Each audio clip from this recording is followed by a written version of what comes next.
Okay.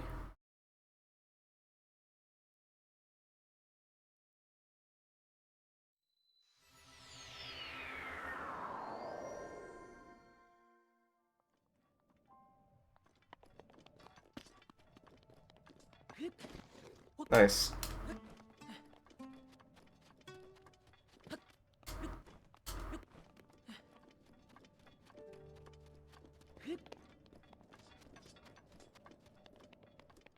We're talking about getting up to the top of here?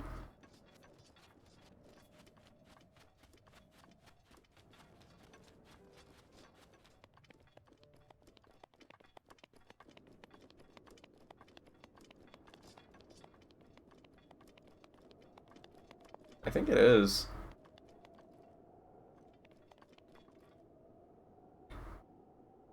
Make your approach from the plateau to the northwest of the tower.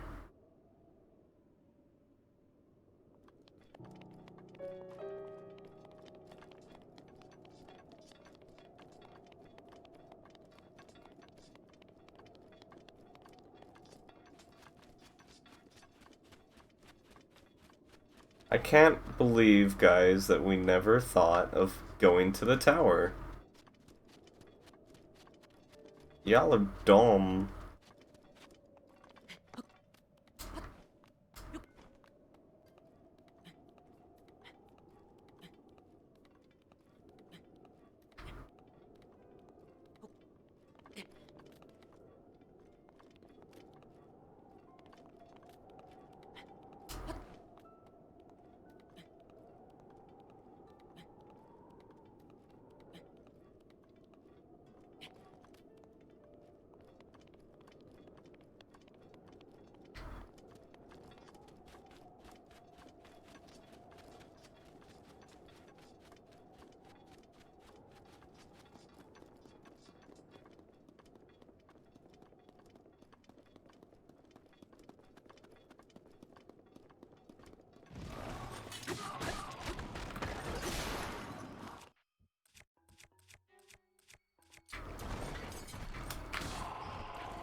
Nice.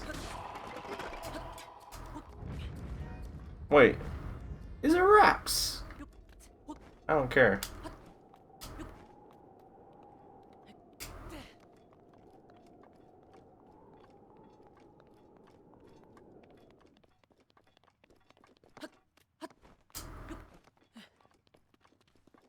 Yeah, it says to stand all the way up here and then just glide to the tower. That is an effective way of getting there, I'll admit.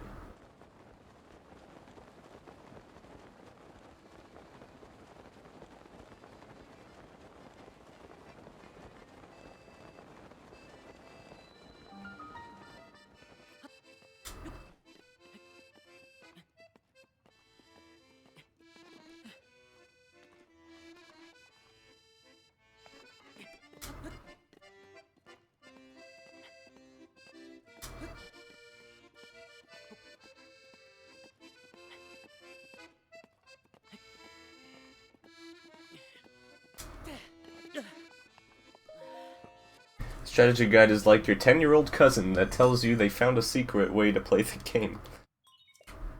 Probably. Resume your journey to the north by going through the Yiga clan hideout again. If you continue forward past the arena where you fought the Yiga clan leader, you will soon emerge in the Gerudo Highlands, where you will need level 2 cold resistance. You can trigger this by equipping the warm doublet from Hatno village and consuming the appropriate food. When you reach the arch, a few steps from Ka Yakar Shrine, as shown in the above picture, glide past it and then turn west. So I need to go cook some food. Do I still have the peppers? Because I ate a bunch. Okay, I do.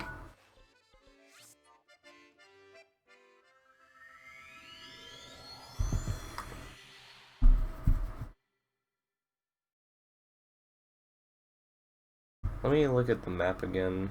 Yeah, it tells me to just go back and walk through it. That's insane.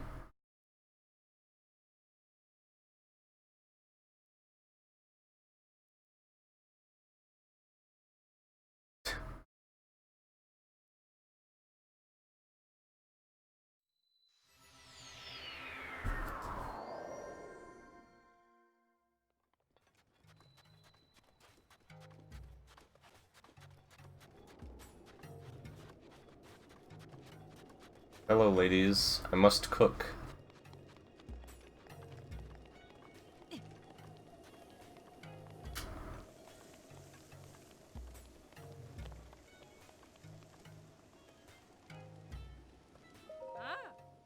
I think that's a pretty good thing you got there.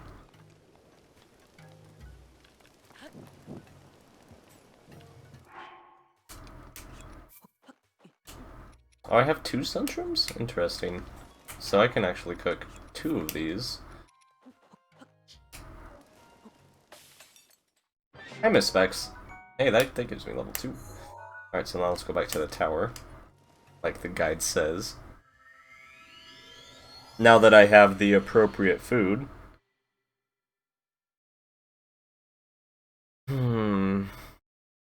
Continue forward past the arena where you fought Koga.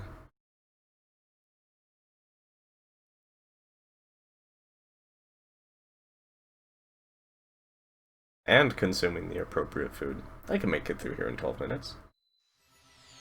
It's going alright. We're on our way north. Which will prove to be interesting.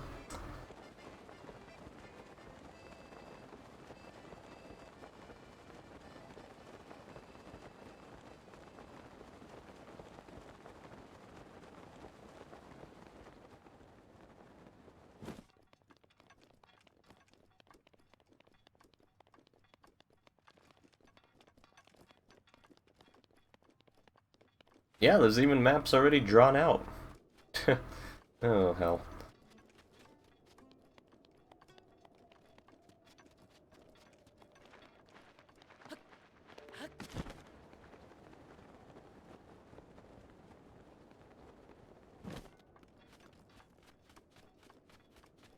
Going through the Yiga clan hideout again. This is amazing. This is phenomenal. There's even guys still here. Unbelievable. Yeah, I can't believe it didn't say anything about snow boots, dude. Kinda disappointing.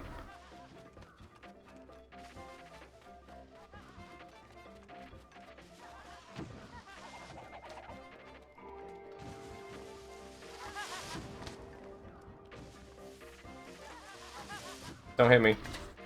You hit me.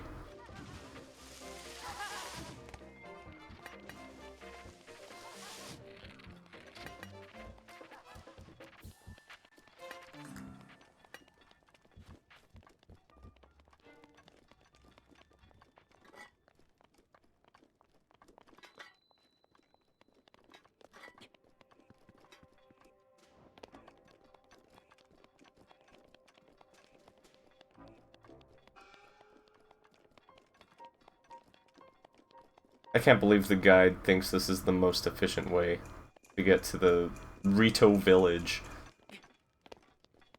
That was a nice jump, Link.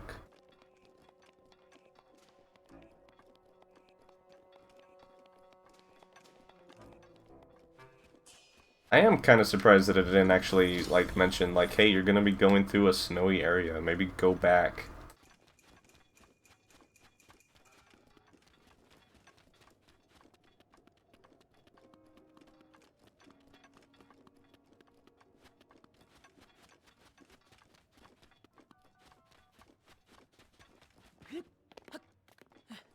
Okay, time to eat the food. Oh, I have one. I'll eat this first.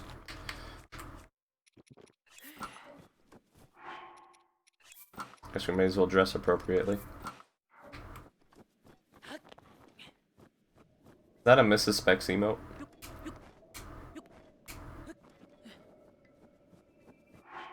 Let me check the map on this. So I need to go through this area right here. The shrine is here.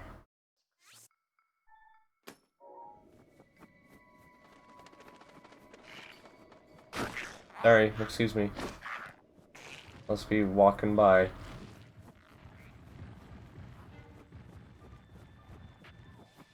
What is this? It's just a free chest in the middle of nowhere? What is this? Thanks. Oh. I got Dark Souls.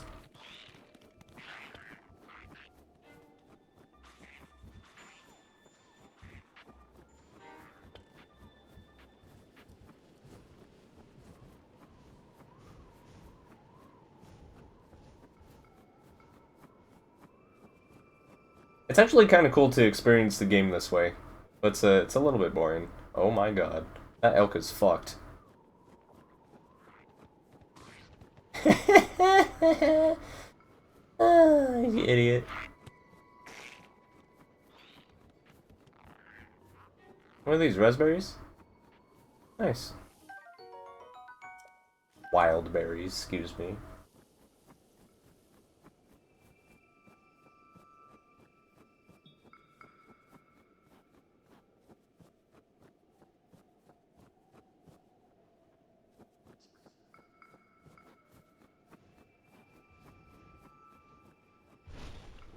What was that? Okay.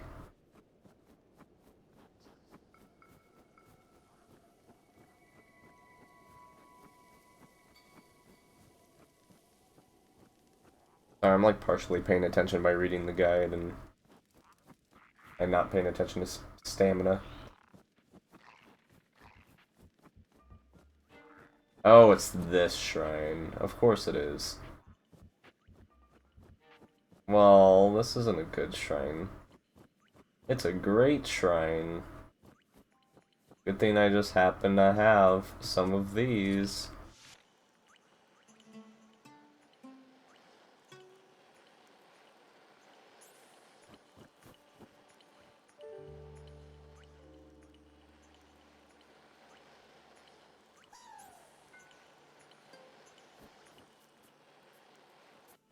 I don't have any wood, do I? Okay, bye.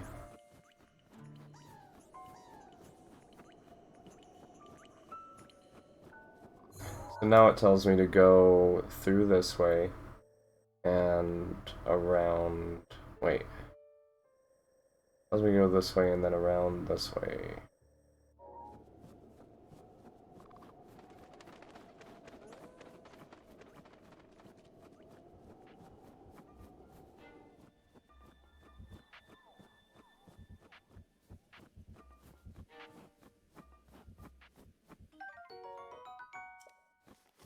Ah, fuck it.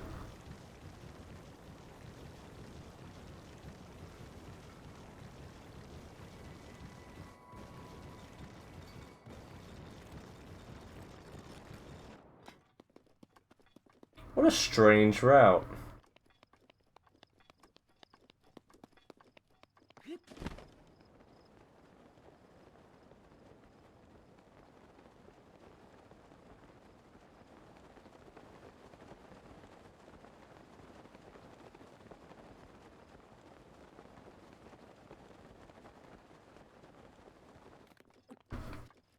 Hold on, I need to check the guide. Keep progressing to the west on the northern plateaus of Gyarados Highlands, where temperatures are frosty but tolerable.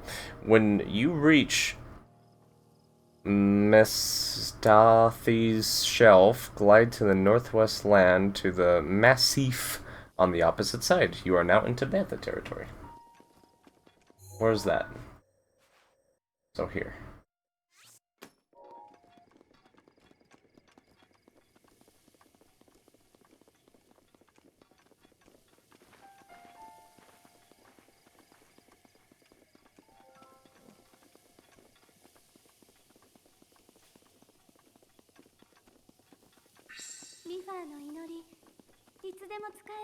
Thanks, Mifa. Babe. Oh, look! Nice little platforms, just for me.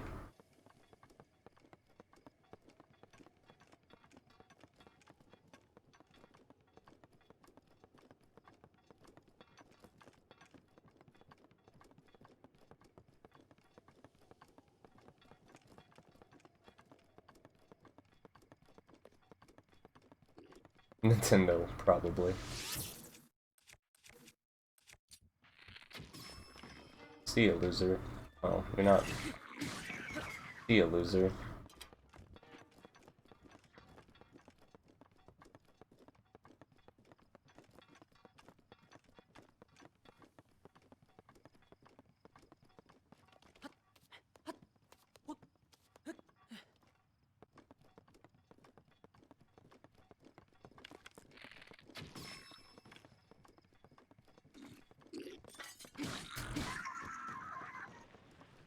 Well, that's why the arrows go like this, is because of these wooden platforms.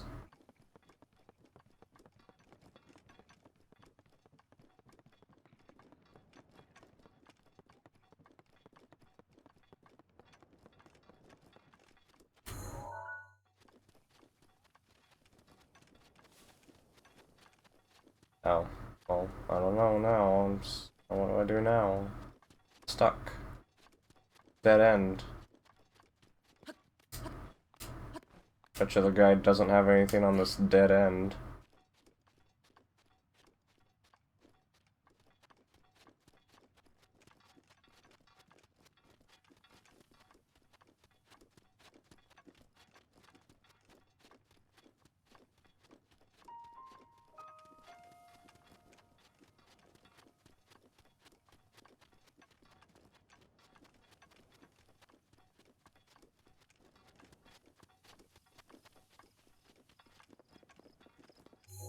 Alright, we're almost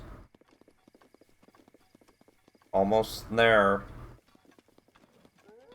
Ooh.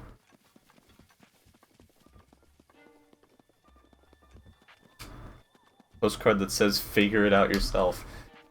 I think that's why a lot of it is written this way, is to try and get you to explore for the most part, but it kind of fails because it doesn't really tell you that. Well, I mean, so it basically does. So it says to glide off here is what it says. Across the chasm into Tabantha territory.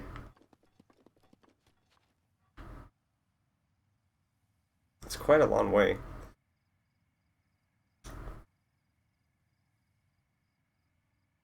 Basically, we need to get to that tower, is what it's trying to say. In fact, it puts us down.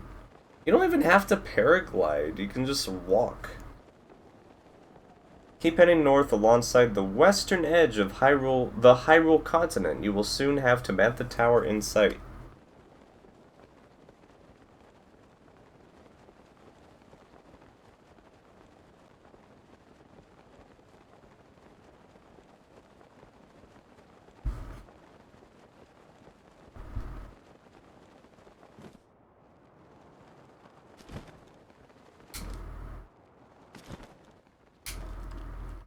Can I just see what this looks like really quick?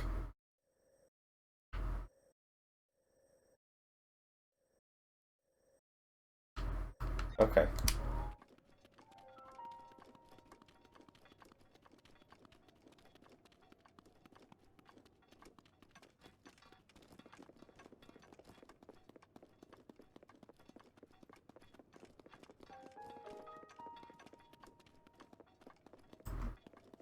When you reach Tabantha Tower is literally how the next post starts, so. You have to walk all that way.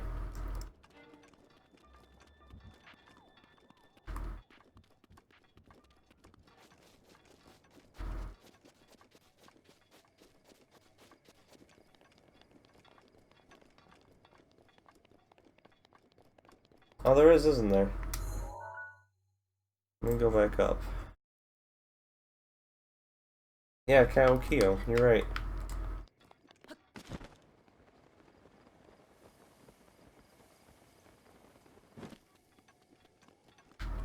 Got all these nerdy hundo percenters here.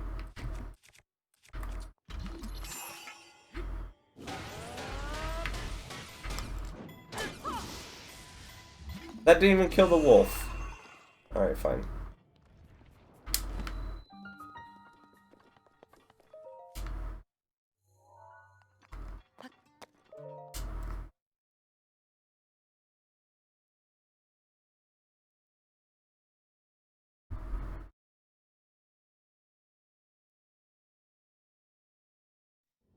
Isn't this just a blessing? Oh, it's not a... Oh no, it's this one! Oh no! This has a really cool speed strat that I don't get to see. Let's see, what is this? Woodland...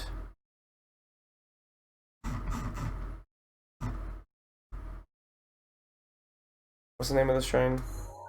Kaokeo.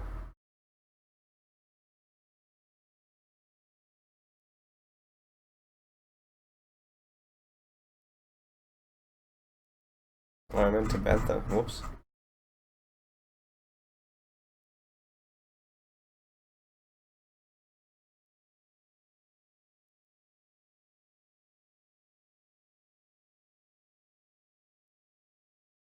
Or is this not Ridgeland?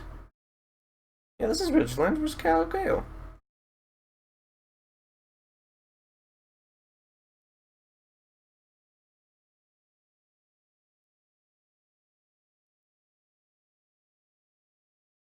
Or is this Tabantha? Oh, this is Tabantha. This is the Ridgeland. This is Tabantha. Okay.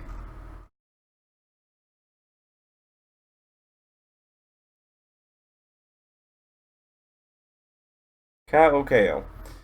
To access the shrine, you must first remove the large rock slab, or did that. Oops. You can also obtain octo balloons after defeating. Yeah, okay. Collect the Korok leaf from the treasure chest. Oh no, I don't have enough room. Yes, I do. Awesome. And climb up the ramp.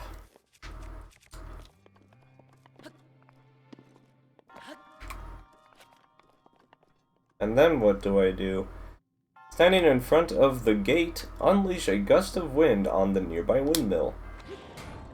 Then rush through the gate before it closes.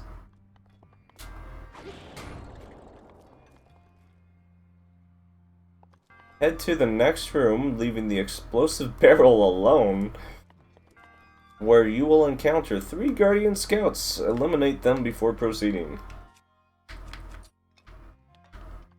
You're done, kiddo.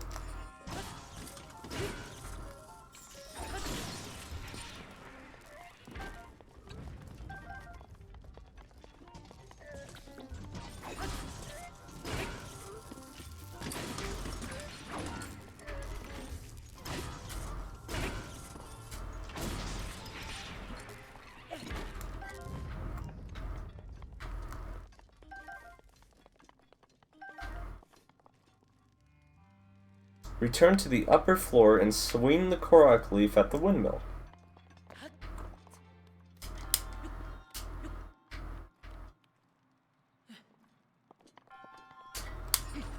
That is just not the leaf. A small platform carried by balloons will appear. Step on it and use the Korok leaf to steer it. Stop in the corner behind you to retrieve the treasure chest.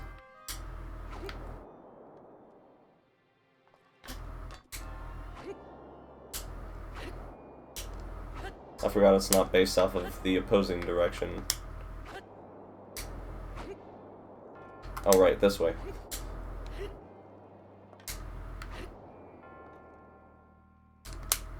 Game?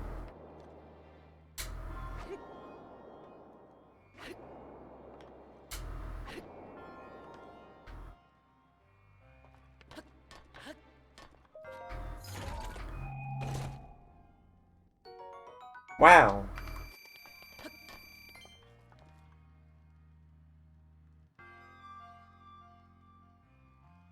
Then head to the ledge on the opposite side of the room.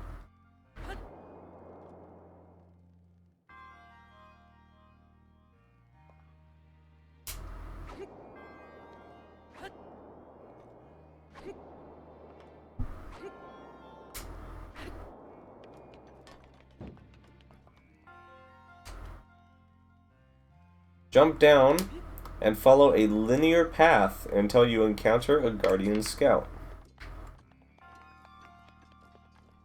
Throw a bomb at it to eliminate it while destroying the rock and block simultaneously.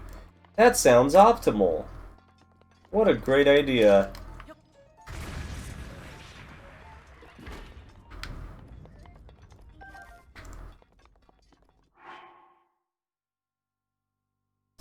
When you reach the very large room, step on the pedestal and activate the windmill with your Korok leaf to be launched high in the air.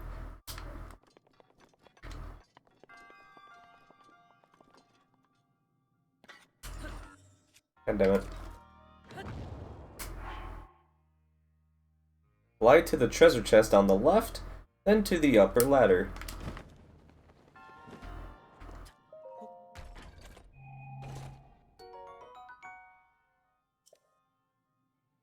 Wait, what was it? Oh, interesting. Also useless, but interesting. I guess I'll just get rid of this.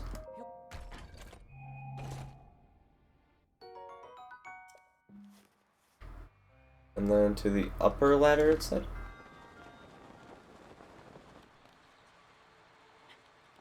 Detonate a bomb on the destructible rock to reveal an updraft that will take you to the top of the pillar.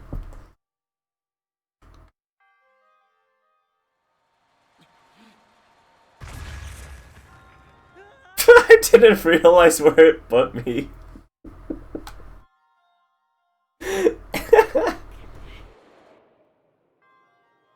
Once activated with the Korok leaf, the windmill at the top will cause a new... Wait, hold on. I'll take you to the top of the pillar. Okay. Yes, it did. Once activated with the Korok leaf, the windmill at the top will cause a new platform carried by balloons to appear.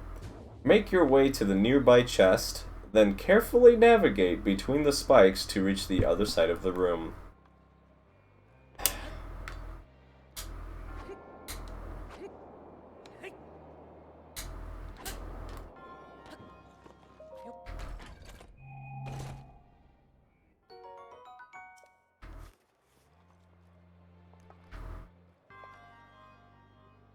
Can't they just go around?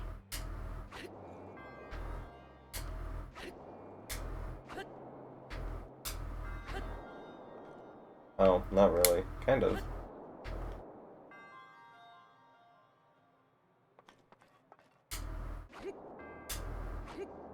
I'm carefully navigating, by the way. Watch how careful I am.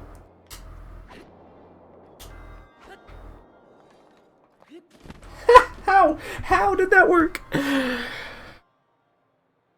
You'll need to make regular course adjustments with the leaf to avoid these hazards. Activate the next windmill with the Korok leaf to be prepared high in the air once again, and glide to the floor level in front of you. Your goal here is to blow up the large pillar of destructible rocks. The easiest way to do this is with a single palm arrow. Okay. The guide said so.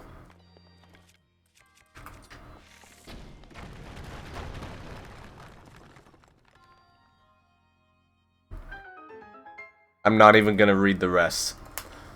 Yeah, I am. If you don't have any, you must trigger a windmill in the small room and push the block, blah blah blah. Note that the barrel is slow to start but gathers momentum, blah blah blah.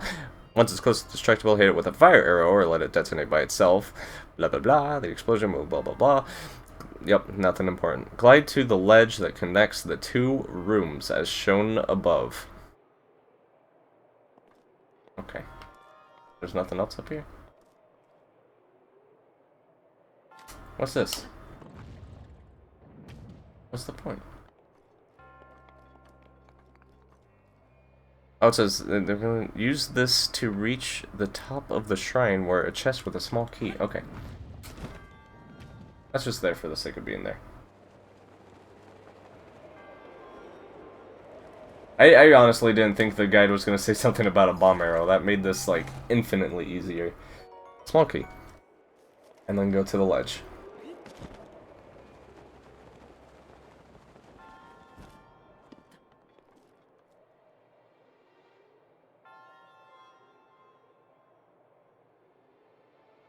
Make sure you open the final treasure chest as you go down the shaft leading to the locked door.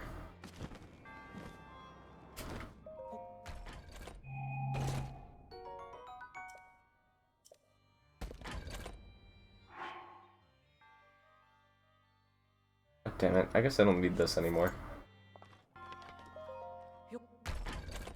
I better leaf it here.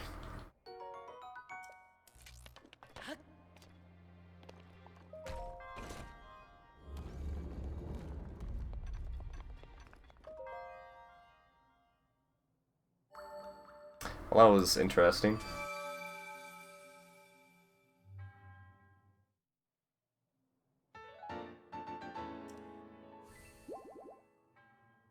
Oops, oh well. Alright. Keep moving north. Yeah, it's just go to this fucking tower. Amazing. Amazing guide. 10 out of 10.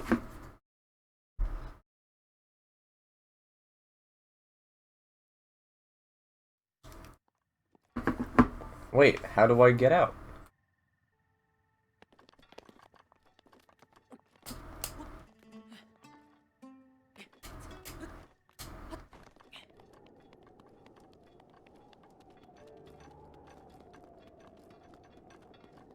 I really want to whistle sprint, dude. I'm dying.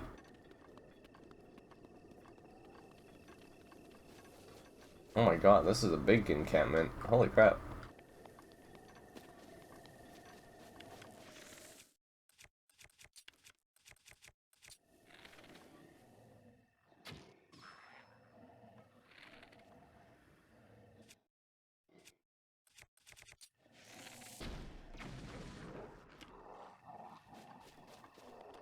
That guy fucking lived!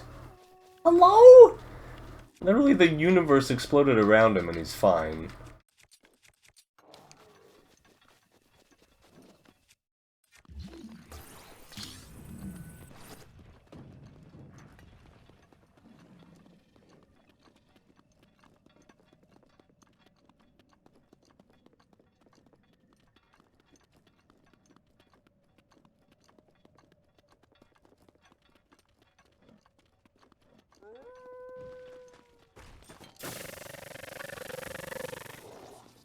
I wish you could pet those dogs instead of murder them.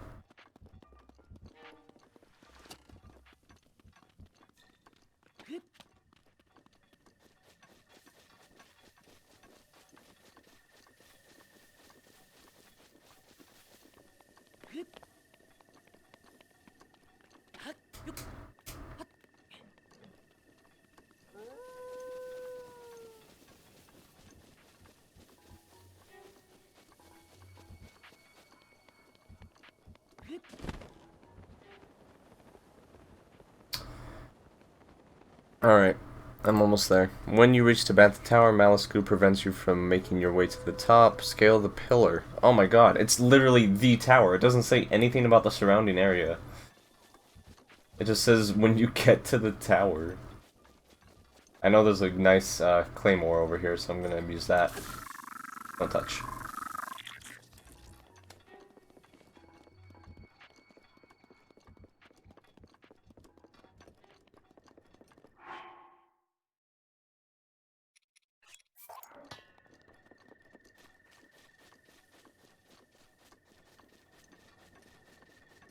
Stasis is on the table.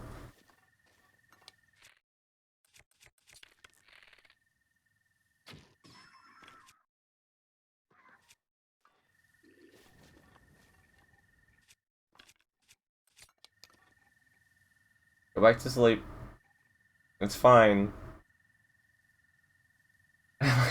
Our friend just got over, but I'm fucking tired. I'm not paid enough for this shit.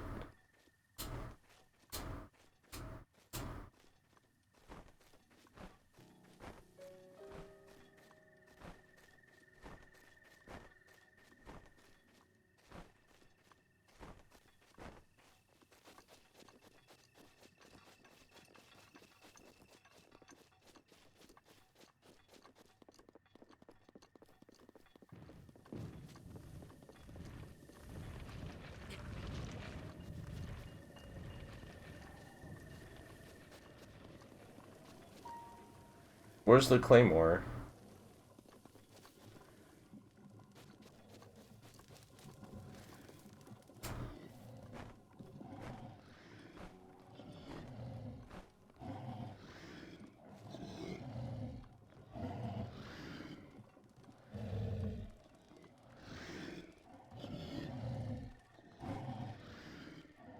I see it. Ah! Oh, hell.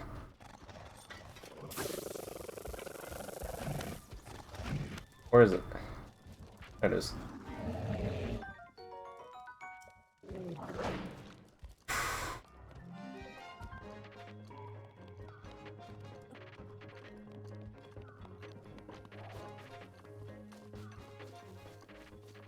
Intended percent.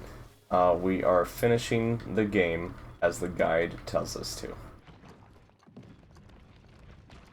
That's all you need to know.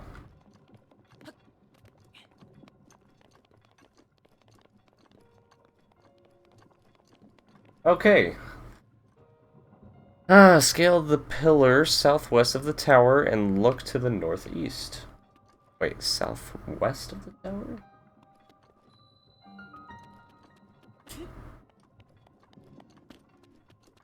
Is that this one?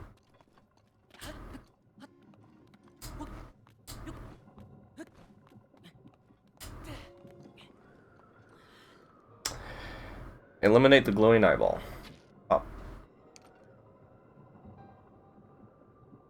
This causes it to fall, creating a path up to the tower, which you can now easily ascend to reveal the regional map.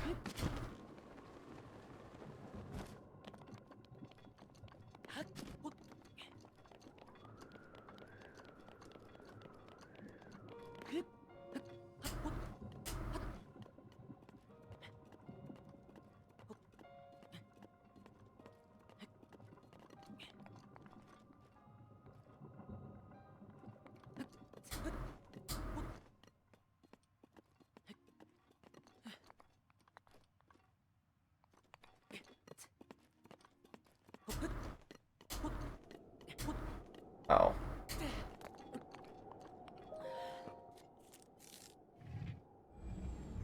Well, I never figured it out either. I don't remember how I got here. I think I just powered through the malice.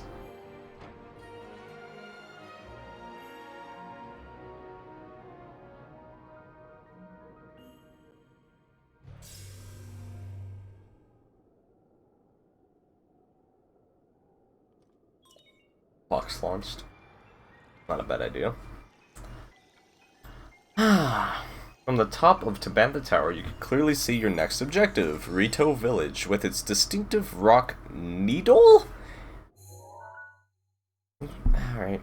Glide toward the wooden bridges just east of the village, and make your way to visit the village chiefs. Wow, we're just going right into it!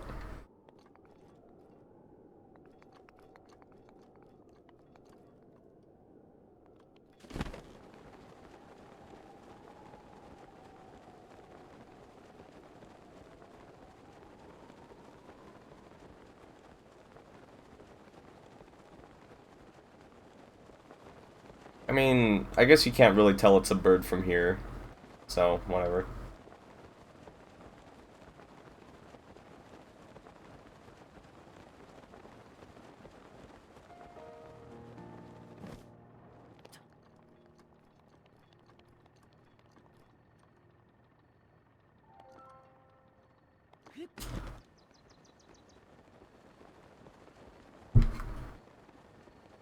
Oh, too bad I don't have any wood. I could do a cannon right now. Wait, there's wood right here.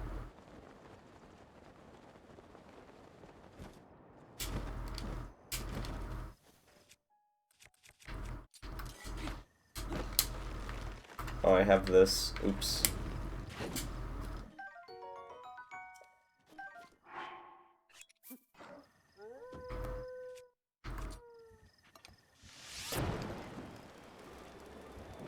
I'm on fire.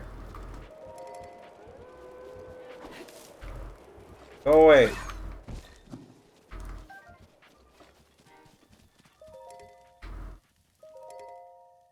What is it, noon?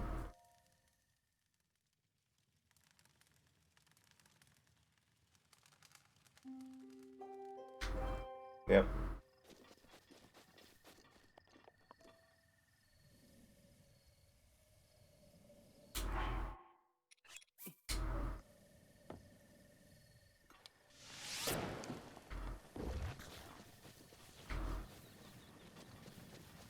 Do I need to be in the vicinity for this to happen, or can I start heading towards where the shrine is?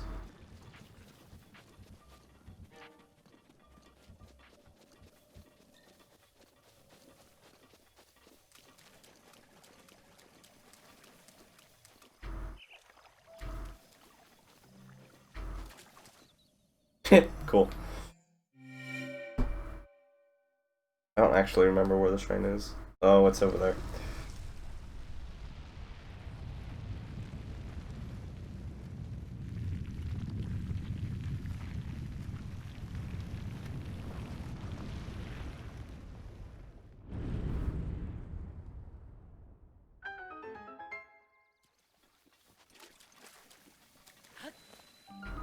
I wonder how it would have worked if I was standing right where this top piece was.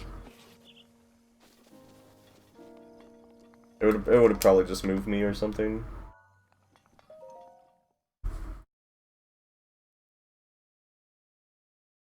Alright, Cannon.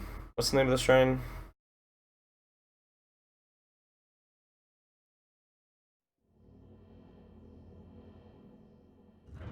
Fuloda? No, it's not Fuloda, I'm stupid.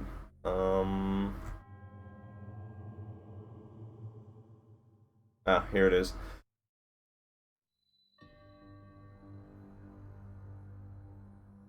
Inside the shrine, climb up the ladder and drop a round bomb in the cannon.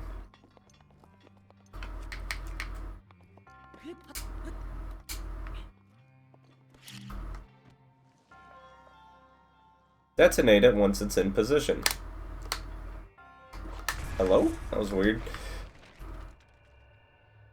Repeat this to make the cannon fire an orb toward the far wall. Your goal is to reach the glowing target, with moving platforms acting as obstacles on the way. Repeat this until you have hit the target, which will open the nearby door.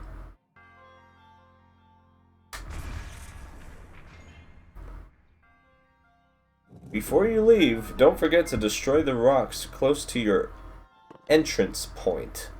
You will find a chest behind them? Oh. Canon to the LOZ universe. Ooh! My inventory's full.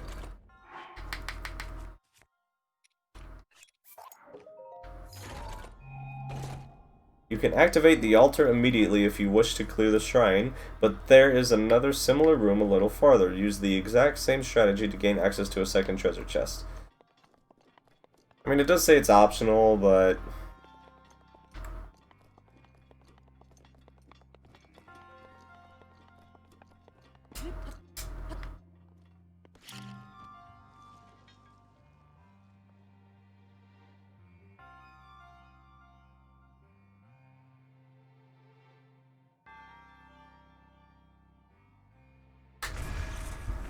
Heck. Is this a diamond? I thought this was a giant orb. A guardian core.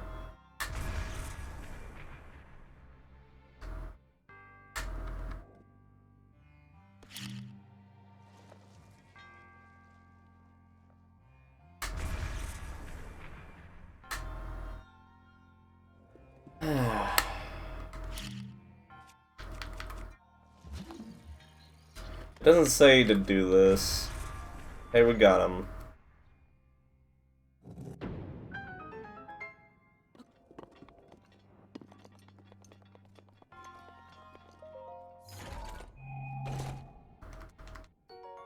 It is a diamond. Good job, Pretends. For once, you didn't pretend to know.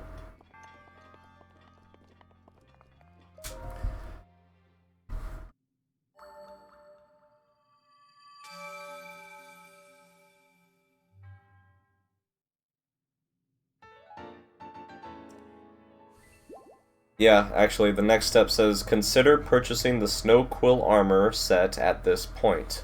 You need at least 2 armor pieces granting cold resistance to be able to trigger this buff at level 2 when required. This will be useful at various regions in Hyrule, not least in the dungeon that you are due to visit soon, Ellipses.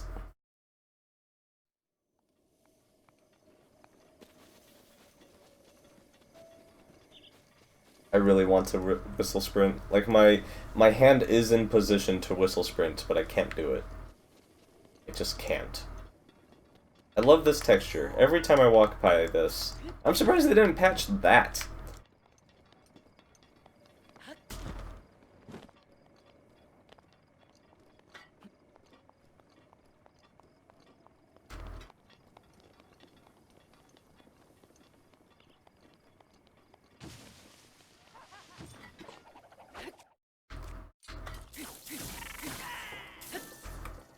See ya, idiot.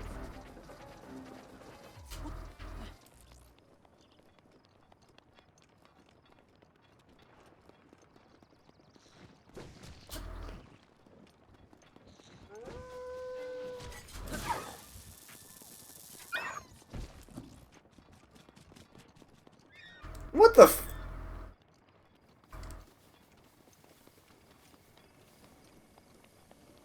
Okay, I considered it. Now what?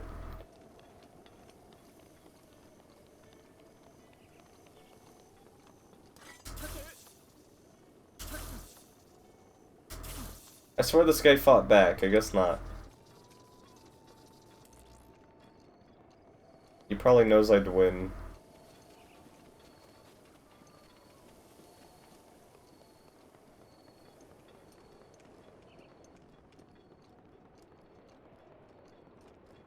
Yeah, that was pretty heartbreaking.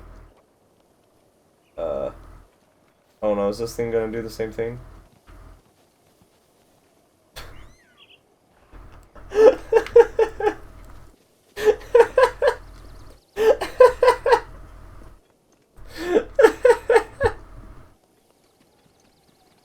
Ah, this game's good.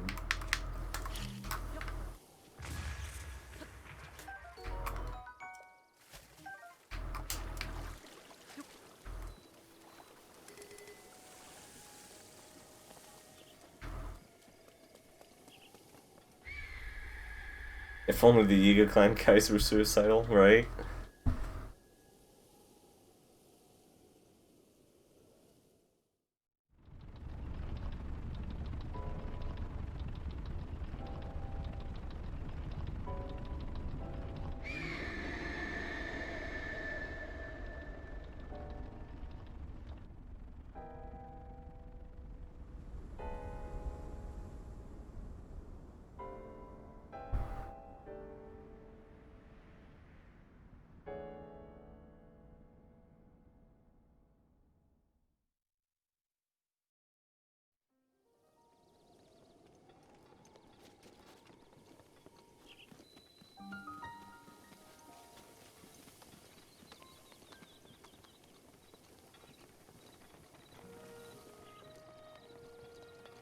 It says armor set. Well, how many am I at here? 13? I've already spent 4. I'm actually not far off from being done, so that's good.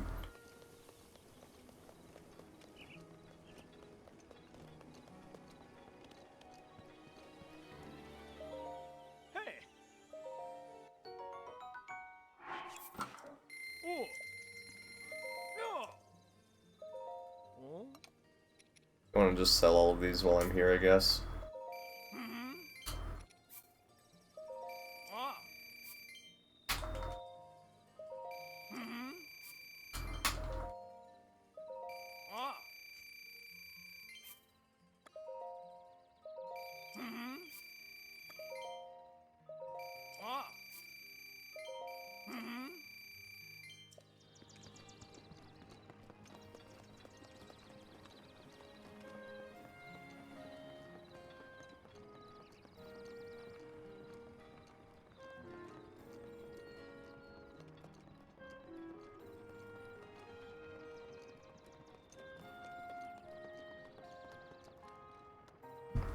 I don't think it's told me to do this yet. Finally, the Elder of Rito Village will trigger the Divine Beast of Meadow main quest. Your first task is to speak to Saki in the adjacent hut. She will ask you to look for her husband. Yeah. It's funny, because all the other towns said to go activate their shrines. This is the first one that hasn't.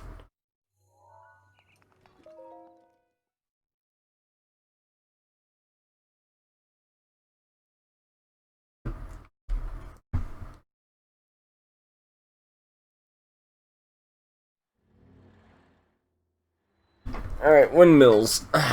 Windmills. Name of the shrine.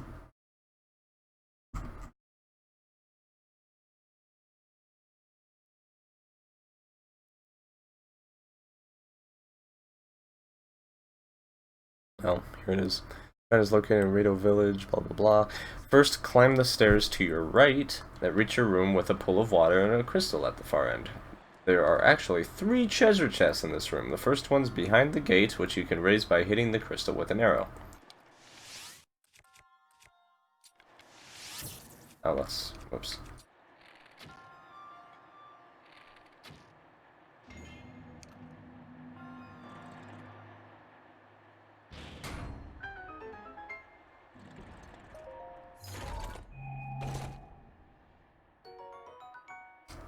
The other 2 are located in small alcoves to your right as you look towards the crystal. Summon Cryonis blocks in front of them and leap to the alcoves to open the chests.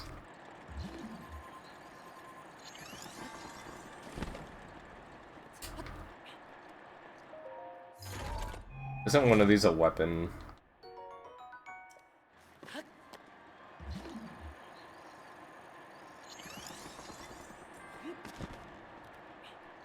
I'm pretty sure this one's a weapon. 90% sure.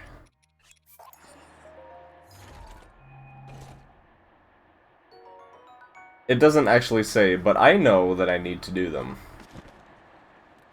And it just says shrines are optional in every section, and to refer to their pages if you want to do them.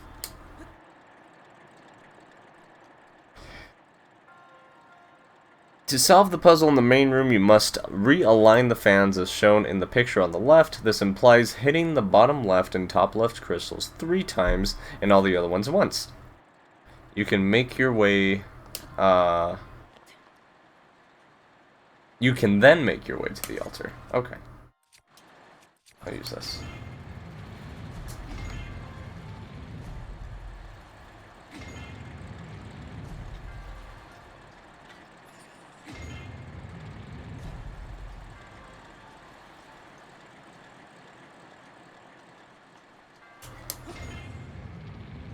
I'm sure when we get to the Master Sword section, it'll say something about,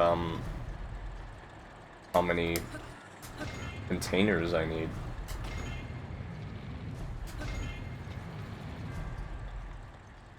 But otherwise, it just says everything's optional.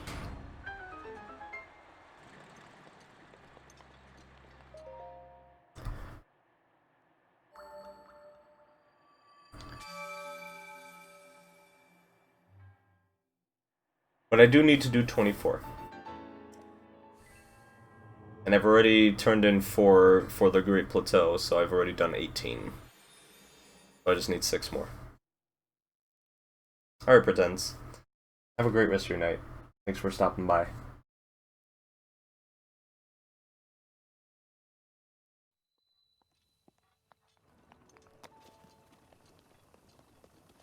Well, it also, well, yeah, but it also said that you need to hit all of the crystals once and the ones on the left 3 times.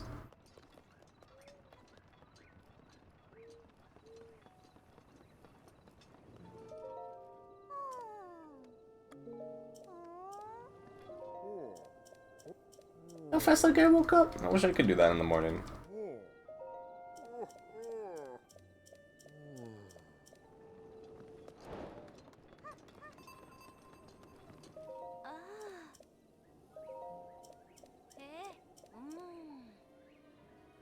Jump from Kennelly's hut and glide off to the cliff north of Lake Totori. Follow the path to the north through Dronox Pass. This leads directly to the flight range, where Teba awaits.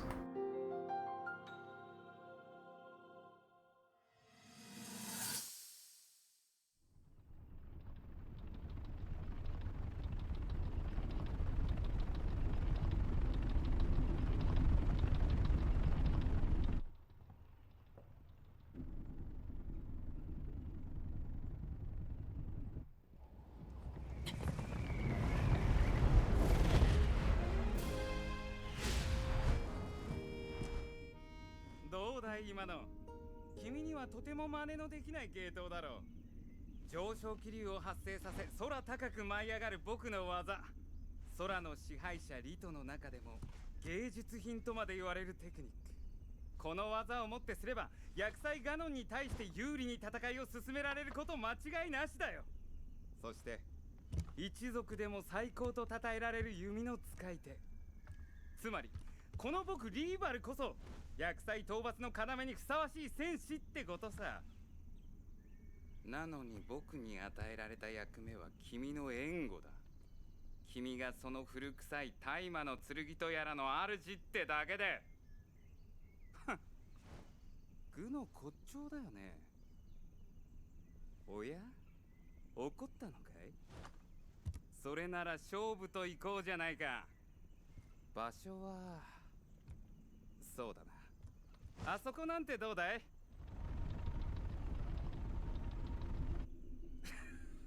ごめんごめん、君は一人じゃあの真珠に行くことさえできないんだっけね。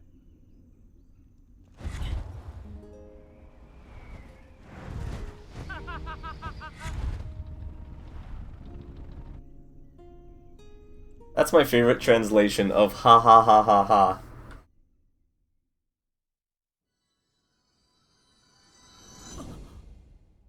No, it didn't say that. Well, it did say to change your settings before starting. Alright, so jump.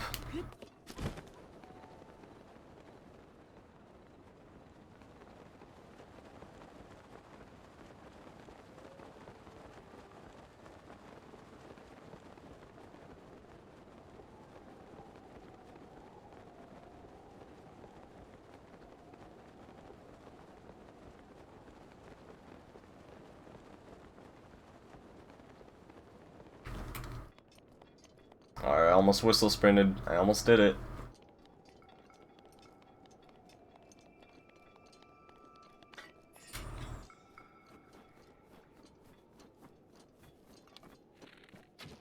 Nice.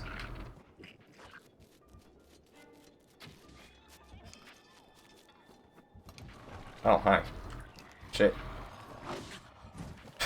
Okay. Bye.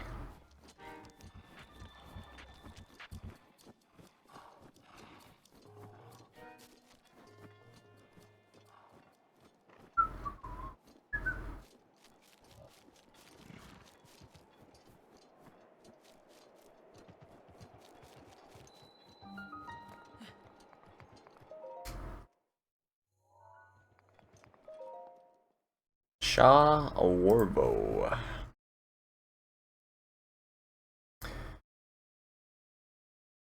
Drive your paraglider on the first two updrafts. Head left at the top of the second one. Eliminate the Guardian Scout on the platform with arrows or a slash attack. Then retrieve the contents of the treasure chest. Technically it is, but the walkthrough chapter only has details for AMQ, or most of AMQ.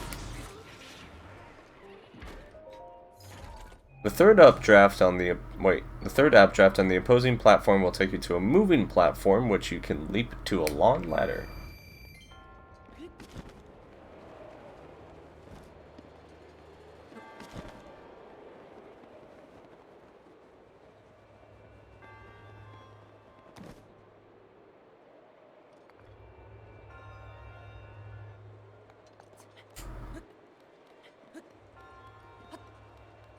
At the top of the ladder, take the updraft and glide to the far side of the nearby pillar, where you will find a small alcove. A final updraft is hidden inside, leading you to the very top of the shrine. From here you can glide to the second chest at a distant platform and to the altar.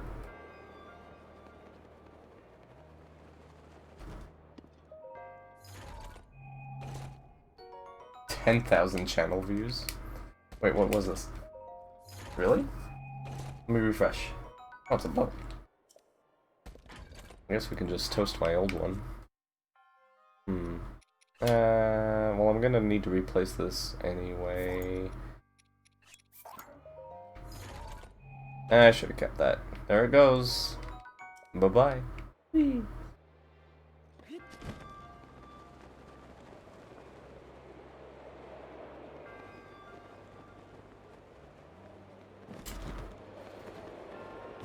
What?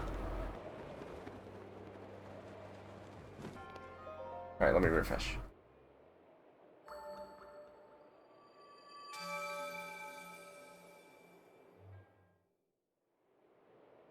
Yeah, 10,053, that's crazy. Well, I keep my dashboard up at all times, so I have to refresh it to see updates. Man, that's crazy. 10,000 people have entered my stream and immediately left. That's amazing.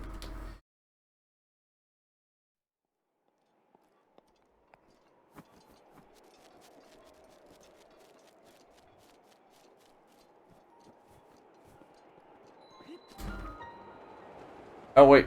Oh, no, that's not intended. That is not intended. That is absolutely not the way to do that.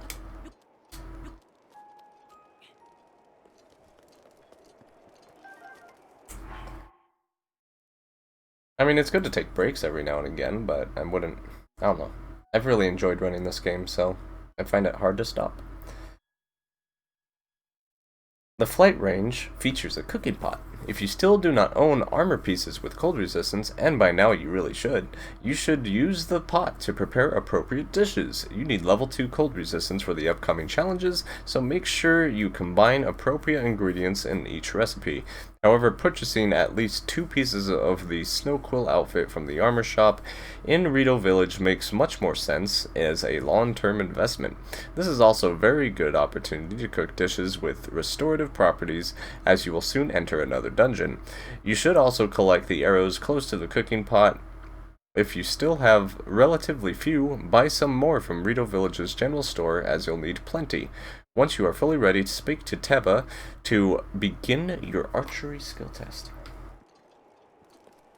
I could probably cook some food. Like these.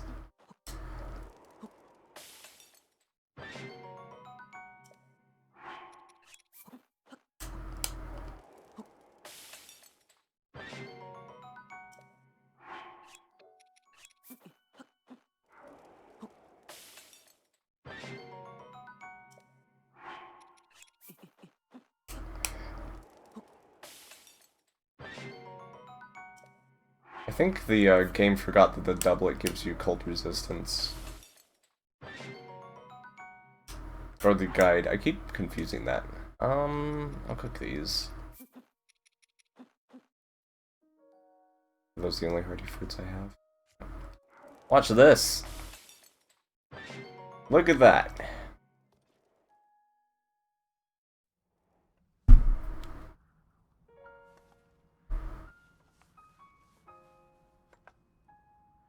Hmm?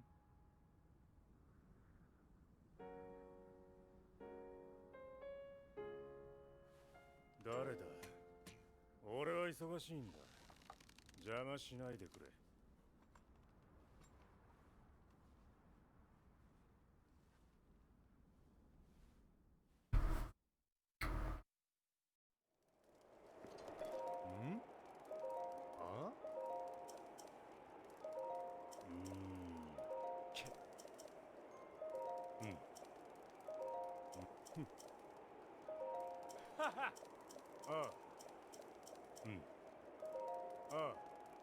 Your goal here is to navigate the updrafts with the paraglider in order to hit the 5 blue glowing targets with arrows within 3 minutes. Your priority is to get close enough to one of these targets. Glide until you are within firing range, and then aim to trigger the slow motion effect and align your shot. The updrafts will keep you at high elevation, so put your paraglider away whenever you need to lose altitude to hit low targets. After you pass the test, open the treasure chest next to Teba, then speak to him again if you're ready to proceed.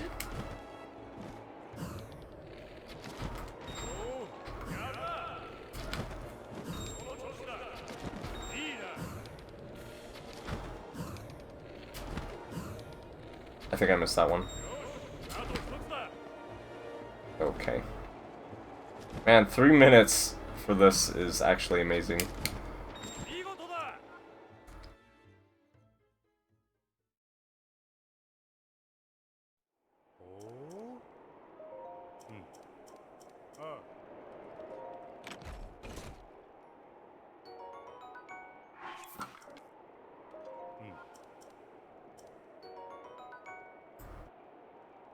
To access Divine Beast of a Meadow, use bomb arrows to destroy the 4 cannons at the tip of the bird's head, tail, and both wings. This sequence plays out very similarly to the early rehearsal at the flight range. You glide high in the air to move about targets, hear the 4 cannons, and put away your paraglider to free fall close to each one, pressing B, and to shoot bomb arrows. Unless you have a very powerful bow, you will likely take 2 shots to take down each cannon. Once all 4 have been destroyed, you will automatically land on the Divine Beast.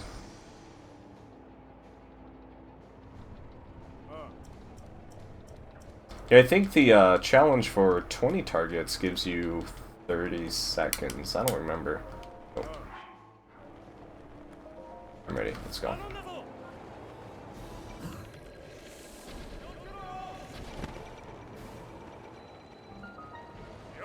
The guide does say to move close to each one.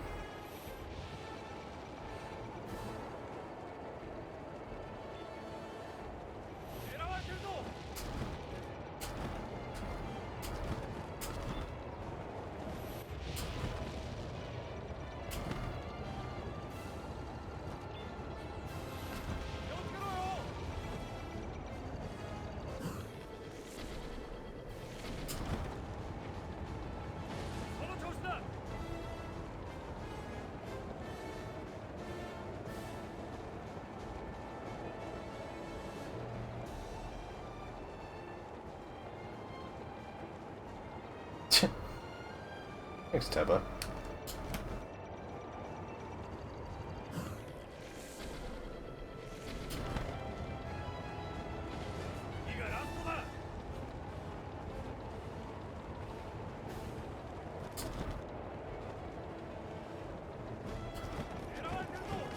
You been hit by one of these?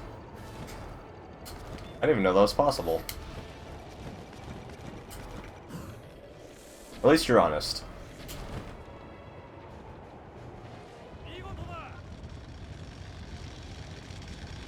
Divine Beast of a Meadow. Oh boy.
From your starting position, turn around and move to the edge of the Divine Beast's tail.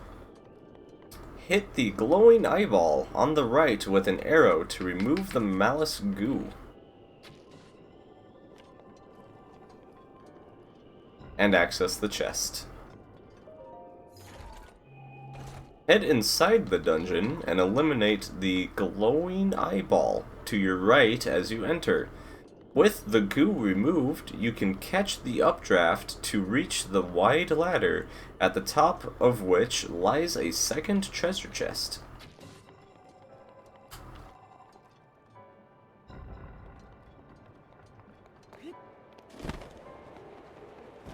Oh my god, dude.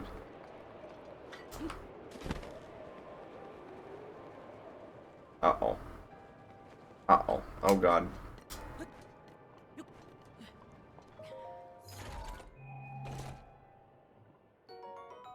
From the second treasure chest, glide to the corridor featuring the map terminal. Get rid of the Guardian Scout. 2. On the way before you unlock the dungeon's map.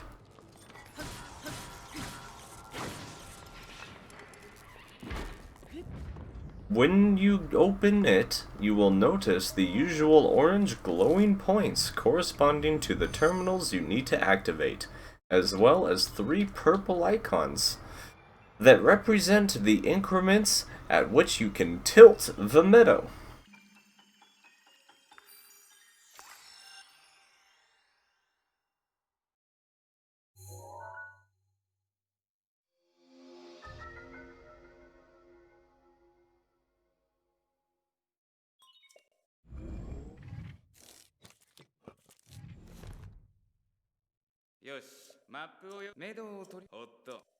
Standing at the edge of the corridor with the map terminal, you should see a treasure chest in the corner to your right, on the walkway below.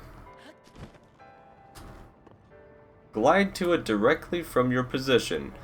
Even if something goes awry, you can still jump above the Malasku to reach it.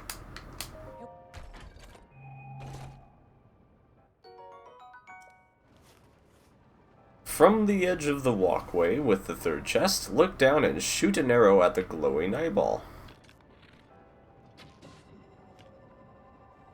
This will reveal yet another treasure chest.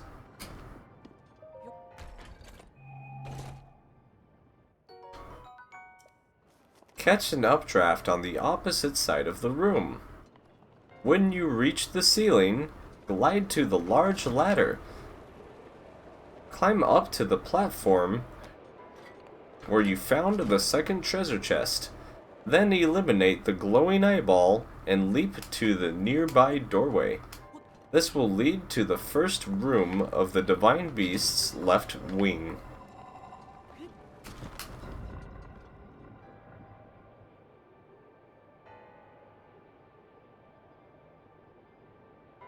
Hey, sup, man?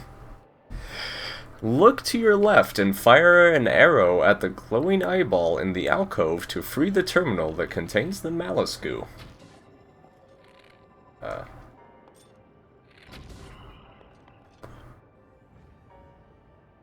Climb back to the top. Climb back up to the top of the ramp from when you entered this room. Oh, that ramp.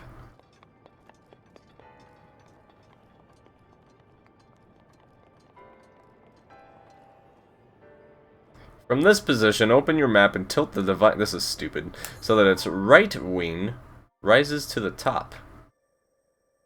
I know how they're solving this.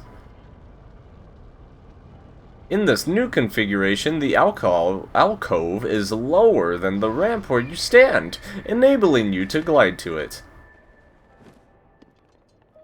Activate the terminal, then drop down to the floor.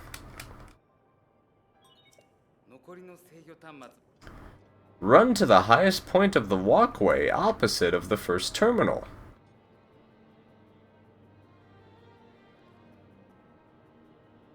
Huh? Run to the highest point of the walkway? You mean up here? The walkway? Unless you mean this.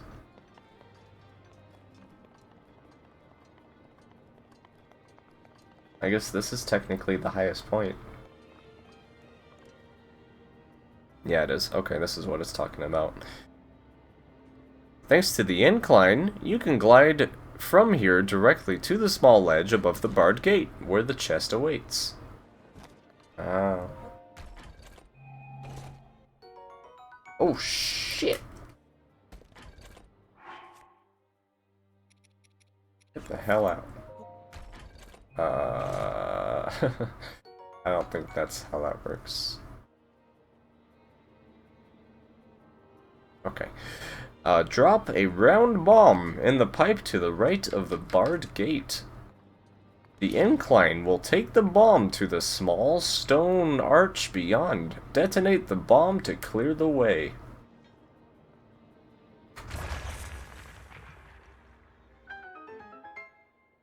Now, hit the nearby crystal to create a lateral wind stream. I really think the creator of this guide didn't notice this. And drop another spherical bomb into the pipe. This time it will roll down to the wall, where the wind will propel it to the far corner. Detonate it and release a large metallic boulder.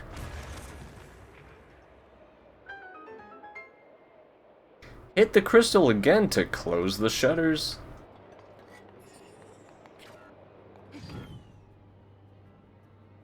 Open your map and tilt the Divine Beast by selecting the lowest increment. This will cause the boulder to move in your direction. Grab it with magnesis through the transparent energy field and move it to the right. Drop it and close to the pipe.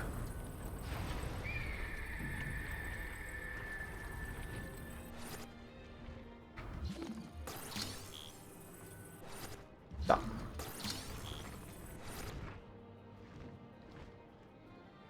Open your map and tilt the Divine Beast by selecting the highest increment. This will cause the boulder to roll down and press the switch against the wall. Once the gate is raised, you will be free to examine the terminal in that room.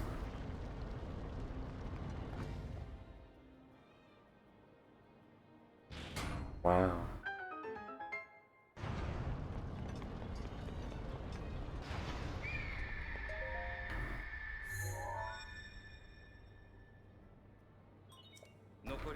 Return to the previous room. Hit the crystal once to reopen the shutters. Then leap through the window opposite of the first terminal. So he did know this window existed. Glide to the platform below and eliminate the 2 glowing eyeballs. One blocking the updraft in front of your landing point, and one by the nearby doorway.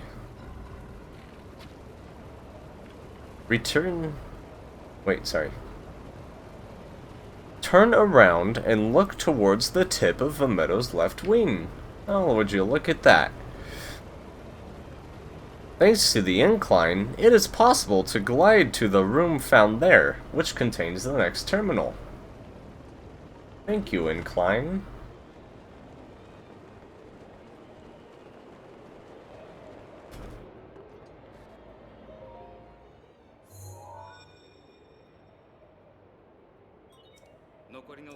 Open the map and tilt the Divine Beast by selecting the lowest increment.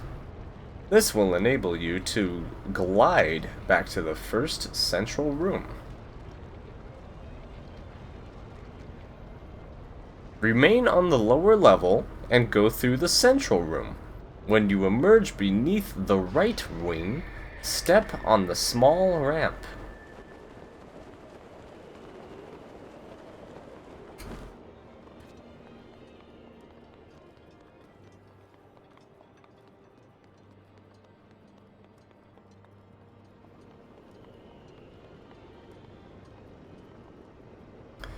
From the small ramp, fire an arrow at the glowing eyeball.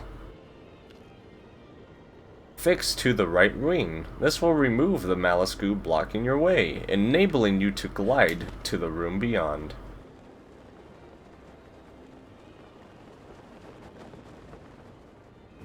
Look at how optimal this is. Walk up the ramp. at the back of the room and activate the terminal at the top.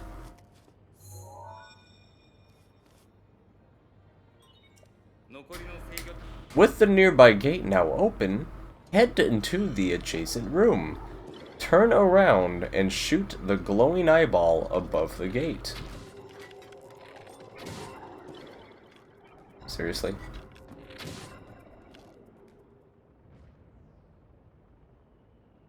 This will release a treasure chest. Oh. Hit the crystal to open the shutters along the wall. This will generate a wind stream that activates the two small windmills. One is fixed and the other on a slider, but already in the correct position, thanks to the dungeon's current incline. With the two gates now lifted, the battering ram will slide to the bottom of the room. Now open your map and tilt the divine beasts by selecting the highest increment. Just as the dungeon reaches a horizontal position, and before its incline shifts, cast Magnesis on the windmill on the slider.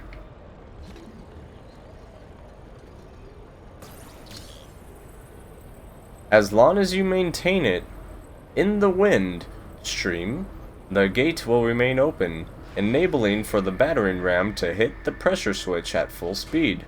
This will lift the nearby barred gate, giving you access to the final terminal. Oh, that could have been bad. Hi, Dusty. Thanks to the current incline of the room, you can now access the treasure chest on the ledge that overlooks the pressure switch. Standing on the opposite end of the room, on one of the two round windows beyond the crystal, you can glide directly to the chest.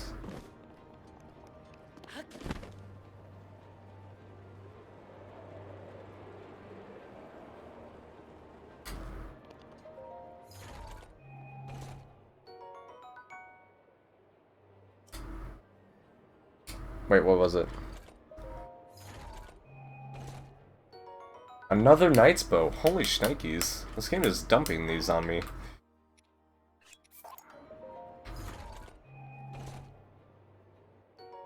Open your map and tilt the dungeon to its neutral horizontal position.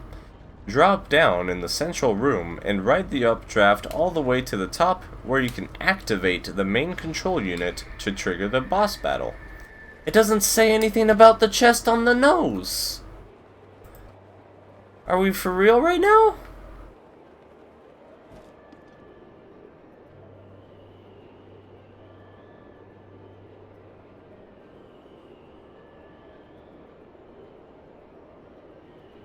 It does every chest except for the one on the nose? Unbelievable. Okay, let's read about Windblight Ganon.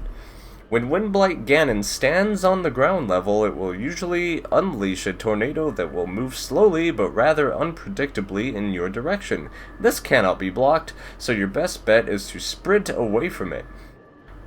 When your opponent materializes higher in the air, it will generally fire a series of energy blasts at you. The best course of action is to perfect guard each and every one of these, as they inflict significant damage when returned to the sender. This requires a very good sense of timing. If you struggle, you can instead hide behind a solid object and wait for the barrage to end. In terms of offensive moves, you have two main options here. The first is to fire arrows at the boss every time you have an opening. Standard arrows will suffice. Feel free to use the numerous updrafts available in the area.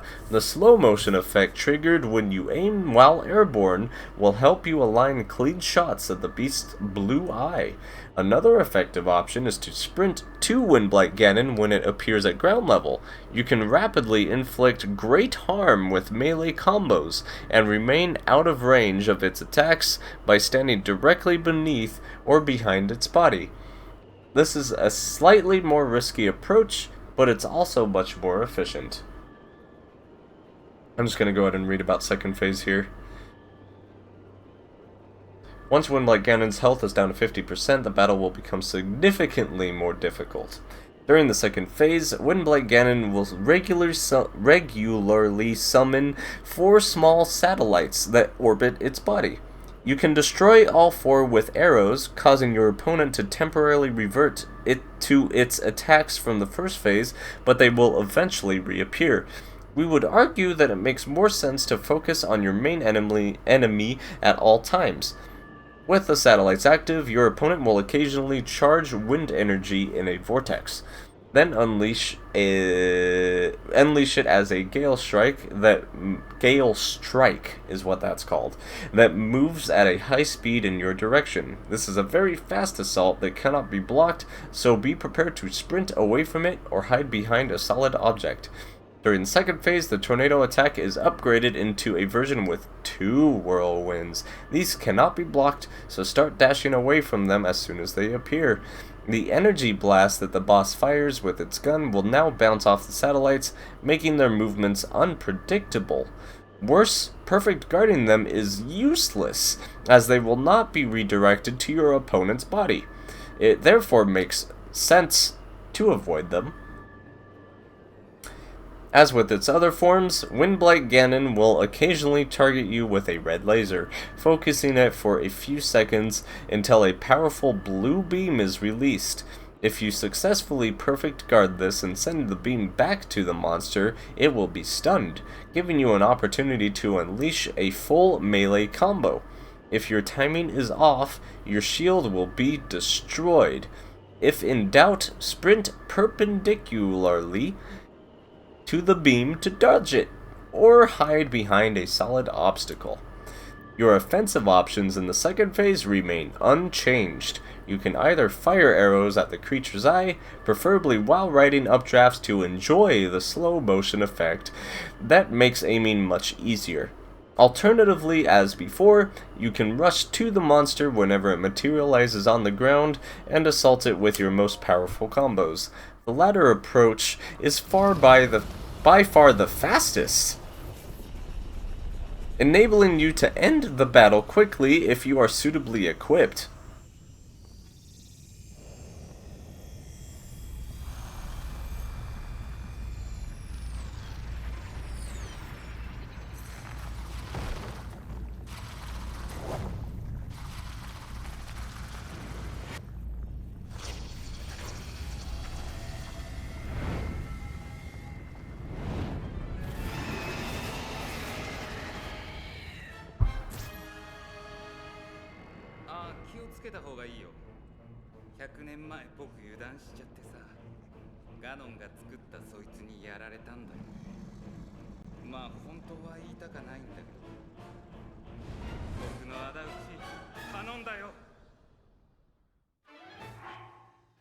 Oh, hey, this one's stronger.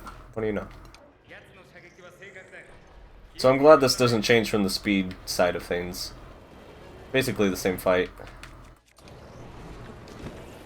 but with more stuff. But he also has more damage, I guess.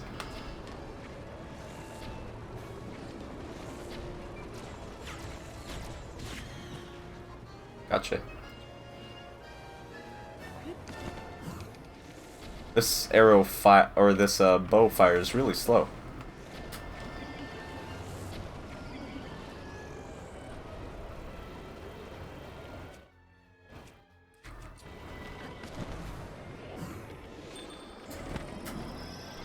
Guy doesn't talk about him noodling ya.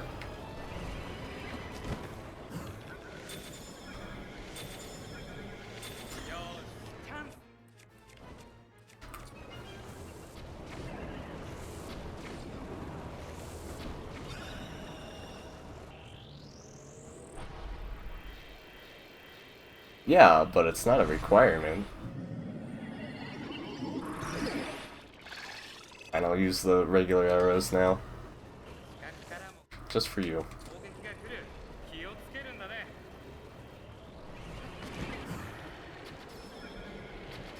Oh my god, that does no damage, dude.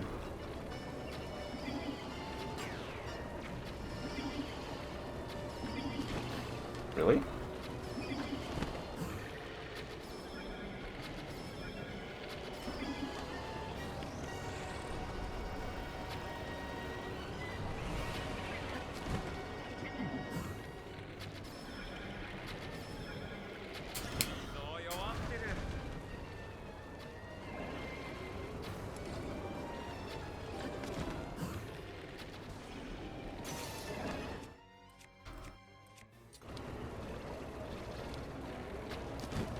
God damn it.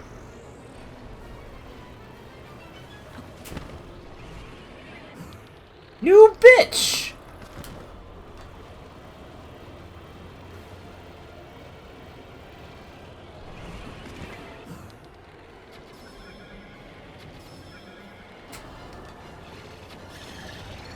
Bye.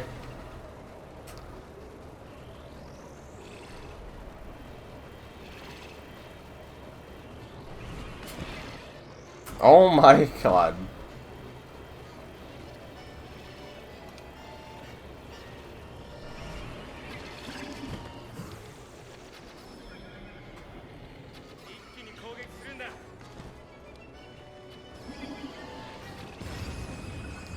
Yay.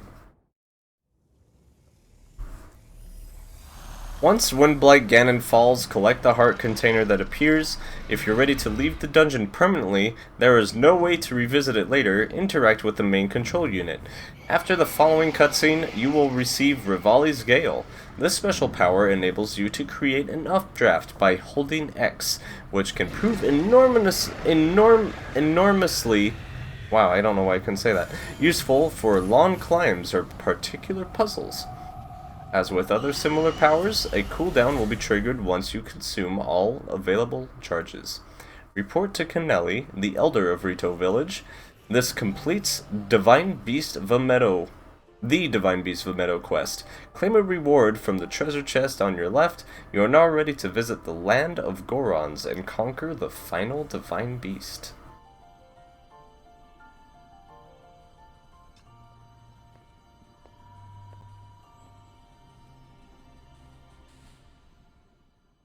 So a reminder that the official guide missed a chest. Let me just show it to you.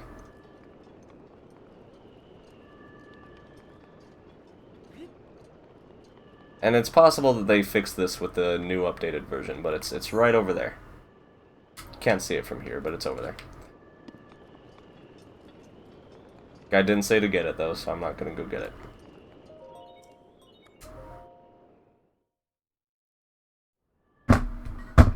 I'm gonna regret this tomorrow when I have to get up for work. But who cares?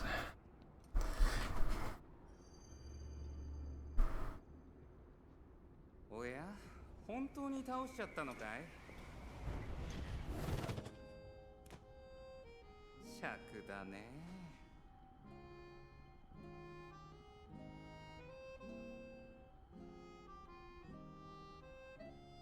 でもまあ、おかげで僕の魂は解放されて、このメドウも取り戻すことができた。Don't need to get up if you don't sleep. That's true. ご褒美に僕の能力を授けてあげる。上昇気流を発生させる力、名付けてリーバルトルネードをね。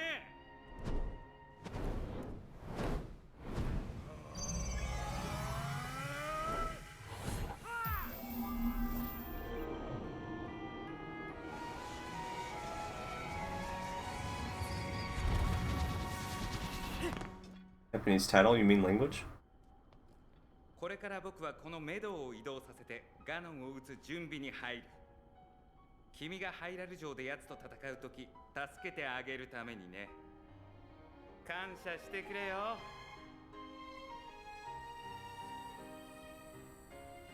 じゃあそろそろ行きなよ。まだやることが残ってるだろう。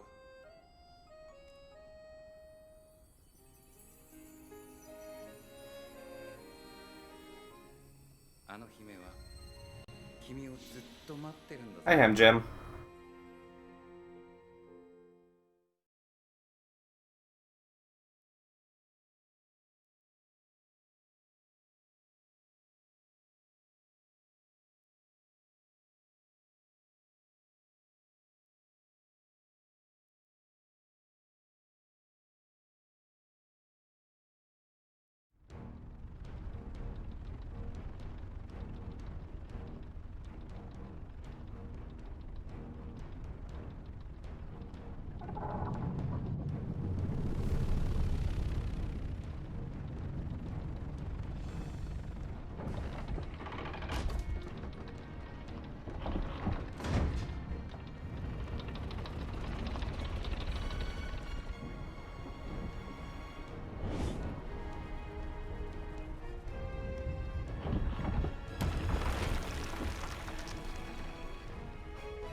よしメド、狙いを定めたね。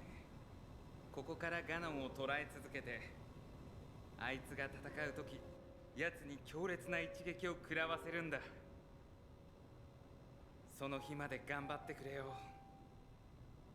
ま、僕とお前は100年もこの時を待ってたんだ。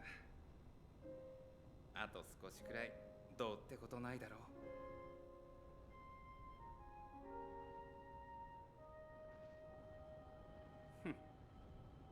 そろそろ認めるしかないみたいだな。あいつは飛べもしないくせにこの真珠にやってきて、僕にはできなかったことをやり遂げた。悔しいけど乾杯だ。リンク、君こそ僕らの要だ。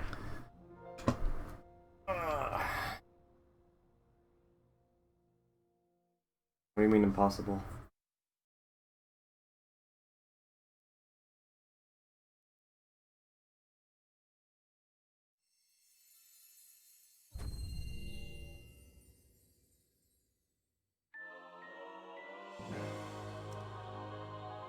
I'm gonna waste these really quick.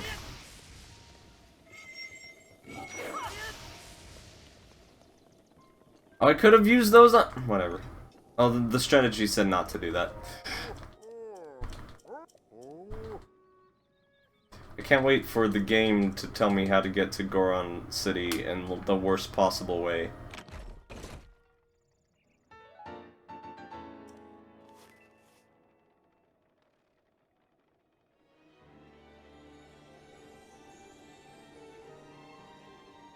Okay, that's not so bad.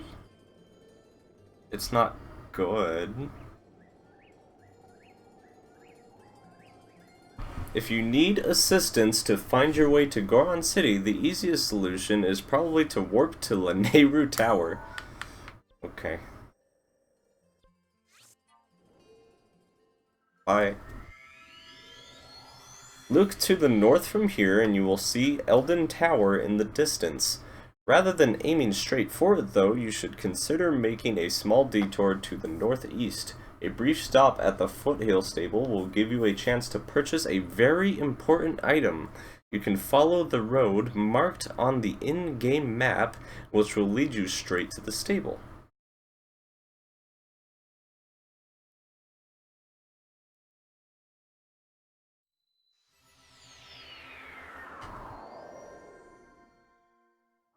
I put on my good stuff again.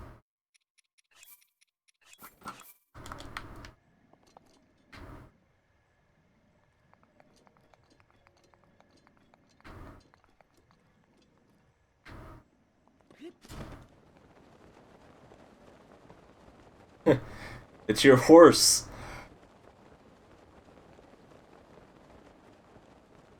Random encounters aside, the path leading to the Foothill Stable should be uneventful. Where is my horse? It's all the way in freaking...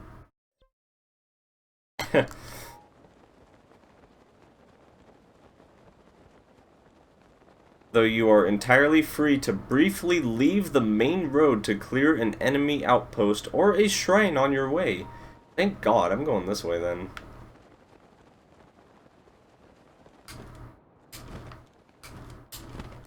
For no particular reason. Ha ha ha ha.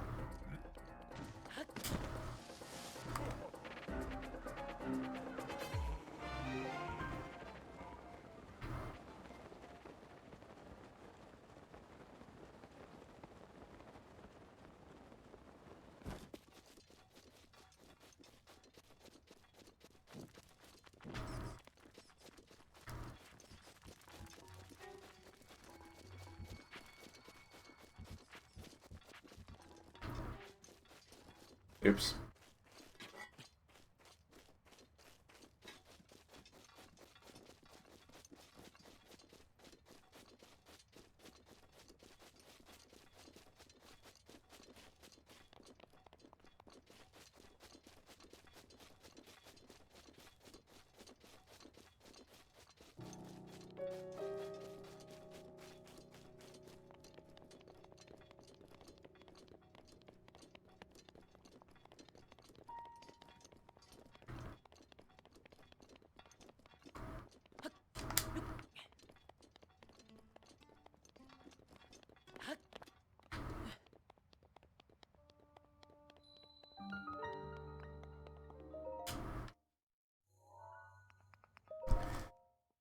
Ta Mul Shrine.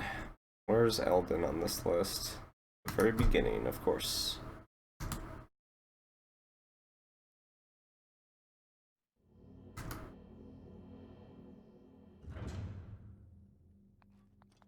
Wait, no, it's not. Where is it? Oh, Eldon's at the very end.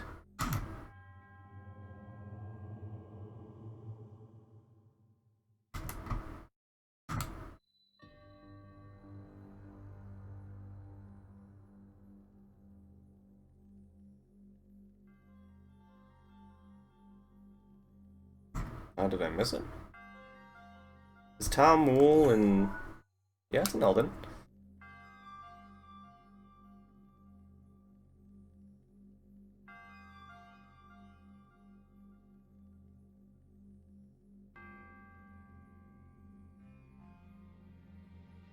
Ah, there it is. Once inside, clear the ivy on the first room's wall to reveal an opening.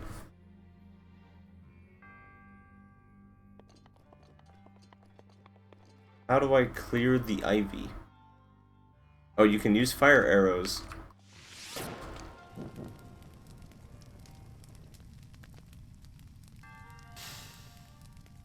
Or better yet, remote bombs. Oh. In the second room, start by burning the ivy to your left.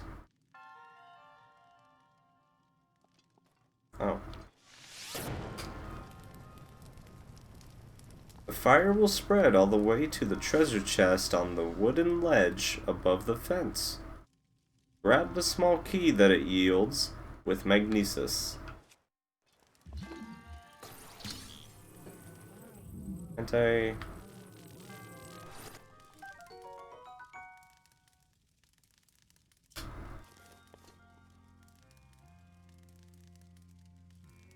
You can use this to open the locked door, behind which lies a second treasure chest. Wow. You can now destroy all the wooden crates and ivy in the rest of the room using bombs.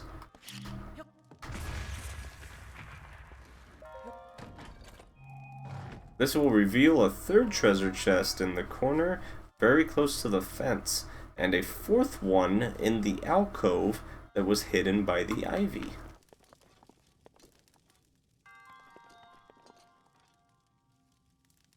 What? Oh.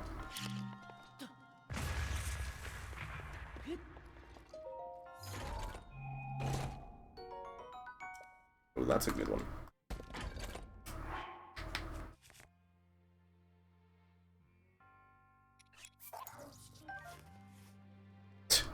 Okay.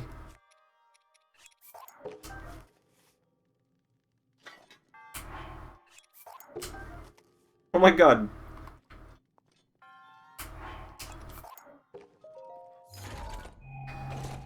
Once you're ready, head up the ramp to the altar.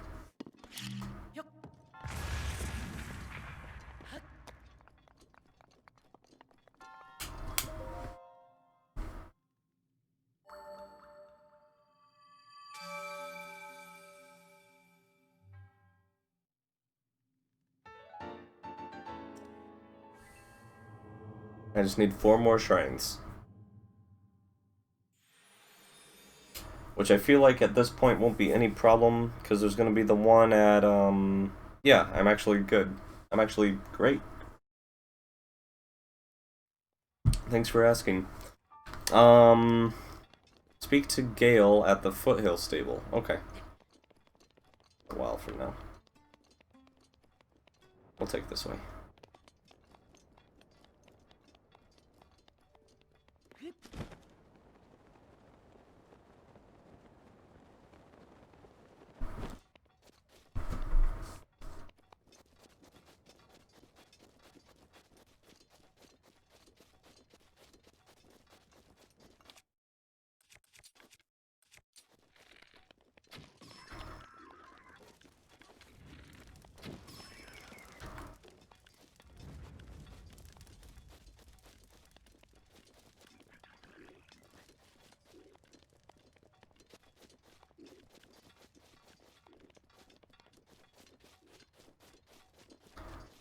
This is gonna make me fucking get the chess piece or something by hunting down lizards, I bet.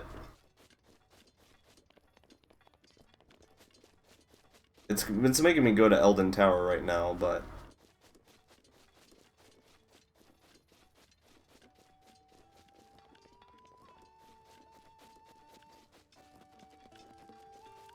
we're gonna do the shrine first.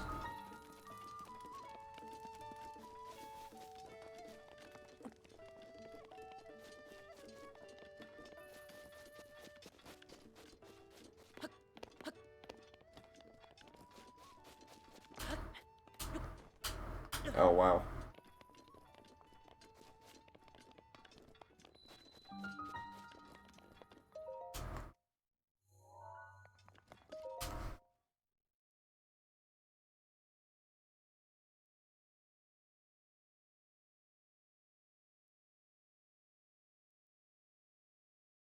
Moakit. Cast stasis on the boulder as it reaches to the very bottom.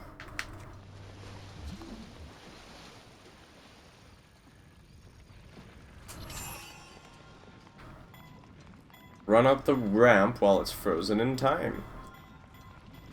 Once on the intermediate landing, head to the right ramp and grab the metal boulder with magnesis as it rolls down towards you.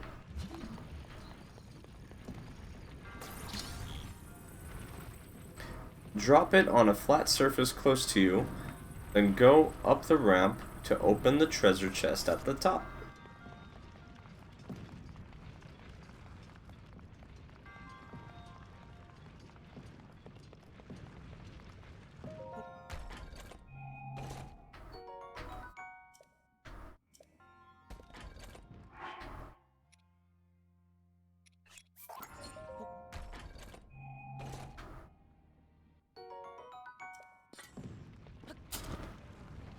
You can now take control of the metal boulder, again with magnesis, and use it as a shield of sorts to force your way up the left-hand ramp. This will push the stone boulders that roll down the ramp all the way back up, enabling you to reach the altar at the top.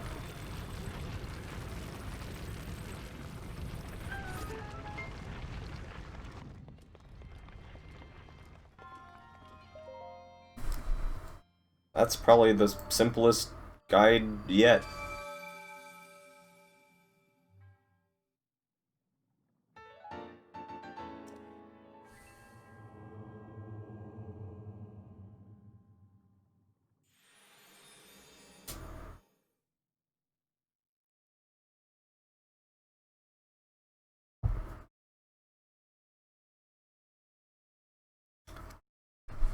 Speak to Gale at the Foothill Stable, who offers fireproof elixirs for sale. We suggest you buy 3 of these. The 150 rupee investment might sound like a lot, but this will remove any stress for your imminent foray into volcanic territory.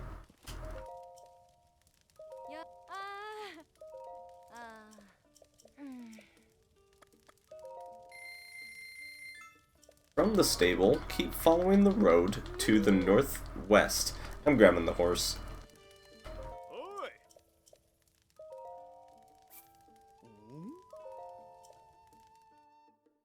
You will soon reach hot springs. The steam might suggest danger, but the contrary is true. Bathing in the pools will actually replenish your hearts.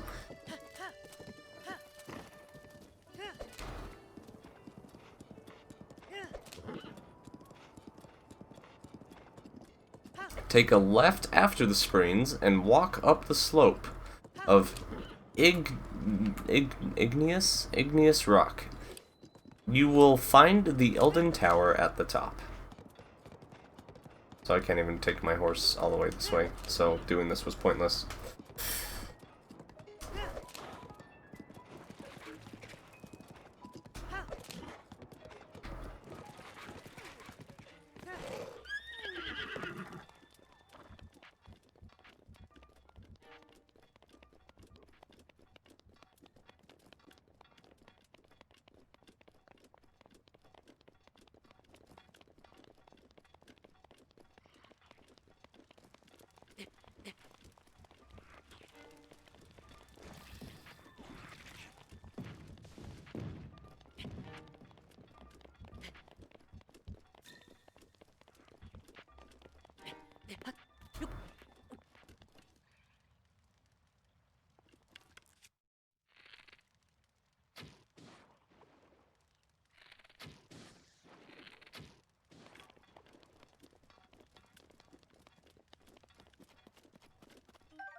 Once you've visited, or once you've activated the Elden Tower is where the next part starts, so let's just go activate it, I guess.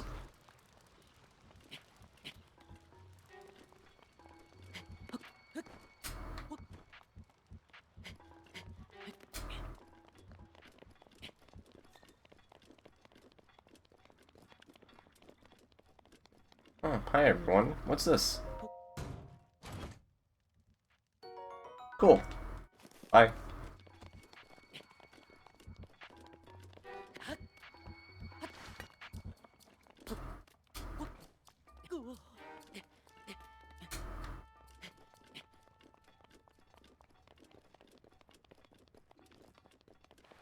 Oh, God.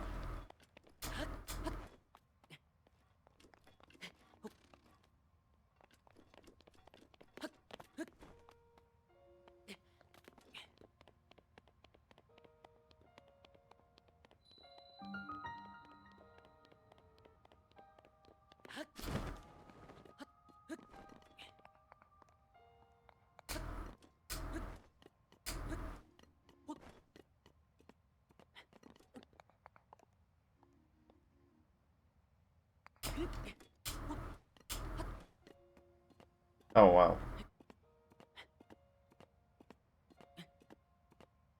Oh, this route to Goron City is gonna be good.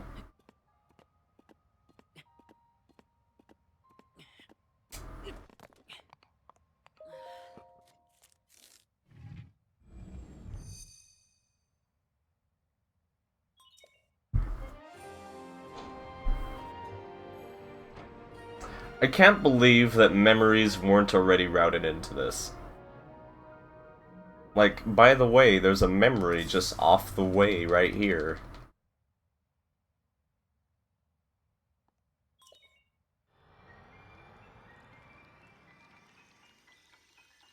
Yeah.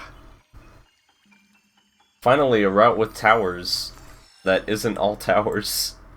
And Hundo. Once you've activated the Elden Tower, glide to the northwest. From this point, you need the Flame Guard effect to prevent Link from being set ablaze by the extreme temperature. Drink one of the fireproof elixirs you purchased at the Foothill Stable, and repeat this whenever the effect wears off. Going through the hot springs will enable you to replenish your hearts when required.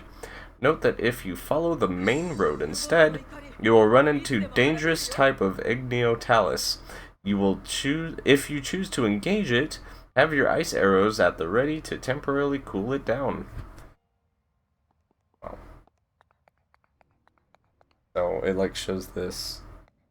The picture shows Link standing here and viewing onwards towards that orange waterfall. So we'll just take that. And Link's on fire.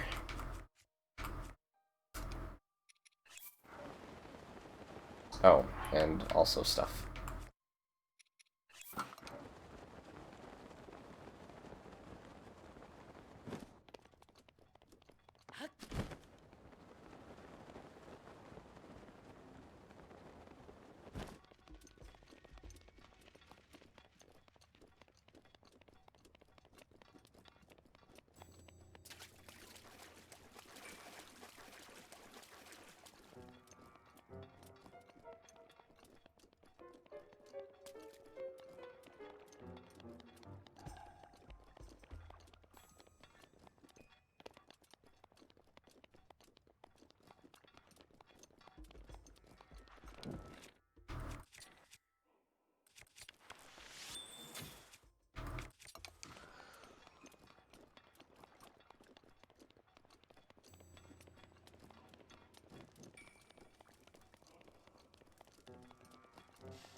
The final leg of your journey takes you through the southern mine.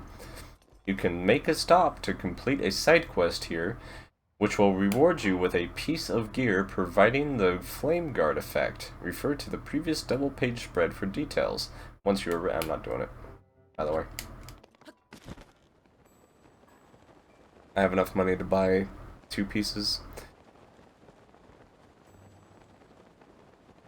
Once you reach Goron City, immediately head to the armor shop and purchase at least 2 pieces of armor that grant the flame. See, it doesn't even matter. It's telling, it would have, if I had wasted my time on that side quest, it would have still told me to go buy 2 pieces of armor.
Have a good night, Dusty. Thanks for hanging out.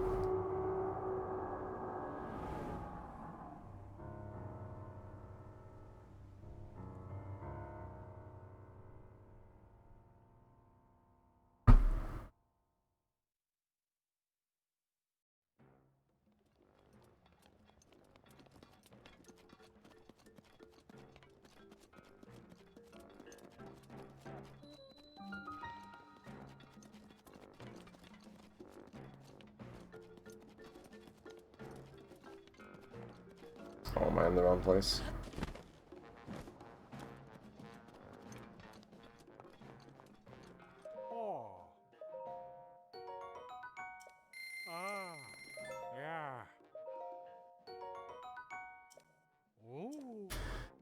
If you can afford the full set, do so. Upgrading it twice via Great Fairies will make you completely fireproof. At this level of resistance, Link would stand on a bank of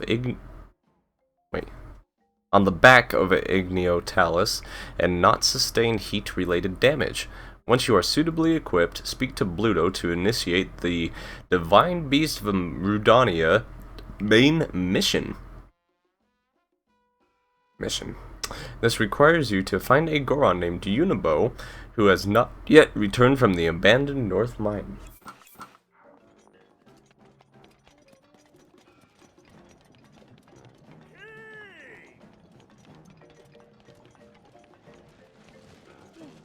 Gotcha.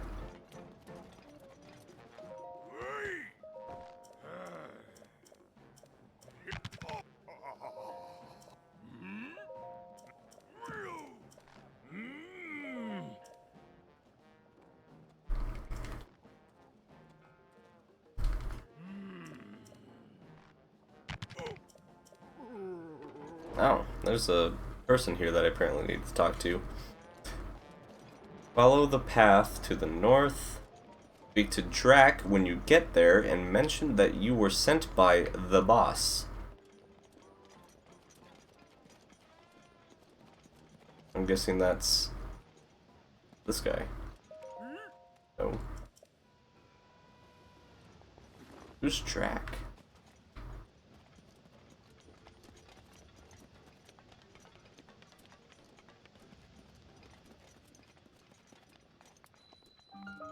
Well, let's do this first.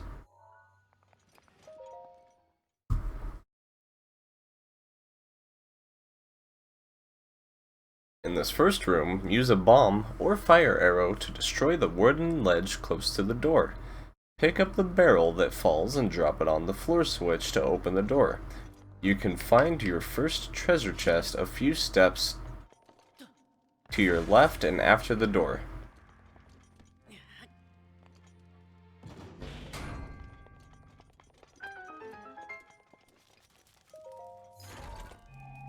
Note that you can alternatively step on the floor switch and cast stasis on it. Okay, thanks, guide.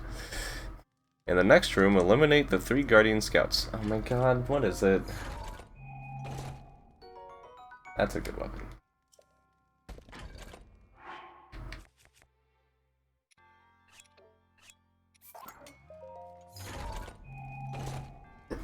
Excuse me.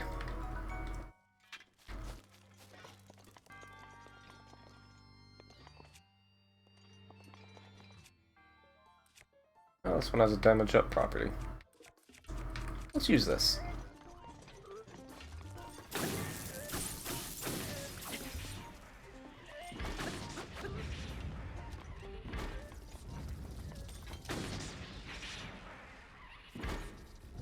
Open up the treasure chest close to the ramp.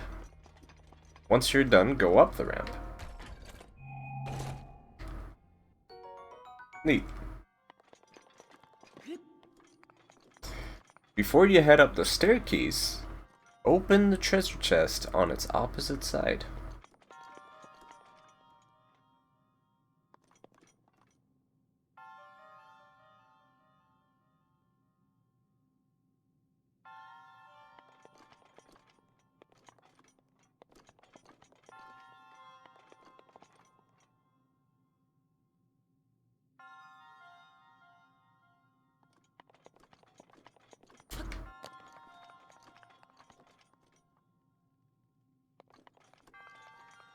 Another staircase?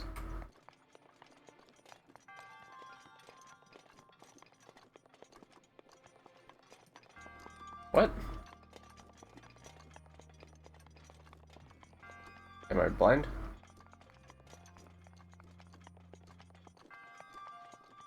Oh. That opposite side. Then step on the floor switch at the bottom of the stairs. At the bottom of the stairs? At the top of the stairs. This will reveal a hanging lantern,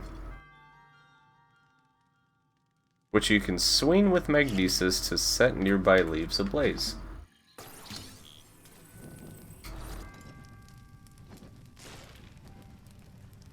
Once the adjacent wooden ledge burns, a metal ball that was on it will fall and roll down until it's blocked by a closed gate. Go around the room until you find a second floor switch.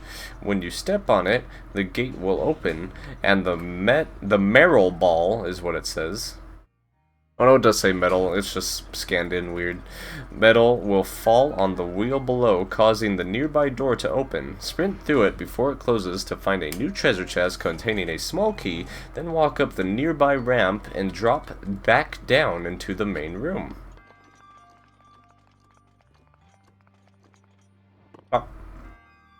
Open the locked door with your newly acquired small key. In the next room, either burn or destroy the wooden ledge, then drop the barrel that falls on the nearby floor switch, or you could stand on the same switch and cast stasis to keep the door open, giving you access to the altar. It's the only way to do it.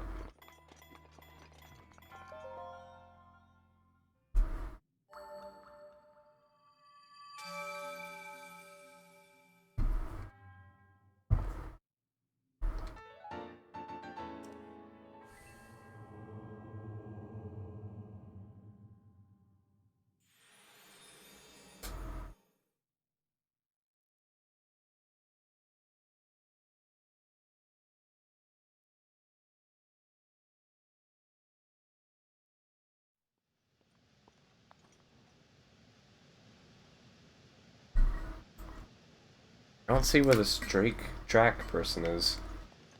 Unless he's at the end of this. Oh yeah.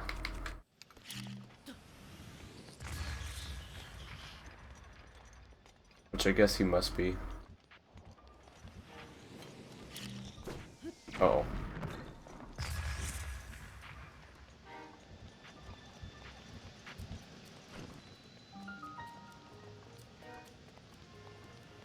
Yep.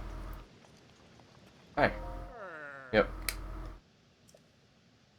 Do you know Unibo?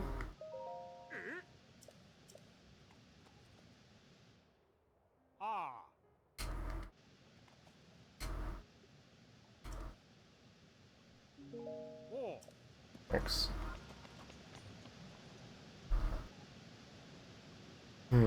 You can navigate this entire area via a series of updrafts. However, you will encounter several enemy outposts on the way, where your opponents often occupy strategic vantage points. This significantly complicates your approach. To make things much easier, you need to use the cannons in the vicinity. Hit the handle to change the cannon's orientation, then drop a spherical bomb in the tube, detonate it to fire. A single direct hit from the cannon is sufficient to annihilate all creatures at the outpost.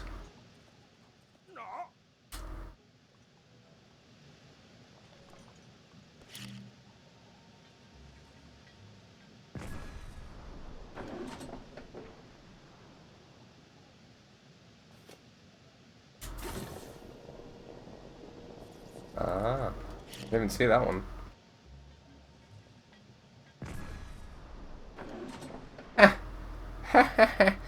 After eliminating the first two groups of creatures to the west of your starting position,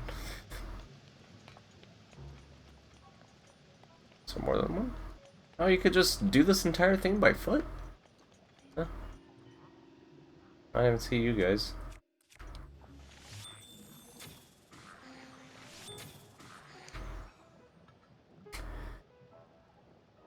Catch the updrafts to the east.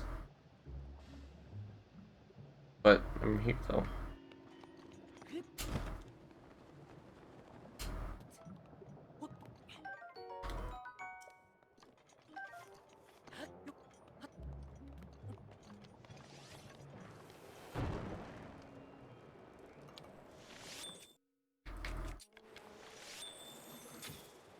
Nice shot.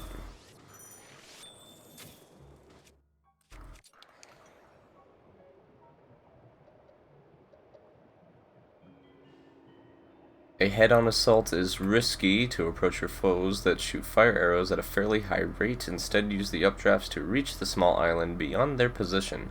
A cannon here will enable you to defeat both groups of monsters. Except, oh, these ones? Oh. I already defeated it, though. I guess I'm a fraud.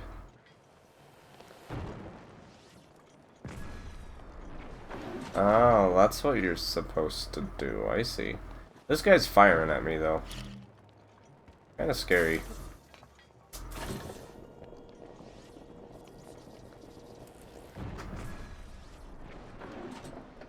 That's pretty radical.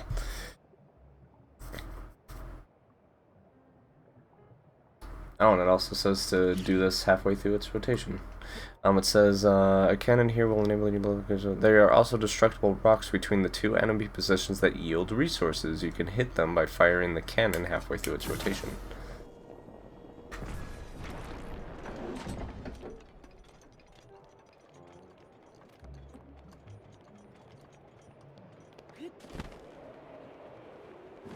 Ooh, resources.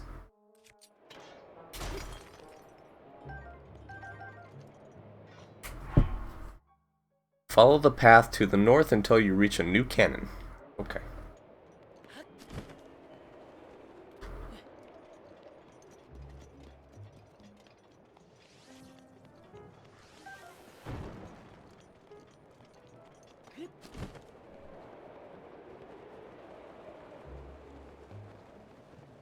That was a weak-ass updraft.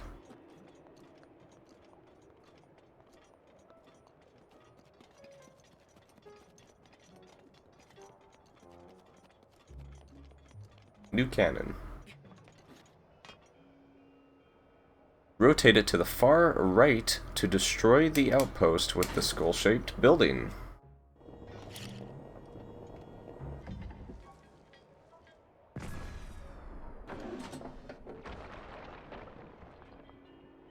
To topple the 2 lookout towers, you'll need to fire the cannon midway through the rotation once again.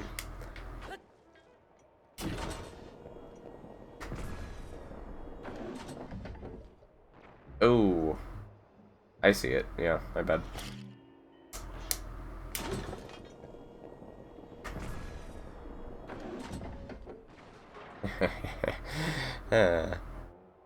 Once the path is clear, head to the next cannon in line to the southwest.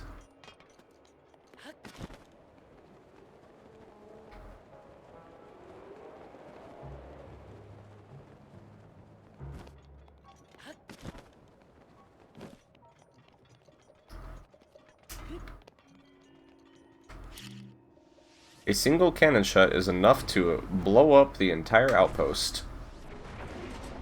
That's amazing.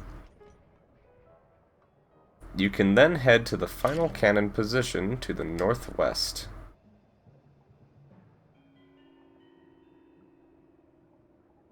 You will need to climb to reach the top of the... What?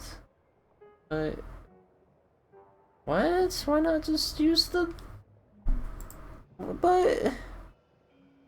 Are you serious? You're... Oh my god.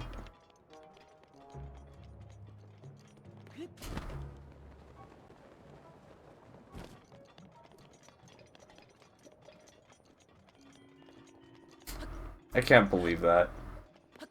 That's ridiculous. Give me this. I don't want it.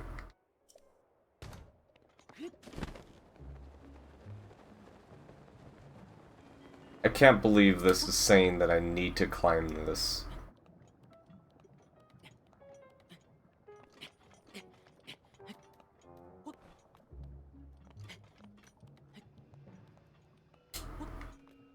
Uh-oh.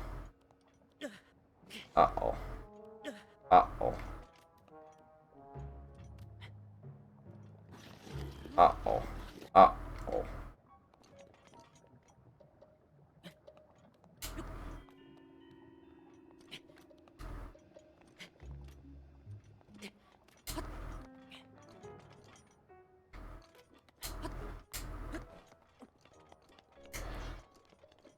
Drop a bomb in the pipe to load the final cannon. Then, hit the lever and be ready to open fire during the cannon's rotation. As soon as the bore is aligned with the destructible rocks that block the entrance of the cave in the background, detonate your bomb. Once the projectile hits home, head over and speak to Unibo inside the cave. Don't forget to open the treasure chest before you return to Goron City. For example, by warping to the local shrine.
Guess I should have done that first. Once I had to speak to Unibo first. Doesn't matter.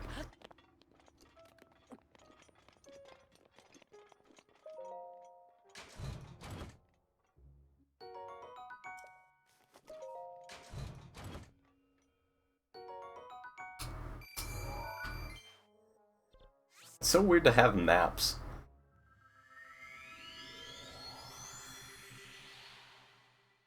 No, there's DLC for the game that lets you change the language. That was like their second update.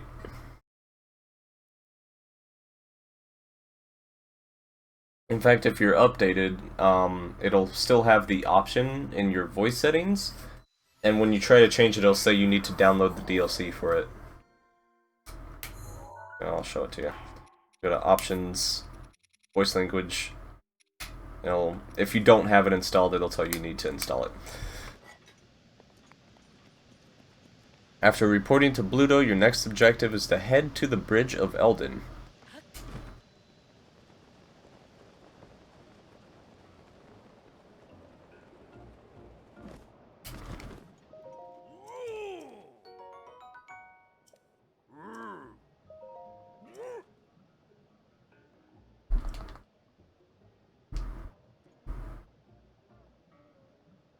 Oh yeah, you probably wouldn't have updates, I don't think, either. I'm not really sure how that works. Yeah, the DLC is definitely worth it. It was really good. And there's multiple DLCs.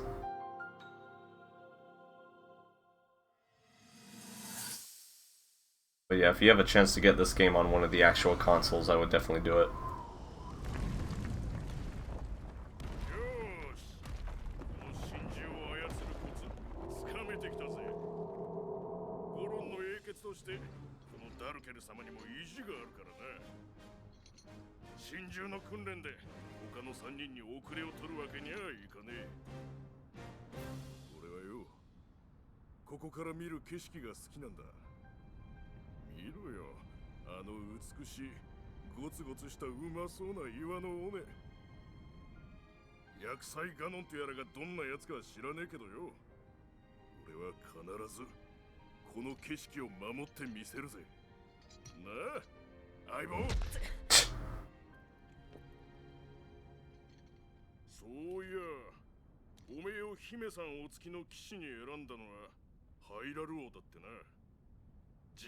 Oh, we still have to go through all the memories, dude. Holy crap, I'm gonna be up late.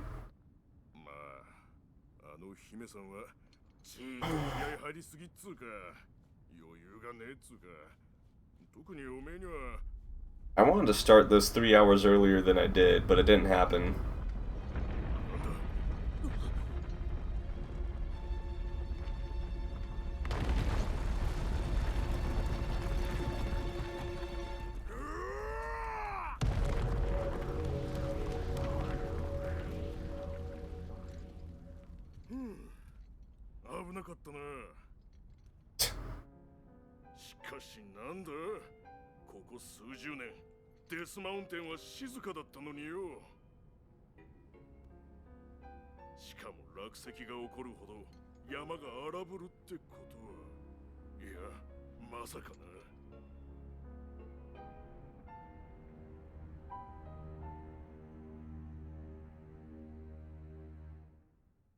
The boss, yeah.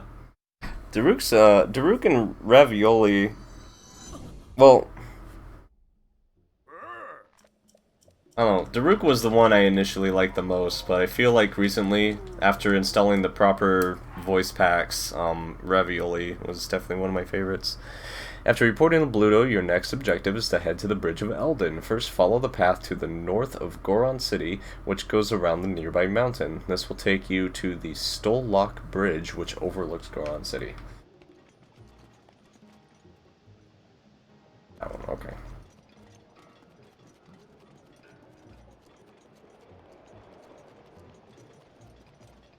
Yeah, I really wanted to do DLC 2 with this too, but that'll be another challenge for another time. Mostly because the updated version of the guide is not something I yet own.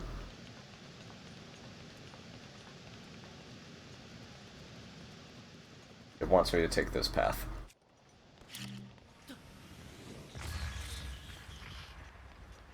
I think it wants me to take this path? It says it wraps around the mountain.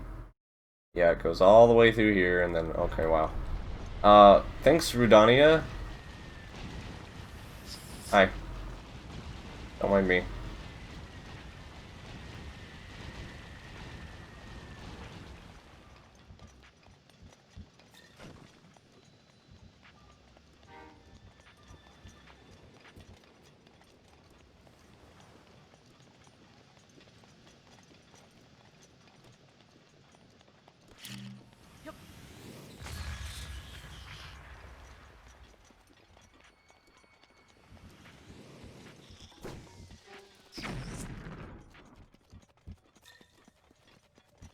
I didn't even know this path existed, honestly.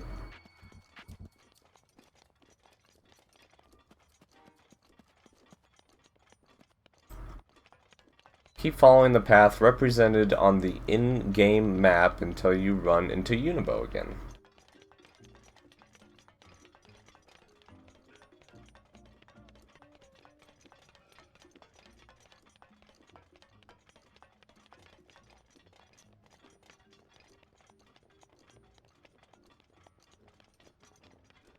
I'd take the minecarts if it didn't say, follow the path on your map.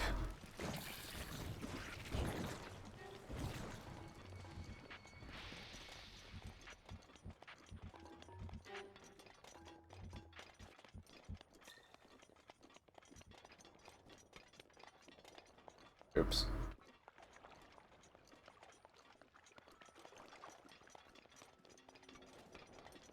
I guess it technically follows the path. Not really. It does go off path.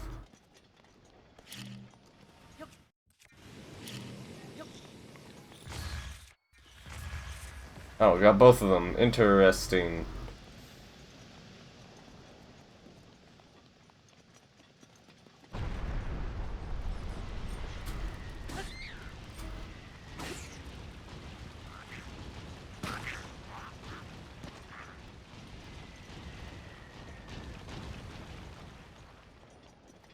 Oops.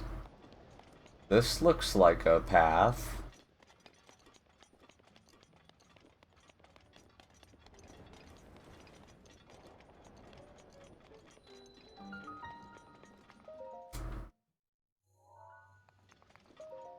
Yeah, you'll feel like that.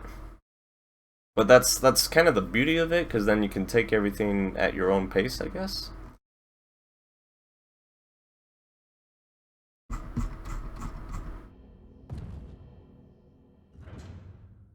Takako. The shrine is located blah blah blah. Drop onto the central pit and wait until the platform's upward movement launches you into the air.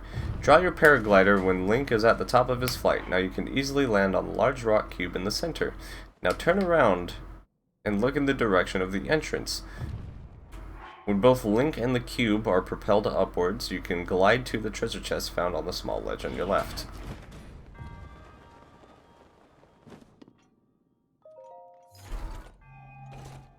After you have opened the chest, head back to the top of the rock cube. Now, when it is next launched in the air and reaches the apex of its course, the green crystal bean in contact with the device on top of the ceiling casts stasis on the rock cube. When it is blah blah blah, stasis on the rock cube, this will keep the gate open for a few seconds, giving you plenty of time to glide to the exit without having to worry about short timing window during which the gate is normally open.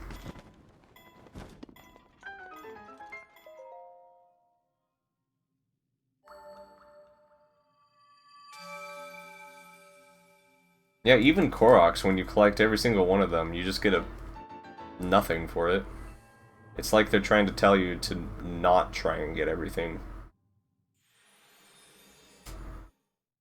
That's one of the few things where the game doesn't actually reward you for getting every single thing of it.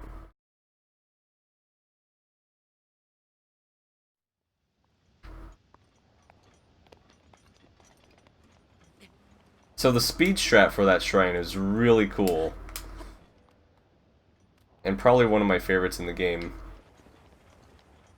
Anyways.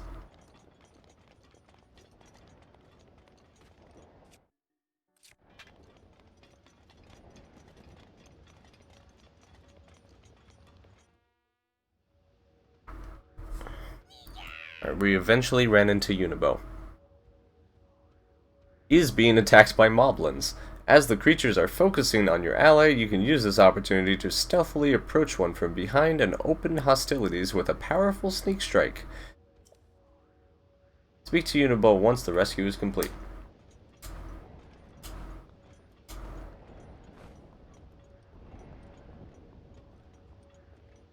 Yeah, but one's looking right at me.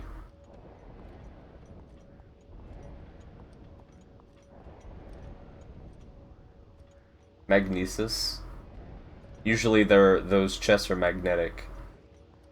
Oh, the game lied to me again. Unbelievable. Wow, did you see that?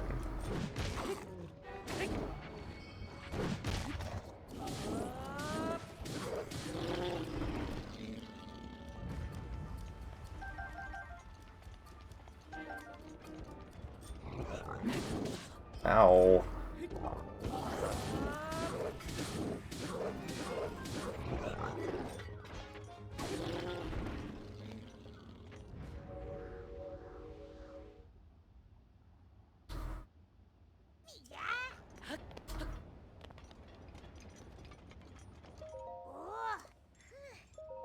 With Unibo inside the cannon, use the same method as you did back at the abandoned North Mine. Drop a spherical bomb to load the cannon, and hit the lever to initiate the cannon's rotation.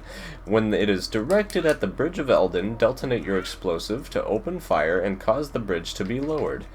Cross it to trigger a cutscene.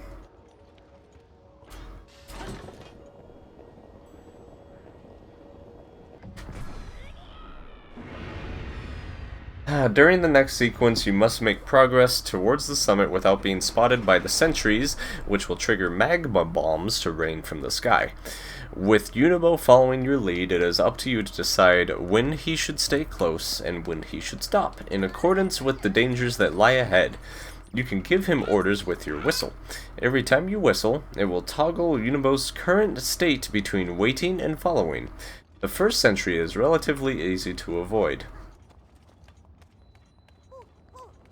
Follow it as it moves away from you and take shelter under the large rock that extends over a portion of the road.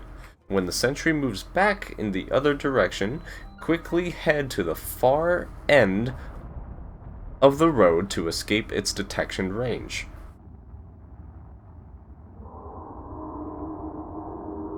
Oh, this is gonna be fun.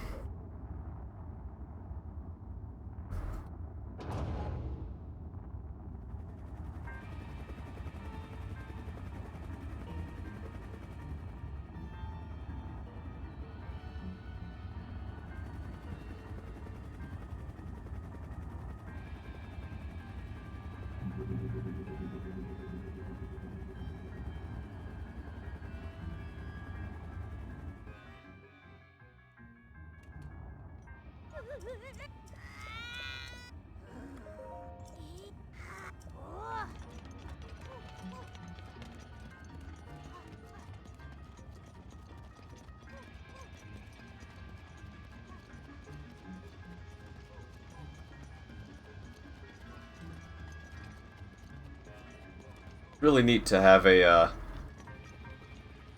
map.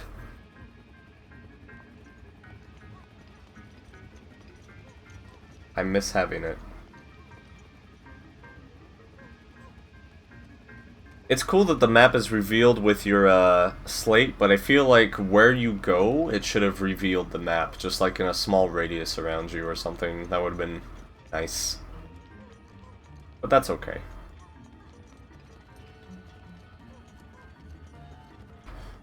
When you reach the next sentry, whistle to tell Unibo to stop moving, then climb the cliff on your left. You will find rock boulders at the top, which you can push so that they fall on the sentry, destroying it instantly. Return to the path below, and whistle to call Unibo. You will need to push a boulder or two aside to clear the way for him.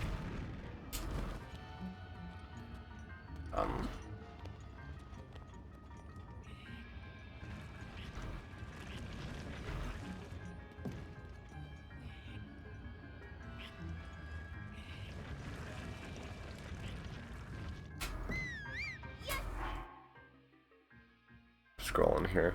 When you reach the cannon, drop a round bomb to arm it, then hit the lever once to rotate the device to its leftmost position. Unibo will hit the Divine Beast when you detonate your bomb.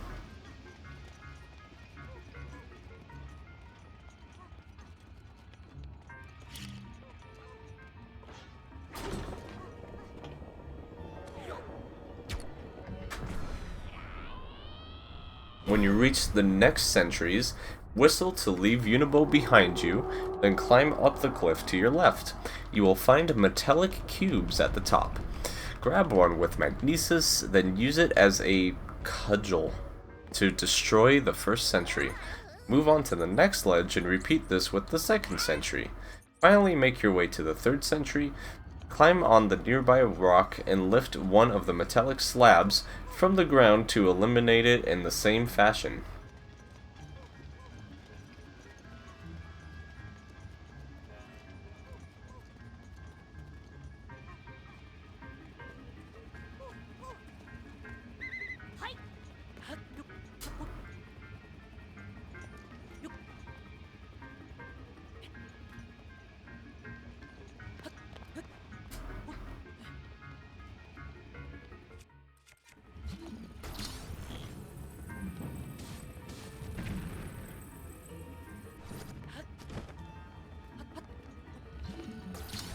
Wait, did it say to destroy this sentry?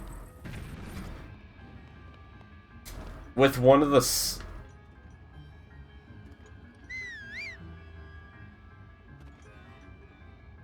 It wants me to destroy this sentry up ahead with one of the slabs.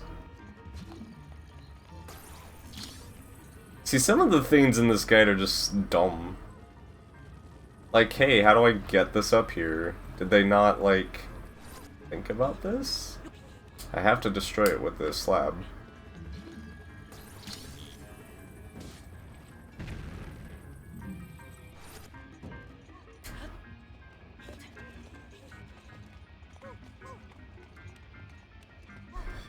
Take a metallic cube with you and keep following. Oh, for God. Can I reach this from here? Nope.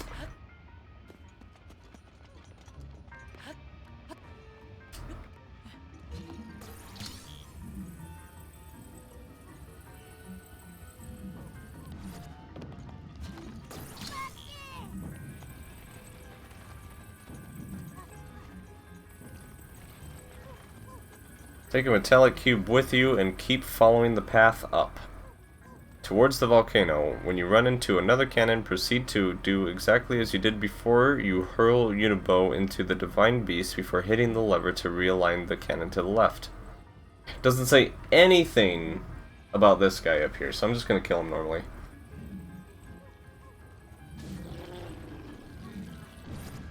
As normal as possible.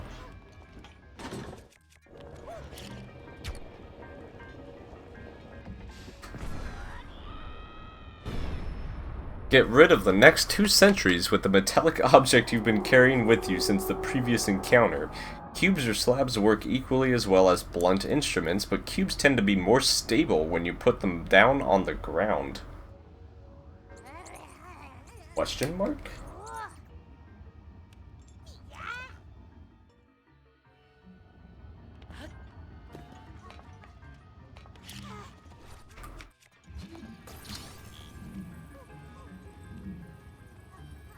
Is this where Lou got his idea from?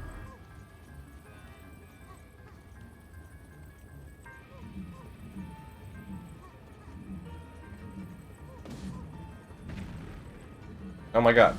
Oof.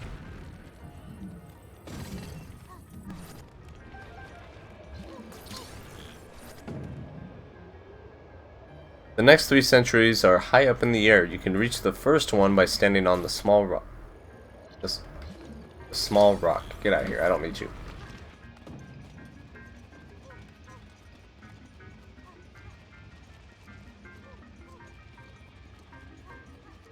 The other 2, on the other hand, will require you to use the metallic cubes lying on the ledge to the cliff down on your left. Oh.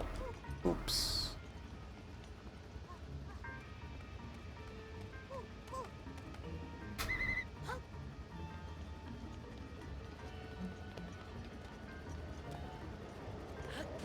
It's okay, close enough.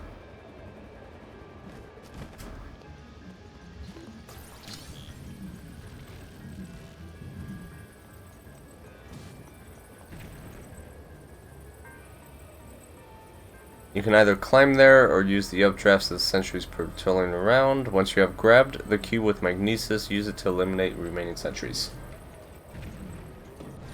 Oh, whoops.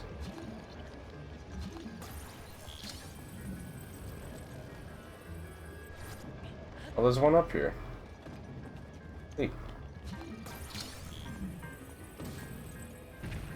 The final cannon is protected by a few enemies. Catch the updrafts and land on the cliff to your left. Grab one of the metal boxes. I can't believe this is actually the guide right now. Oh, for fuck's sake. More stable, my ass. Grab one of the metal cubes with magnesis and use it to bludgeon the hostiles into insensibility. What the... Once the dust settles, rotate the cannon to the left and activate it with a bomb strike to strike the Divine Beast.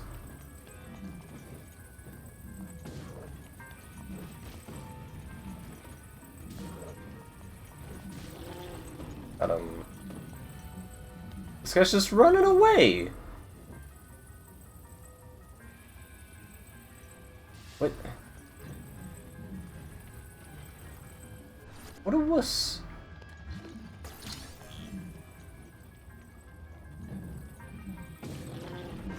The hell out of here. I have to go get Unibo. The guy didn't say about getting Unibo back.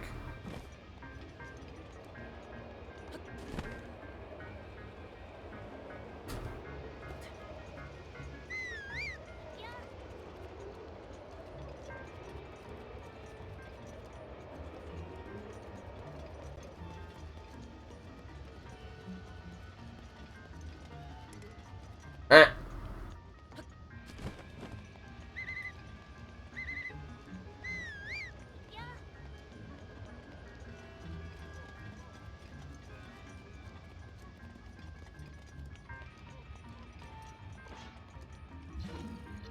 I could have thrown a bomb in. It's fine.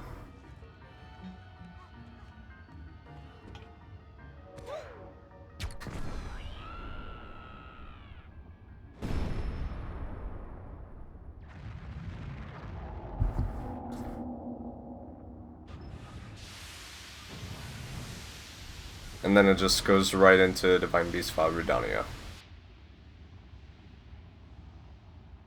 I didn't get a lot of chests from this, so this will be interesting. In my casual playthrough, I mean.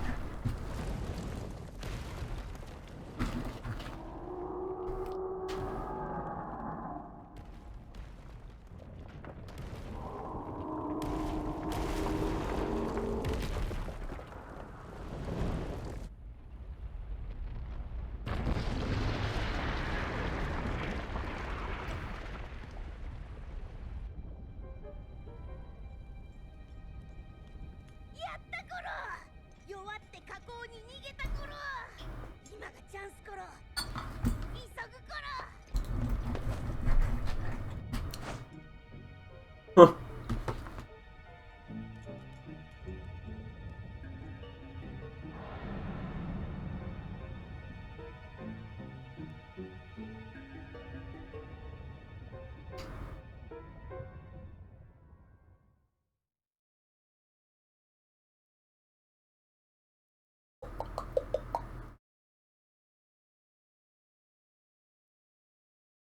From your starting point in the dungeon, turn around and run in the direction of the Divine Beast's tail to open your first treasure chest.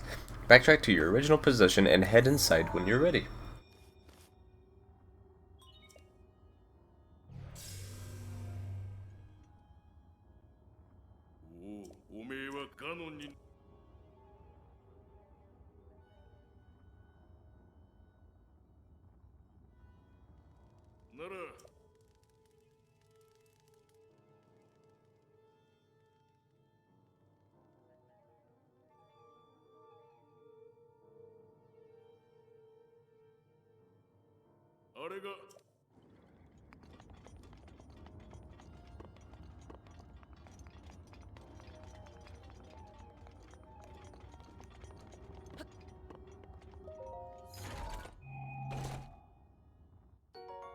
I'm serious.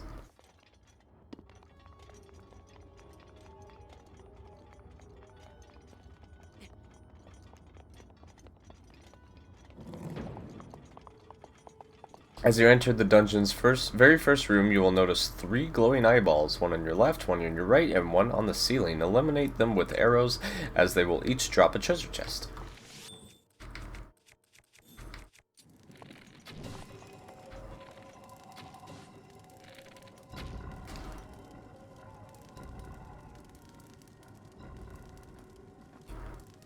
One of these contains a torch.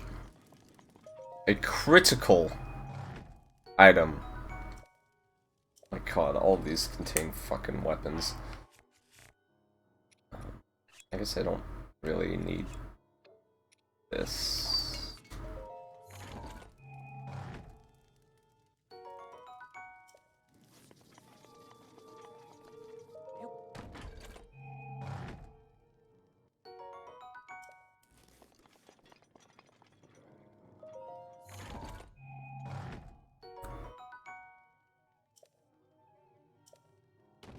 Right. This is apparently the critical item for this dungeon. Light it up with the blue frames at the entrance to make it easier to see your way in darkness. Oh, that's a good idea. I don't know why we don't do that in speedruns. 5th, 6th, and 7th treasure chests. Use your torch to light up the lantern by the barred gate.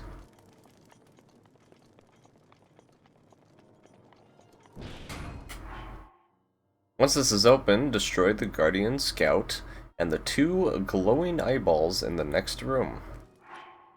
Okay.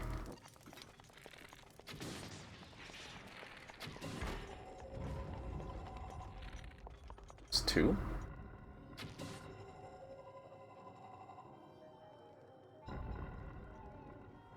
There are 2 further eyeballs on your right as you go through the gate. When you have dealt with all of them, open the 3 treasure chests. Okay. Ace is here. Your friend Asarinos has started watching. That's you.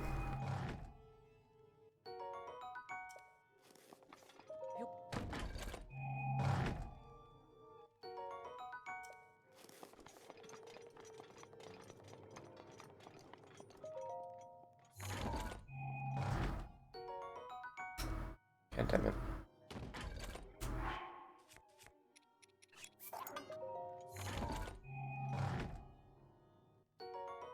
Light up your torch via the previous lantern. Then head to the far corner of the room to find an unlit lantern.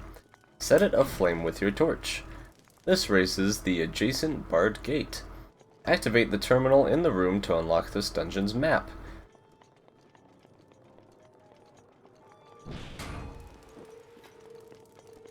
And to flood the Divine Beast with light.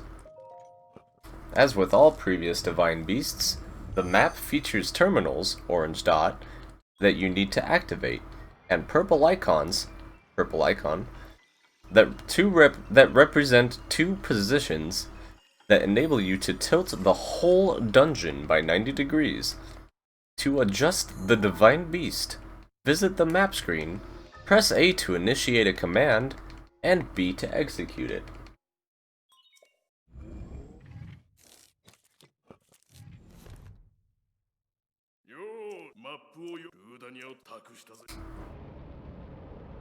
First terminal.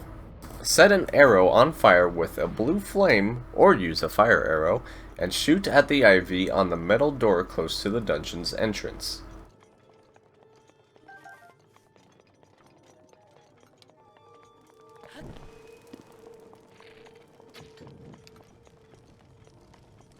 Can I get this back? Aww.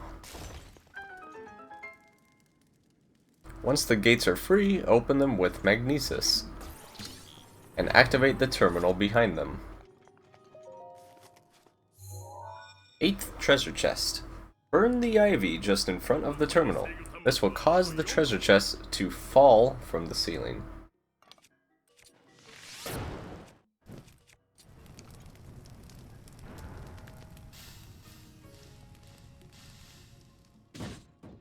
Okay.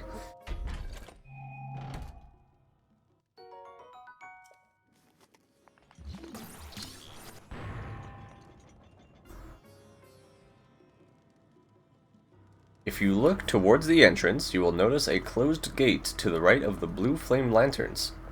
You can see an unlit lantern. Ah. Through the hole in the gate, light an arrow with the blue flame, and then fire through the opening to set it ablaze.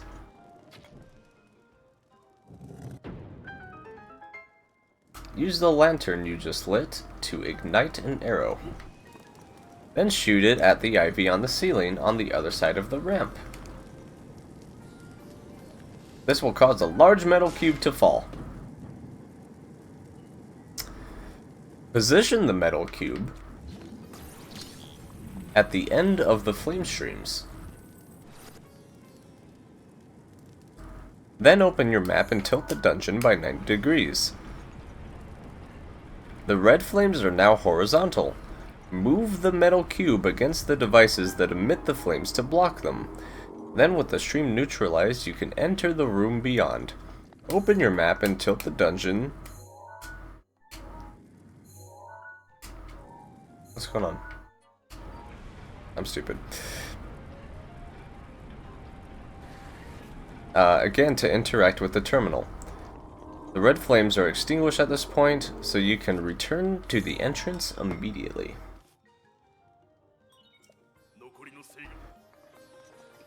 Light the torch with one of your blue flames. Then stand against the wall opposite of the metallic gates, beneath the long beam that runs diagonally across the room.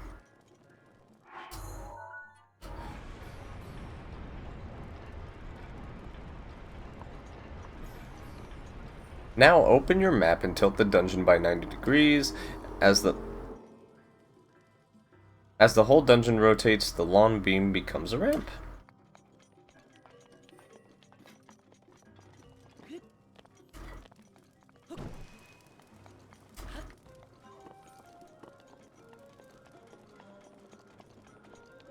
That's pretty crazy, dude. Jog all the way up to the top of the ramp. Do not sprint, as this will extinguish the torch's flame. Once outside, turn left.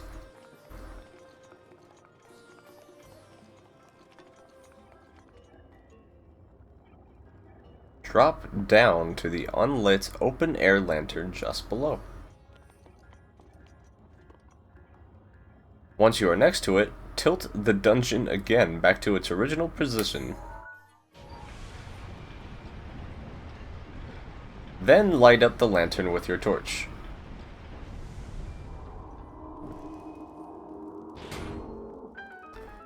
Lighting the torch will release an orb that rolls down the nearby cage track. Follow the orb until it stops.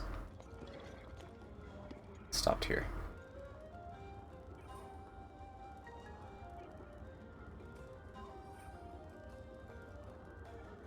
Sorry, I lost my place. Wait, where did it say this? Look down from the top of the rafters. Oh, then tilt the dungeon once again. Okay. After the dungeon's rotation, the orb rolls down to the bottom of the ramp. For now, do not follow it.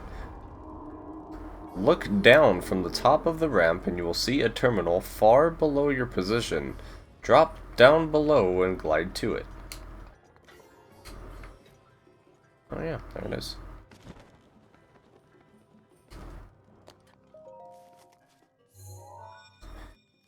Once you have activated it, return to the base of the long ramp where the orb awaits.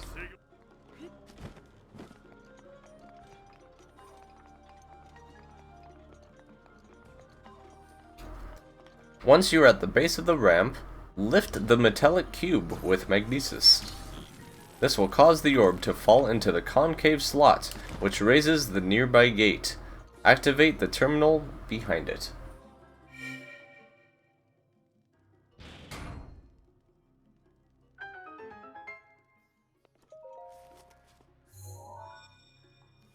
Open your map and tilt the dungeon back to its horizontal position and return to the entrance.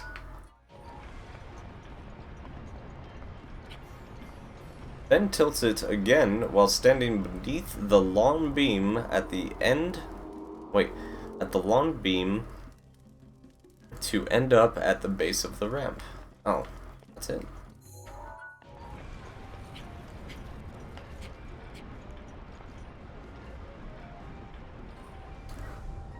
Run to the top of the ramp and drop down to the open air lantern that you lit up a few minutes ago. Okay.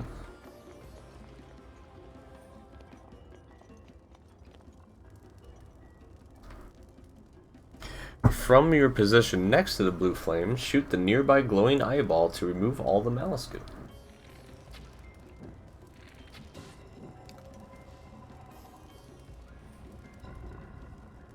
Take a few steps forward on your current ledge, and you notice a second glowing eyeball underneath the next ledge.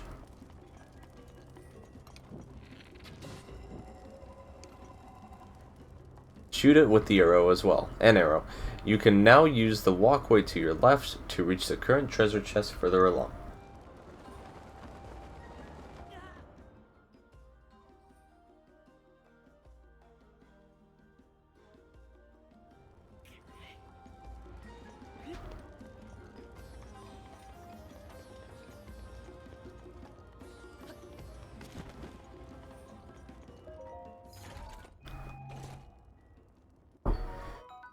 From your position by the ninth chest, stand against the small wall that separates the ledge from the walkway.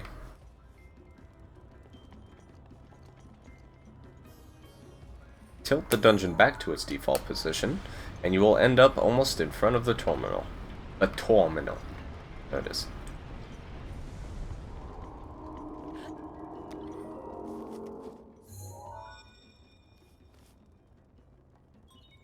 With all the terminals activated, you are now free to approach the main control unit, just below your current position.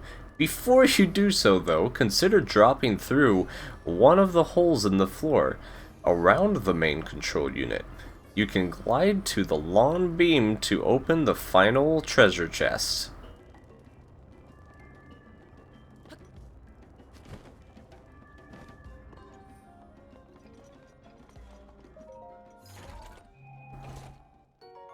Oh my god, there's so many knight's bows!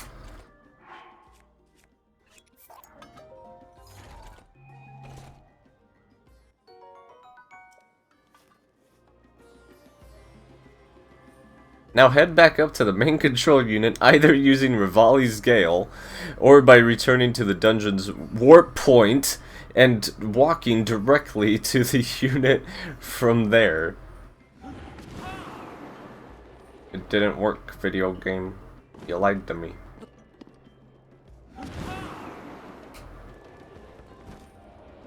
I guess I should have used the warp.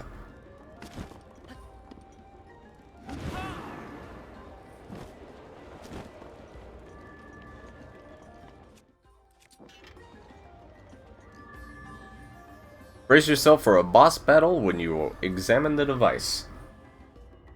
Alright, I'm gonna read this. As long as Fireblight Ganon has over 50% of its health remaining, it will focus mostly on melee attacks. This boss often performs a swift, sweeping attack. This is very short wind-up, so be on your guard. Perfect dodge, or perfect guard, as soon as the creature's elbow is level with its back. Then follow up with a strong counter. Backflips are a safe option, as they will put you out of range of the blow if you miss the perfect dodge / flurry rush timing window. Fireblight's vertical sword slash has a longer preparation time. Side hop or perfect guard precisely as its left hand moves above its eye or when the palm is fully exposed. You can then retaliate with your best weapon. The third melee technique is a swirling attack that completes 3 full rotations. Only one hit can be blocked with a shield, so you really need to perform a perfect dodge or perfect guard. The window of opportunity for this is approximately 3 seconds after the monster starts charging the attack. Why is this one so detailed opposed to the other ones? It takes practice to master the timings, as there is no visual cue telling you when to execute your defensive move. Question mark. As a rule, though, backflips tend to be preferable, as they put you out of the sword's range if your input is too hasty. Your enemy has a final trick up its sleeve in the initial phase. It throws a volley of fireballs at you. You can dodge these by sprinting away or by executing a side hop. The most effective way to defeat Fireblight Ganon is to Ganon's first stage is to focus on melee combat. Perfect dodge its assaults and follow up with flurry rushes. The rest of the time, strafe around your enemy and maintain a steady barrage of melee attacks. You can often flank it, as it unleashes a blow and deal large amounts of damage completely unpunished. However, try to remain relatively close to the main control unit rather than the arena's edges, as a single hit could propel you into the lava. If you struggle with melee combat against this powerful foe, consider shooting arrows at it instead. Whenever you manage to hit the creature's blue eye, it is temporarily stunned, enabling you to follow up with a quick combo. This can be repeated multiple times. Interesting.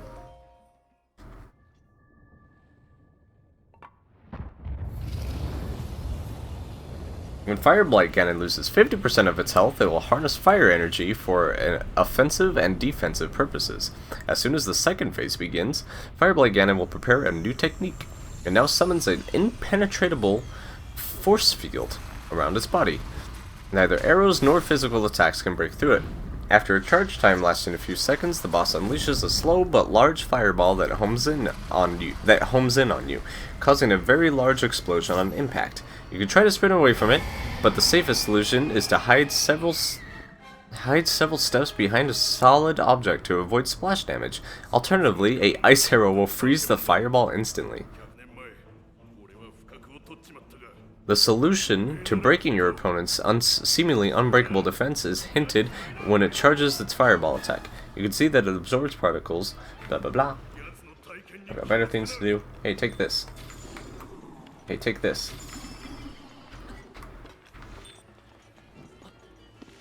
Really?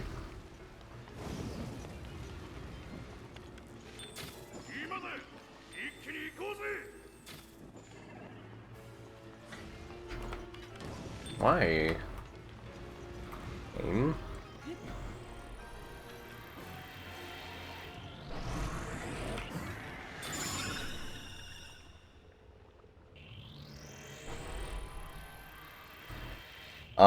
Throw the bomb at your opponent during the stage and it will be admitted through the force field, at which point you can detonate it. This will stun your target, enabling you to run and perform your best combos.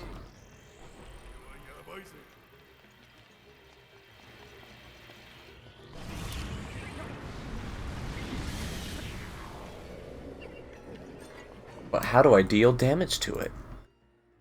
In this phase, the boss's small fireballs are replaced by a large projectile identical to the one employed during the force field sequence. Take shelter behind a solid object to avoid the blast. Alternatively, you can freeze the fireball with an ice arrow to eliminate the threat instantly. Fireblight Ganon's melee attacks work identically in the second phase, though they now leave fire in their wake or at the point of impact, making them more dangerous. However, the timing window for flurry rushes or parries remains unchanged. Using the counter opportunities and harassing your enemy at very close range, strafing in a circle at all times is still the most effective strategy. If you wield suitably powerful weapons, this fight can end surprisingly quick. From time to time, Fireblight Ganon will target you with a red laser. Once the charge process is complete, an energy beam will be fired. Perform a perfect guide precisely as it is about to hit you, returning it to the boss. This will inflict damage and offer an opening for melee combo.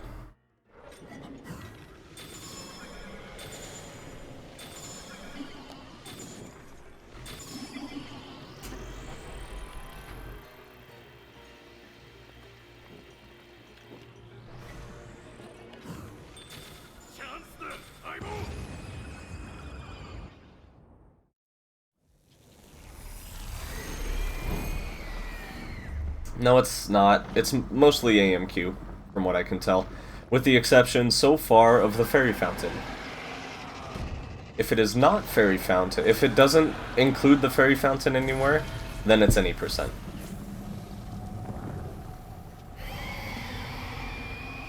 I mean, I guess it could be MSD.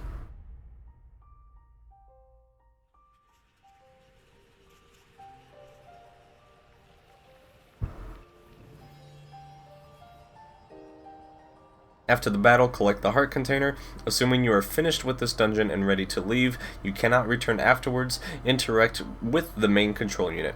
Once outside, you will receive Daruk's Protection, a power that offers complete protection from attacks while you guard with ZL, with a cooldown after every 3 uses. Don't forget to speak to Bluto to formally complete the quest and to open the treasure chest on his throne.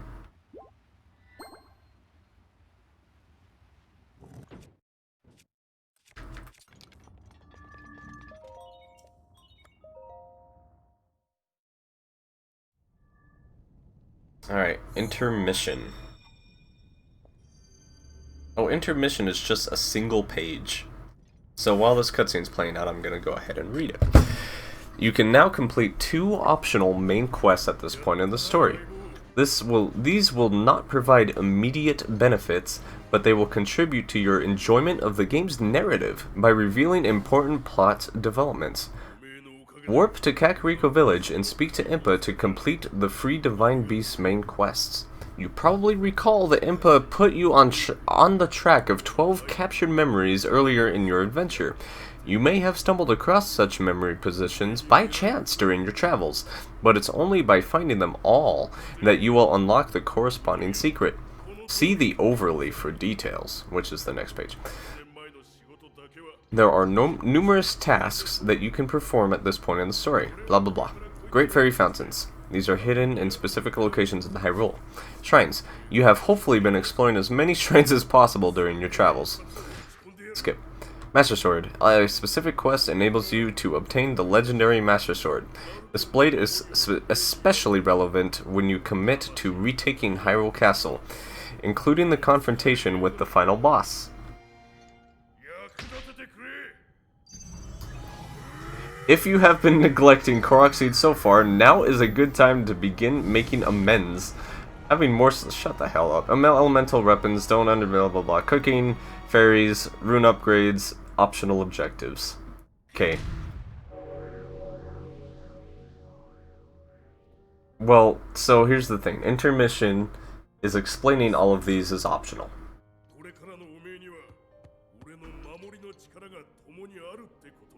So the ones I am... Well, so on the next page, it specifically goes into details about captured memories. At the beginning of the game, Impa gave you the task of finding 12 locations corresponding to the memories that appear in your album. However, it is only now that with a well-developed link and a much better knowledge of Hyrule's landmarks that you are in a position to complete this quest. We have numbered these locations based on the order of pictures in your album from left to right, starting with the blah blah blah. If you find all 12 and return to Impa, she will show you a painting that offers a clue to the 13th memory. So I have to go get all the memories now. Yeah, so the memory segment is just a single page. It's 2 pages, technically.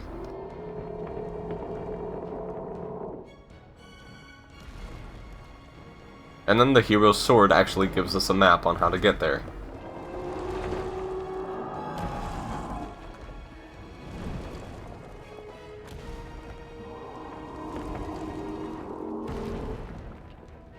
And it tells us to activate Woodland Tower. Okay, so in terms of the guide in terms as far as the guide goes, we're gonna do all the memories. There's no specific steps on how to get there, though.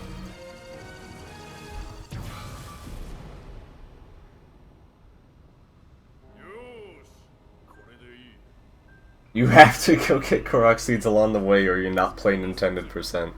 Yeah, but so here's the thing, right? It says now's the time to make amends.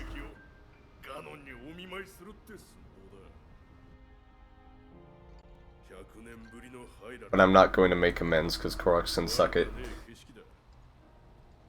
どうやら我がふるさとも健在みてえだな。大厄災の後、ゴロン族はどうなったかね。I will get one Korok seed.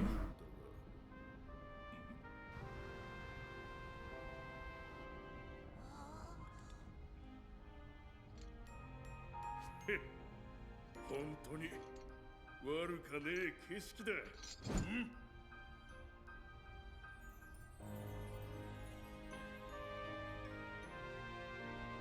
I don't know. I need one. Oh fuck, you're right. And you are right. Korok seed. Yeah. All right. So I'll get 2 Korok seeds. Because now's the time to make amends.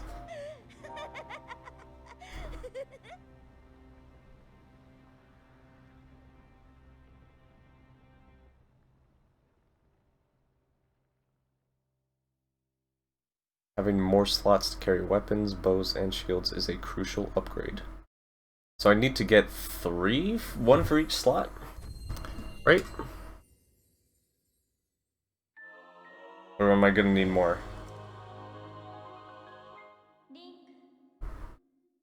I don't know the upgrade tiers for Koroks.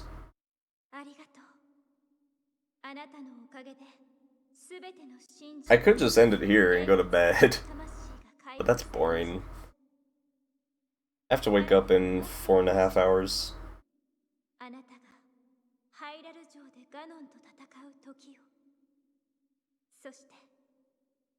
I have 5.5 hours. I lied.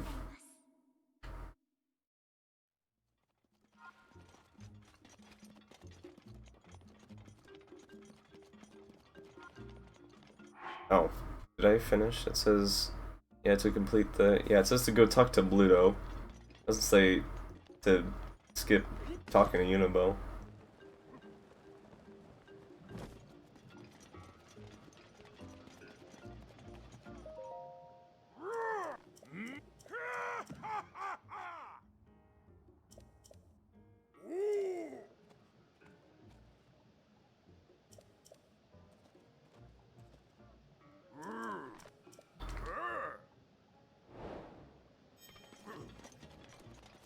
Okay, well, I'll go through each one of these things and we'll do one of each optional thing then. Oops.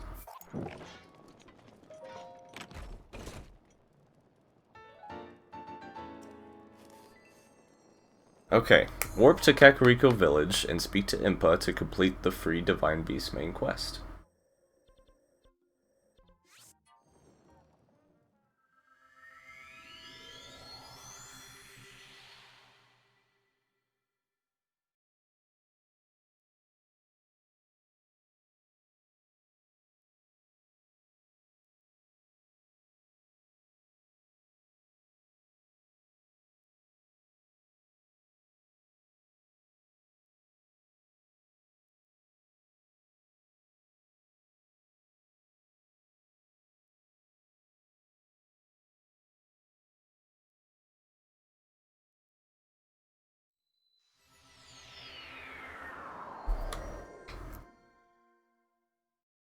Oh, yeah.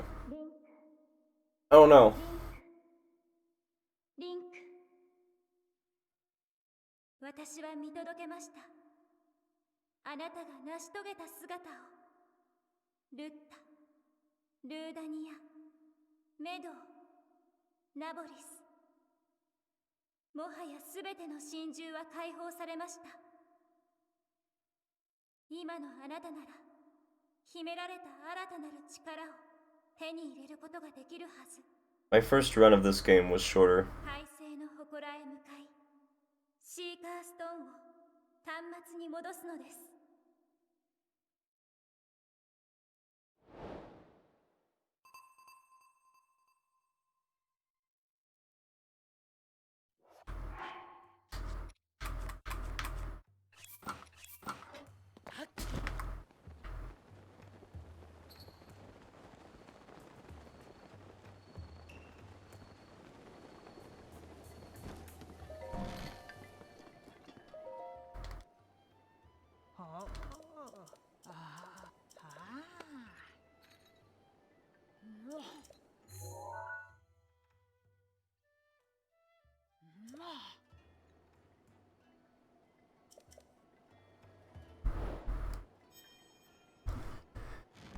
You probably recall blah blah blah. You may have stumbled across these memory positions by chance during your travels, but it's only by finding them all you will unlock the corresponding secrets. See the overlay for details.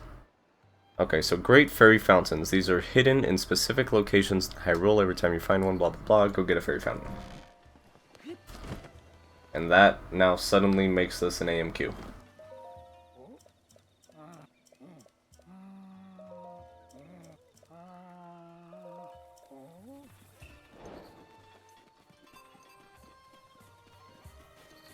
Yeah, I'll need to talk to her again. Oh my Gales.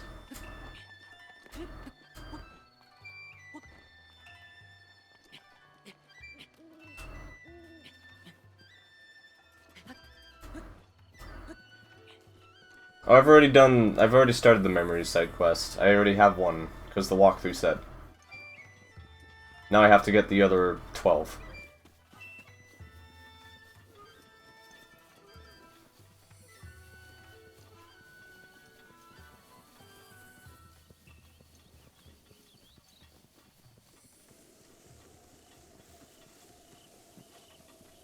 Oh, there's actually a fairy segment about this. So grab. I got fucked. Your ability to bring Link back from the dead makes fairies extraordinarily valuable creatures, particularly for tough challenges such as the game's final quest. Fairies are most commonly found around Great Fairy Fountains, but you can occasionally reveal one by cutting tall grass. Charged two-handed sword attacks work well for this purpose.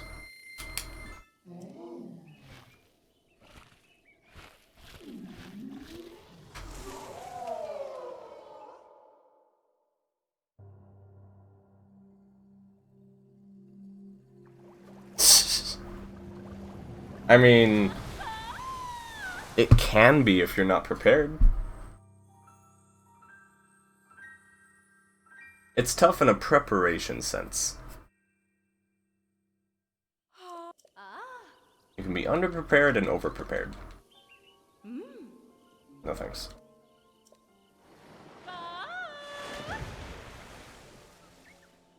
Okay, I'm just gonna get one Korok seed. By the way, I'm not gonna go crazy.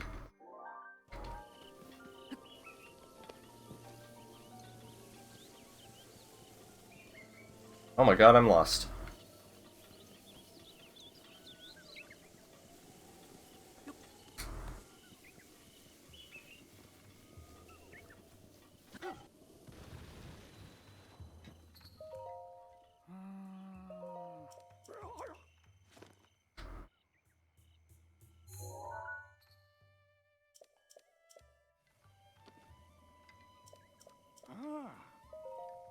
No, I saw. Oh no.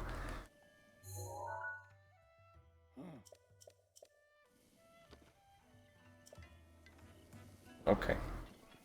I guess we'll run and grab that really quick. May as well.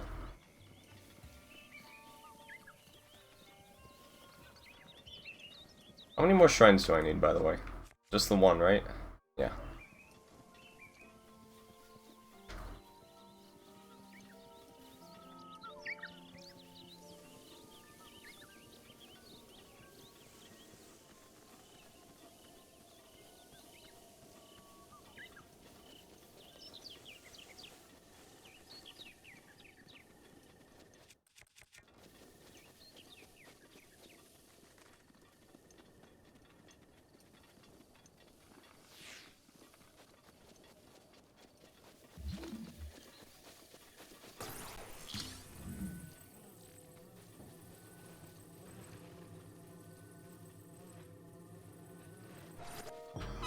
Look at the Korok.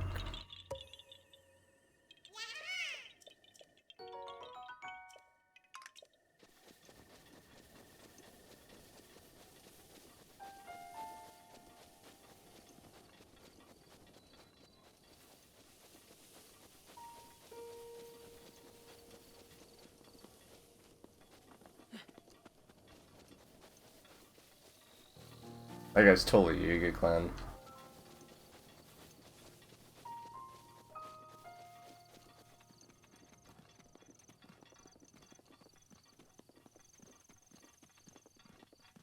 I still find it really weird that the guide wouldn't have anything about going to go get these memories. It just gives you a map of their locations. I guess that's kind of the point.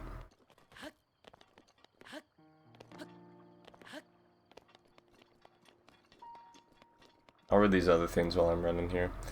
Shrines. You have hopefully been exploring many shrines as possible during your travels. See page blah blah blah. Trading their spirit orbs to yield for additional heart containers will make a real difference in the run up to the conclusion of the story. Stamina vessels matter mostly for world exploration, but this is also very important as you have yet to visit entire regions with many landmarks, quests, and confrontations that you have yet to experience. An extended stamina wheel has combat applications as well, enabling you to increase the duration of charged attacks performed with two-handed weapons.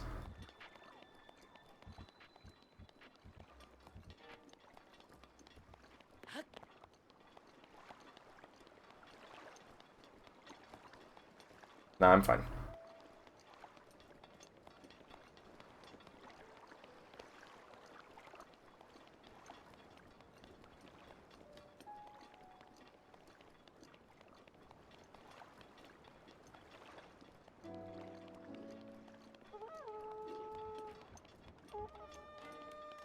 Don't poke me.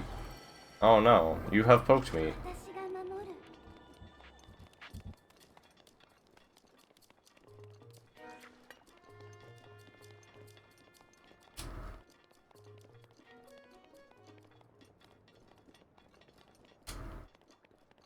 This is as the walkthrough has said.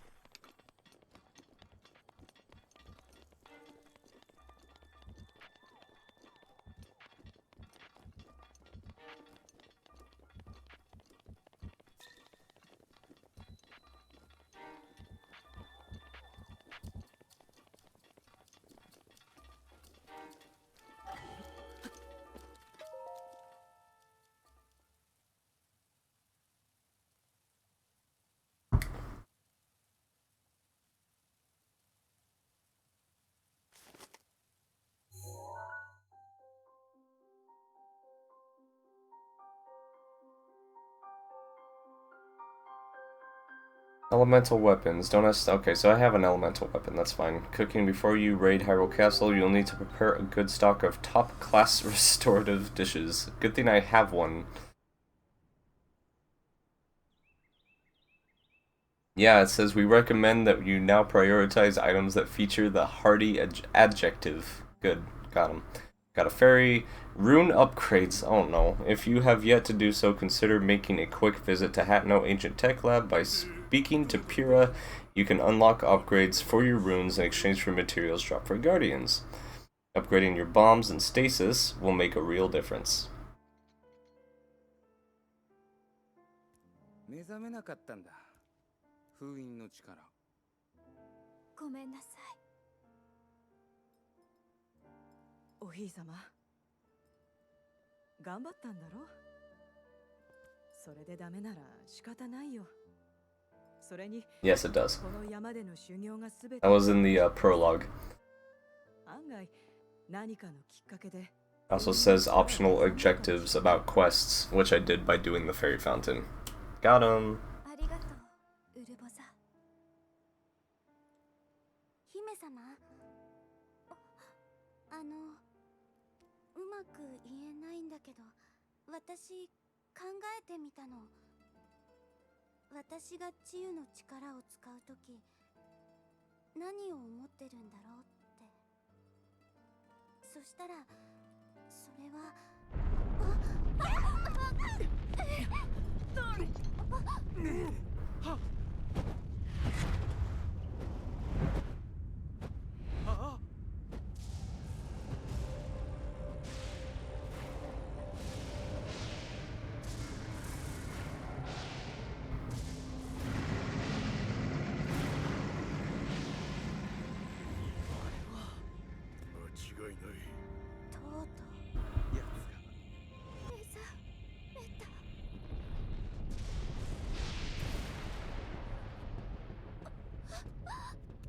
丈夫だ姫さん。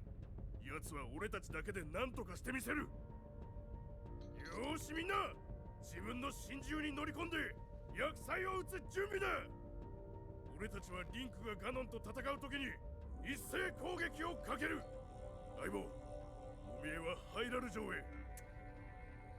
しっかり援護してやるから、思いっきりガノンの野郎をぶちのめせ。さあ、お姫様。あんたは安全なところへ。いいえ、私も行かせてください。何もできないかもしれないけれど、せめてみんなと一緒に。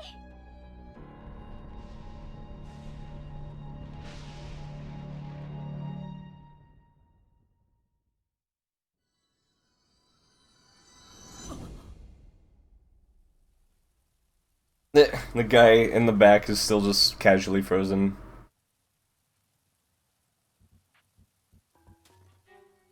Huh? Okay.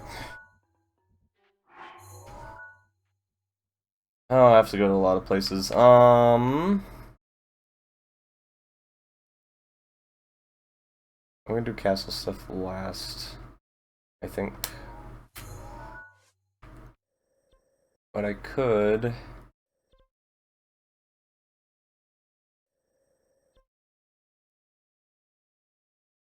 Yeah, let's do this. I'm trying to think of the straightest path based off of shrines I've already touched or dealt with.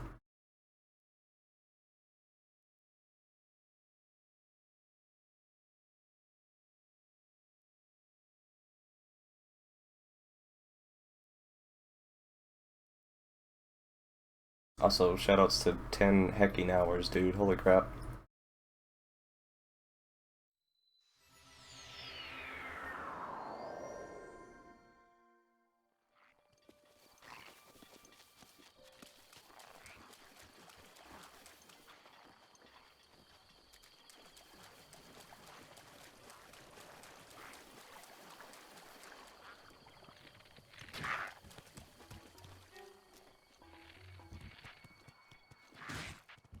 Ow.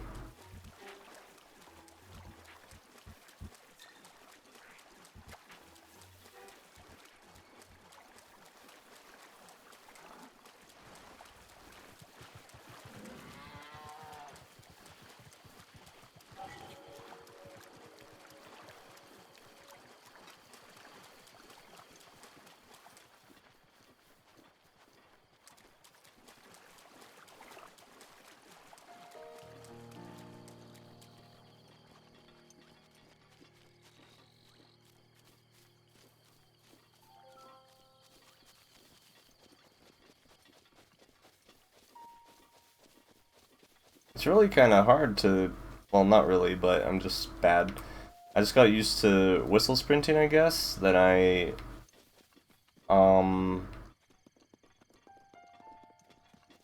constantly running out of stamina because of it.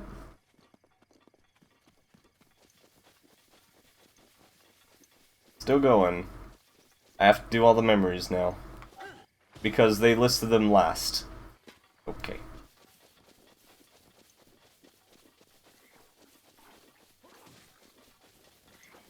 That's what the guide said.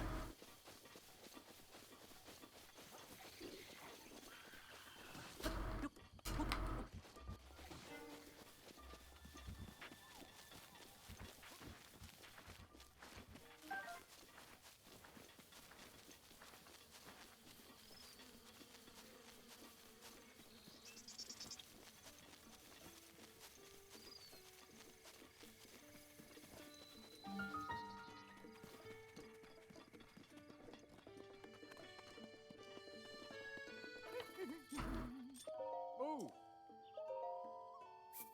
Hmm?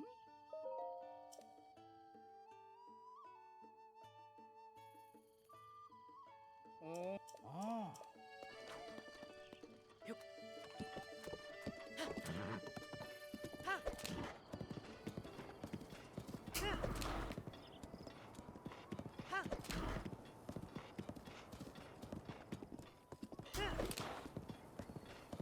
Wow, that girl got fucked.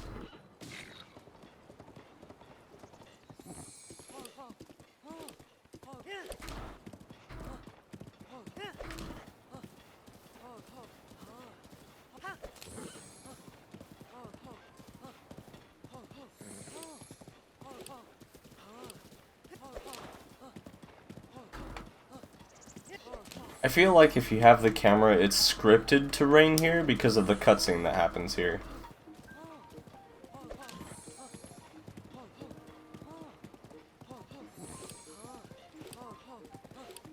Which is super interesting.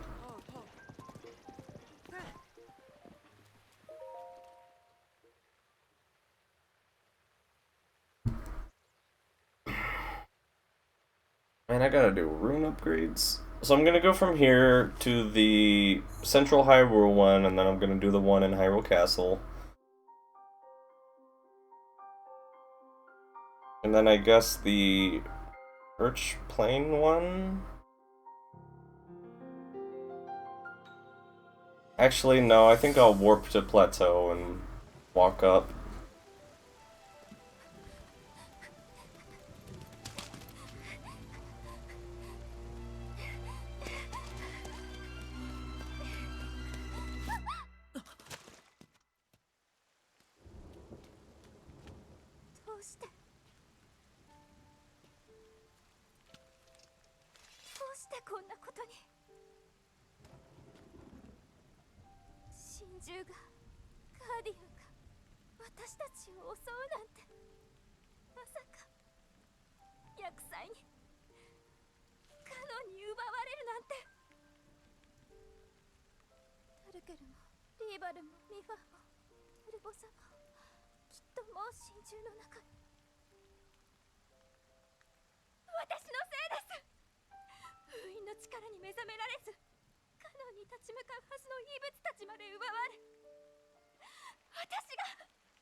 Average AMQ?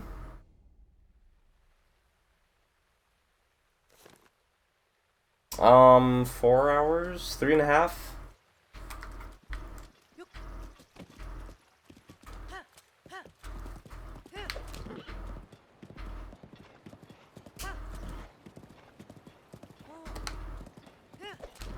Wait, I'm going the wrong way. That's fine, actually.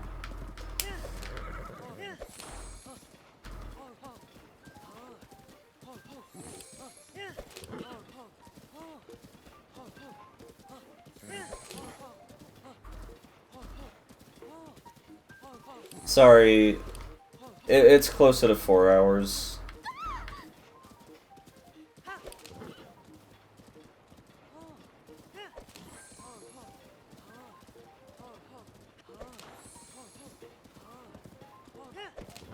My very first AMQ run, which is the first run I ever submitted for Breath of the Wild, was 9.5 hours.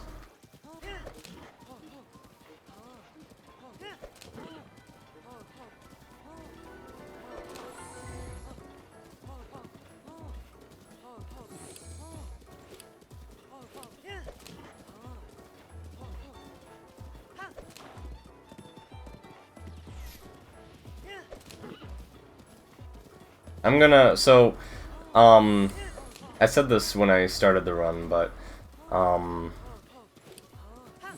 it has been exactly 1 year since I've submitted my first Breath of the Wild run. Where the hell am I? I can't tell where I'm going when it's raining. As of today, actually, the 19th.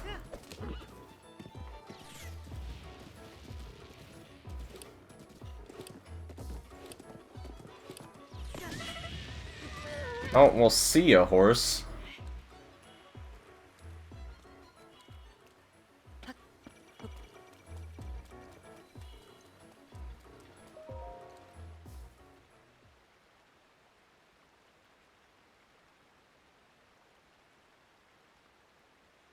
That's what I think about Koroks. He was destined to be named Hetsu.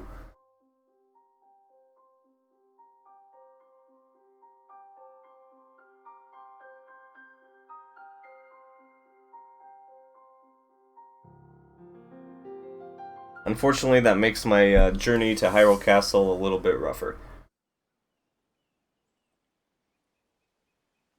大魔の剣に選ばれしハイラルの勇者よ。そのたゆまぬ努力と結実せし剣技を認め、女神ハイリアの名において祝福を授けん。空を舞い、時を巡り、黄昏に染まろうとも。結ばれし剣は勇者の魂と共に、さらなる力がそなたと、そして大魔の剣に宿らんことを。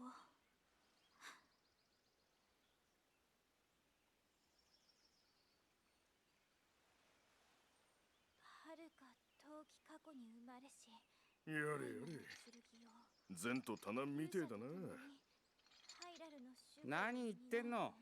お月の騎士任命の記念に太古の伝説真似てみろって林立てたのあんただろ。とはいえ彼に対する態度に関してはあの姫と気が合いそうだよ僕。しょうがないよ。おひいさまにとっちゃあいつの存在はそうコンプレックスの象徴みたいなもんだから。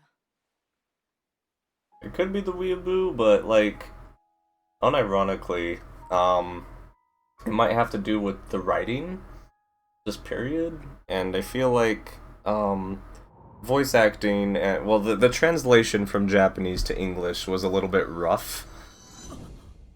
And Nintendo of America didn't really want to put a ton of effort into it? I don't know. I don't really know.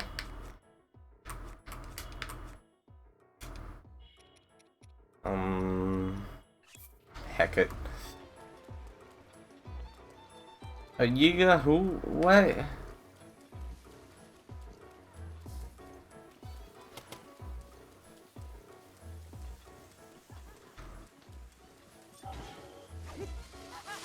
Oh no. Now I'm aiming for the Guardian.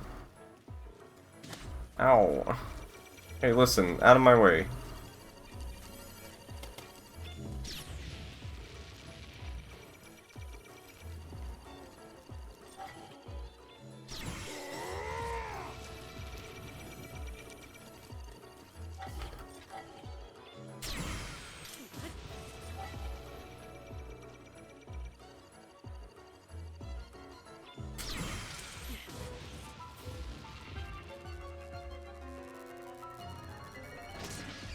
I just realized I'm probably gonna need like all of these.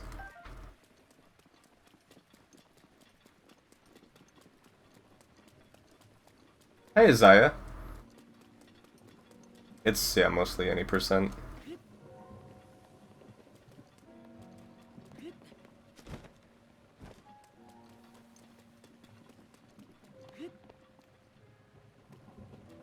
And I wish my horse didn't die. Why'd it have to go run in front of a Guardian? Unfreaking believable. I remember when Hundo used to come right here and grab this stuff. Good times.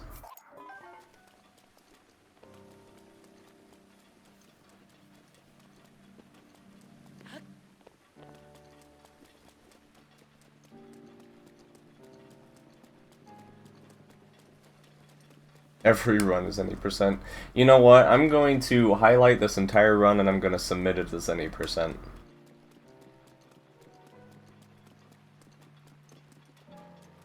This is my any percent run. Why is it whenever I'm walking up here, this one air, like, flying guardian is always just right on my ass?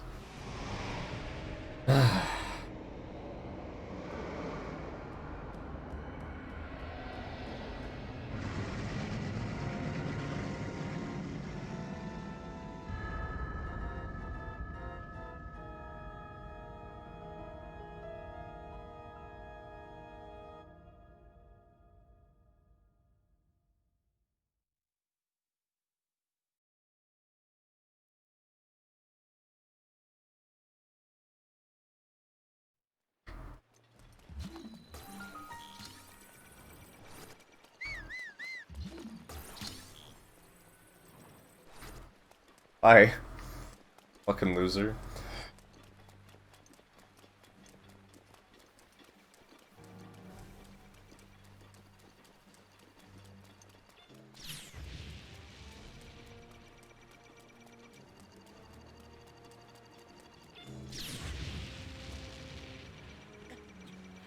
Okay.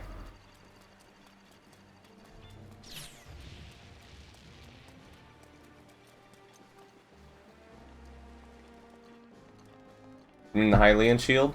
Right now the guide is only asking for memories, so I'm only here for the memory.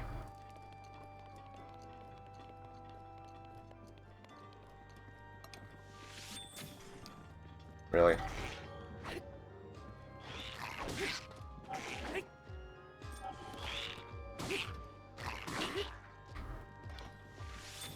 Oh, whatever. Bye.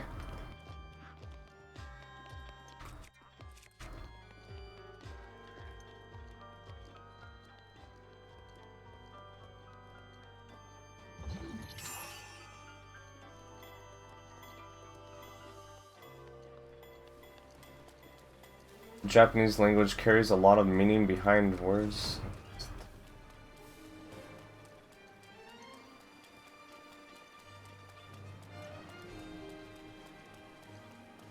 Oh, I have heard of that, actually.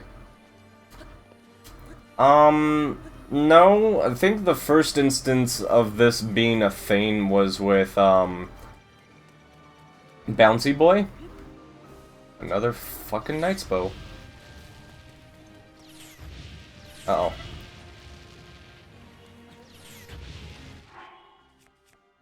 Is Mifa active? Oh, I have this. Whatever.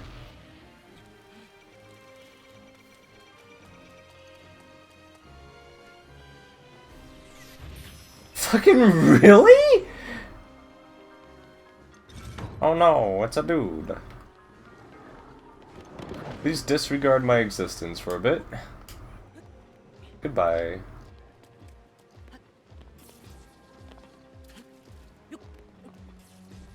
Ah! Huh? How does that work?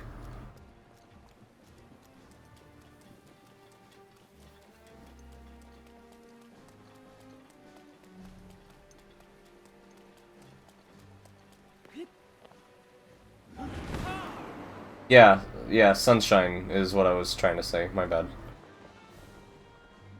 Bouncy Boy did Sunshine with the Prima guide.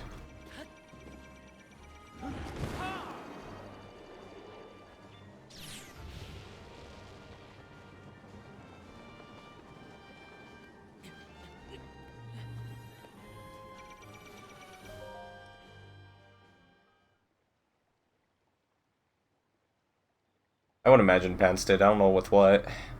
I also have the strategy guide for Wind Waker HD. And I think...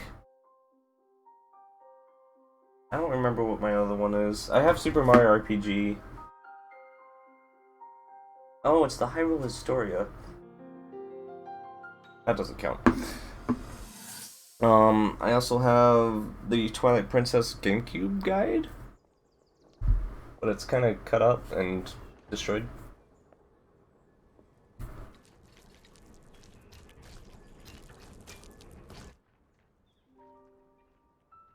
Guardian もようやく動かせるところまでこぎつけました。この調子でガーディアンや神獣への理解を深めていけば、たとえ薬剤ガノンが復活しても対抗する力は得られるはずです。ここで何をしておるのだ。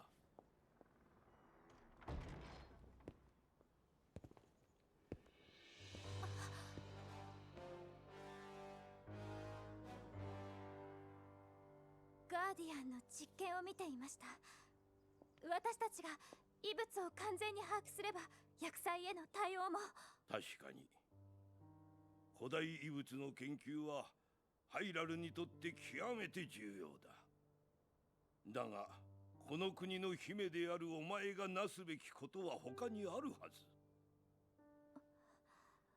いつまでそうして己の役目から逃げ続けておるのだ。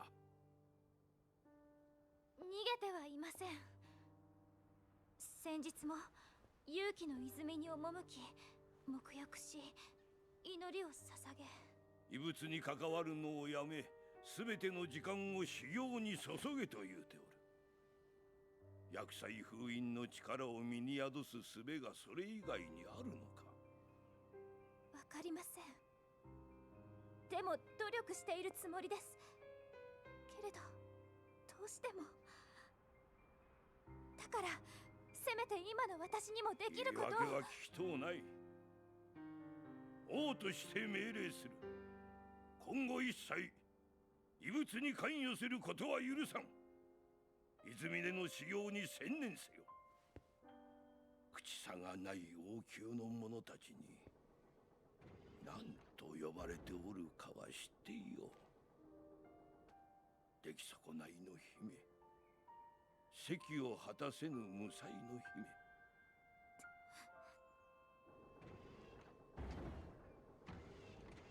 そうではないという証を立てるのだ。よいな。はい、お父様。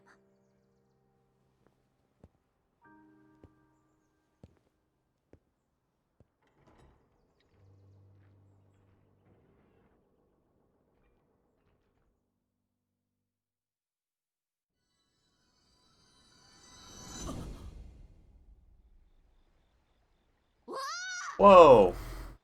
Tweak! Save me from this nightmare, friend. How was your stream?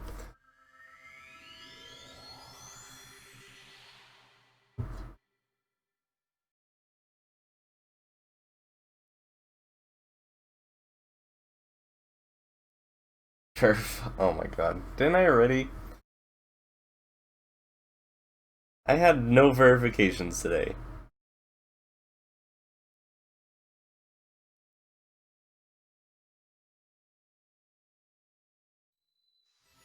Unbelievable, dude. I'm getting bullied. I'm gonna go over here.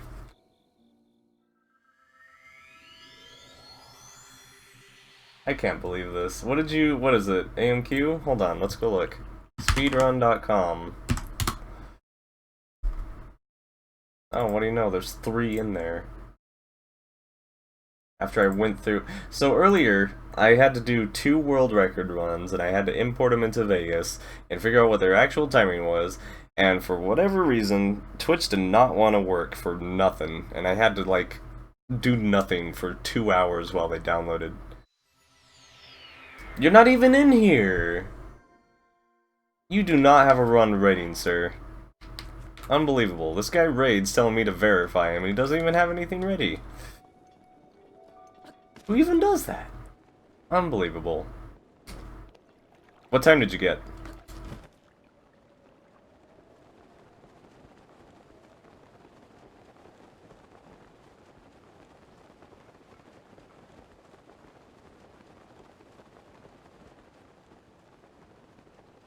Jack wishes he had a run.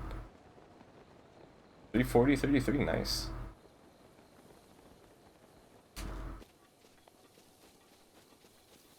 With this run, I'm gonna have an average AMQ run of like 6 hours.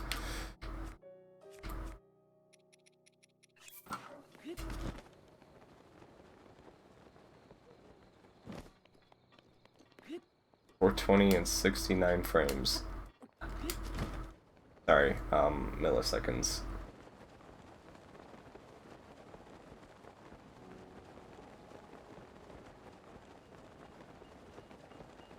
I don't think you were in there either. Maybe you were and I didn't notice. I don't know. I know Zesty has one. For, Master Sword? I don't remember. It was Master Sword or Trial of the Sword, I don't remember. So I need to do horse memory. So let me fill you in for all those joining. Wait. Oh no! The horse is dead! I forgot! Oh, frick. I'm gonna just go catch the royal horse. So for those catching up, the horse died to a guardian. But the guide has memories as the second to, or the third to last thing to do.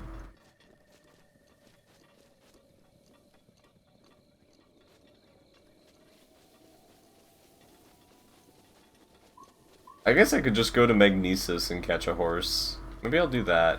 Shut up.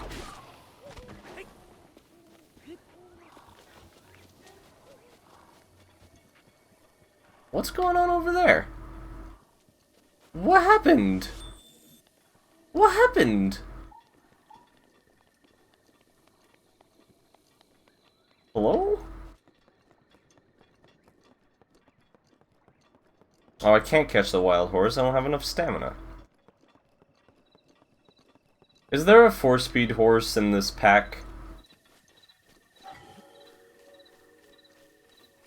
Coming up. This guide has been, I feel like, intentionally evil.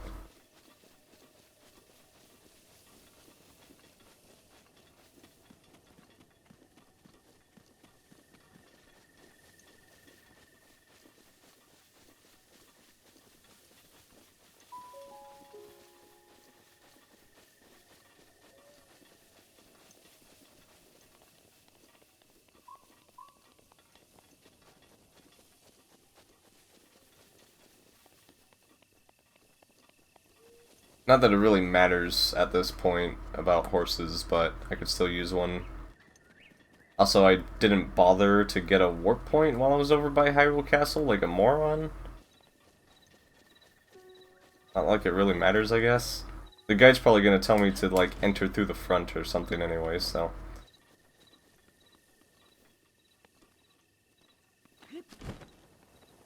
Well, hell, I'm gonna get the horse memory before I get a horse.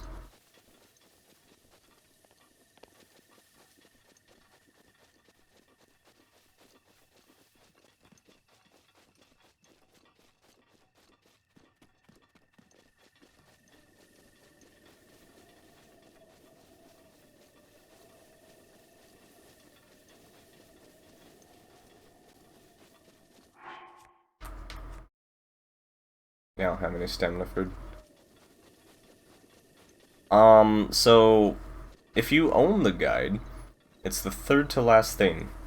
Most of this guide has been really good about telling you what to do and where to go. Nice shooting star. But this one specifically, it's 2 pages saying this is where the memories are. Go get them. So that's what I'm doing right now. There's no order, it's just, here's the memories. Go get them.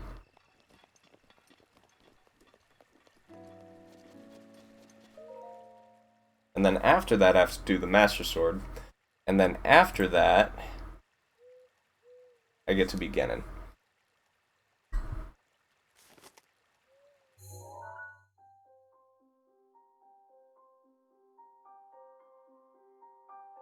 No, just the ones that I need. The guide specifically said that shrines are completely optional for every segment. So I've done all the fastest optional shrines that happen to add up to how many containers I need for the Master Sword. 辛抱強くなだめてあげれば馬には必ず気持ちが通じる。あなたに教えてもらったおかげで本当にこの子と仲良くなれました。この王家の装備も最初この子にはあまり似合わないかなと思っていたんですが、今ではすっかり馴染んで見えるんです。相手を思う気持ちって大事なんですね。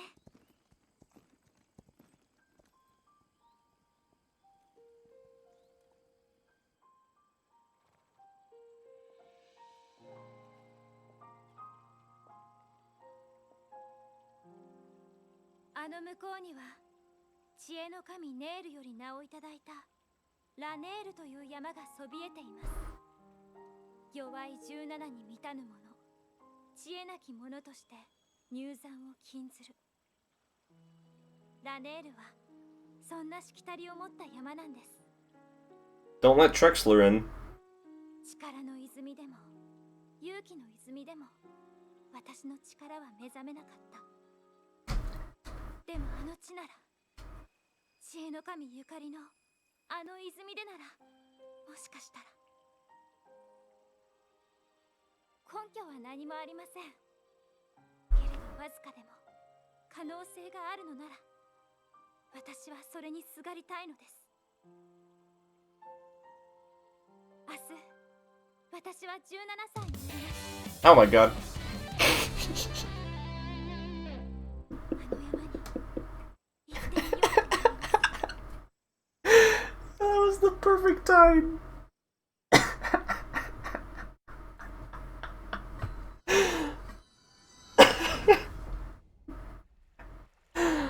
Thanks, Jack.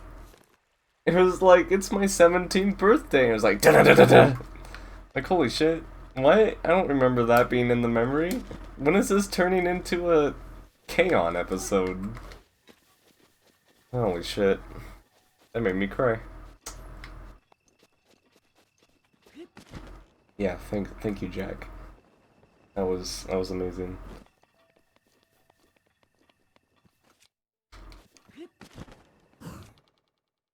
I need to choose a weapon that's not going to murder the horse.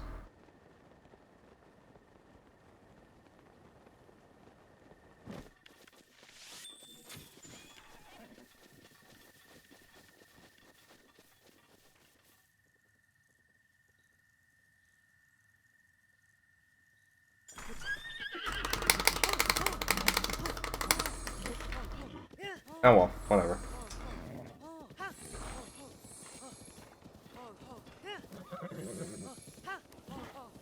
I think this is the same color and tone of horse that just got murdered?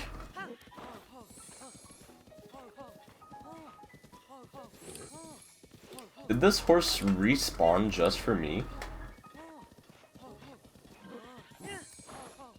Wonder how this horse will die. Oh boy. Hey, prepare for the worst, but hope for the best. Horse, you better not fall off of this bridge, I'll tell you what.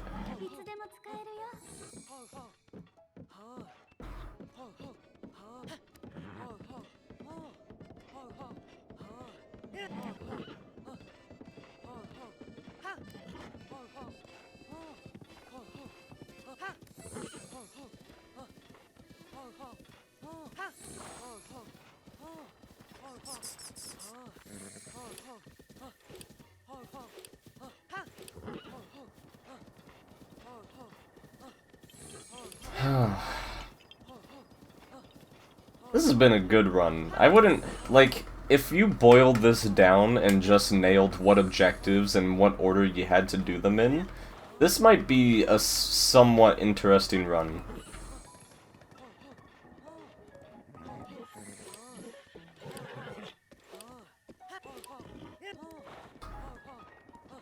But I really don't feel like this is a run that should be taken seriously. Another one? Holy crap. You talk. 2 months in a row. Holy crap.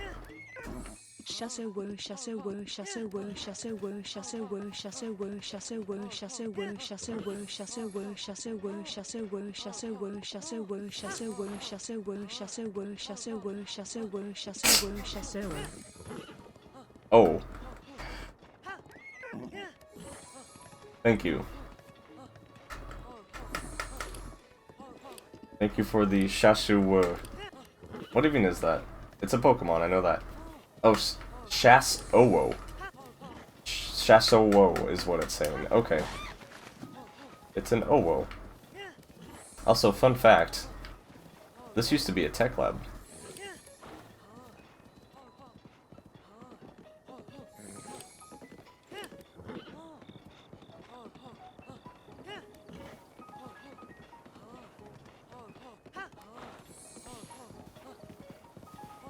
This used to be the old way of getting this this memory over here, actually.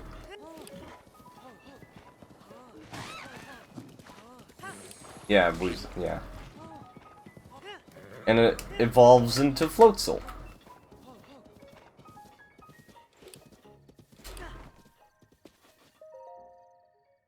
Nice. Now this is the cute memory.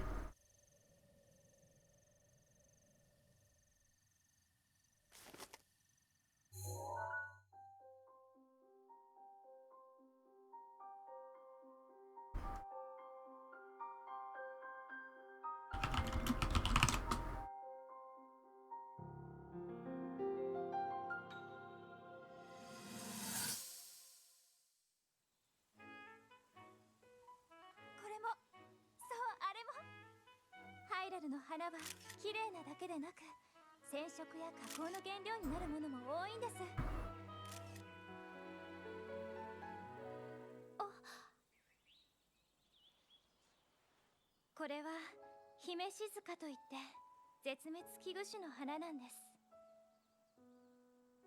少し前から人工栽培を始めているのですが、なかなかうまく繁殖してくれなくて、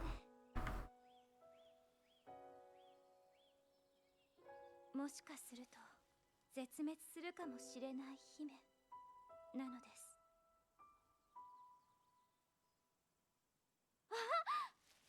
見てください、これ珍味で有名な食用種ですが、最近の研究で人の能力を向上させることが分かってきたんです。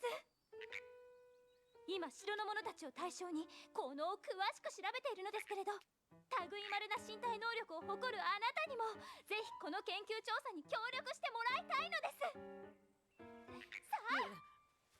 さあ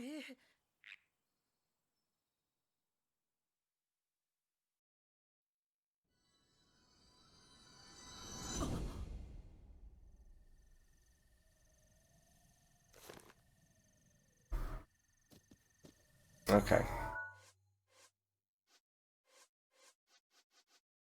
Oh, back. Okay. I need to do that. So I guess I should keep heading that way because the route... Let me show you what the route for the guide to Rito Village was.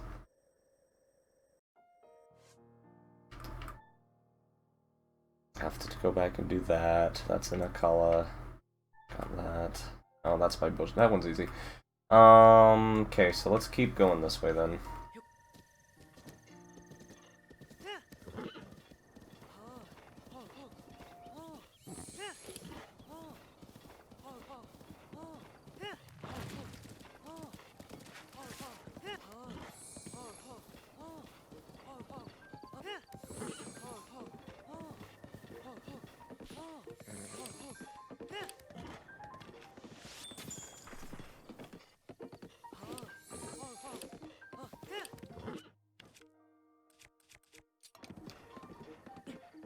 Blech.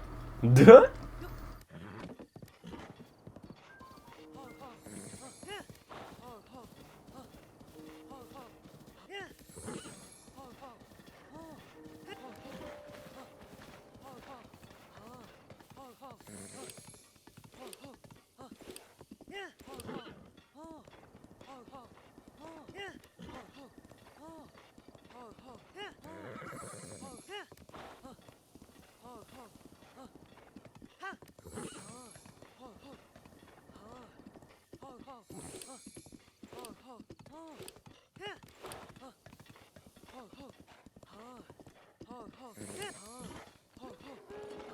Sorry, jackass.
Oh hey, that's actually great, because now I can register my horse. And this time I'm not gonna name it Hetsu. What am I naming the horse?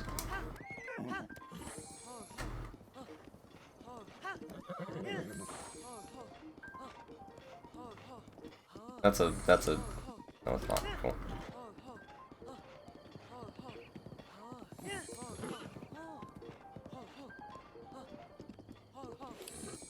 Name it after me because I said okay.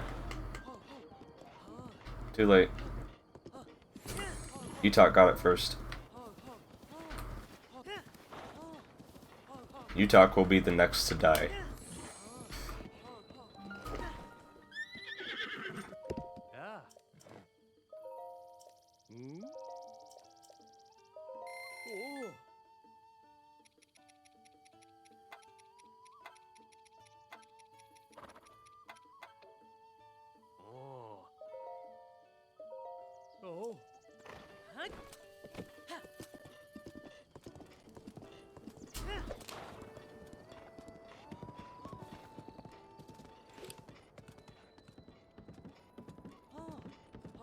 Joke's on you, I'm already dead. Same, dude.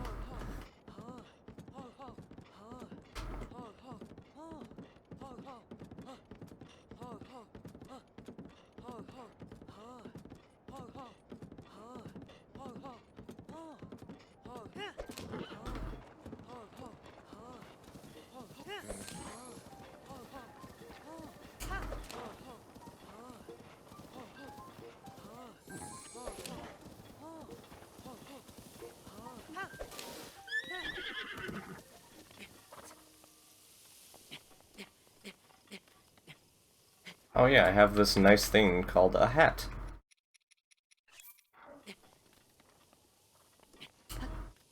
It'll probably barely help, but yeah, there's a difference.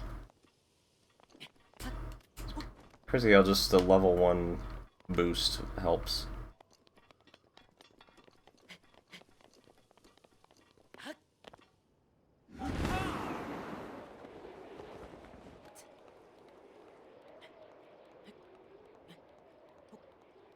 What's Link in the guide wearing?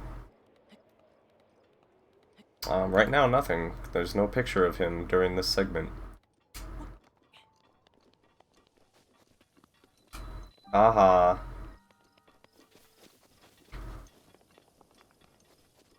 I always forget where this memory is. Ah, there it is. A naked, perfectly spherical Link.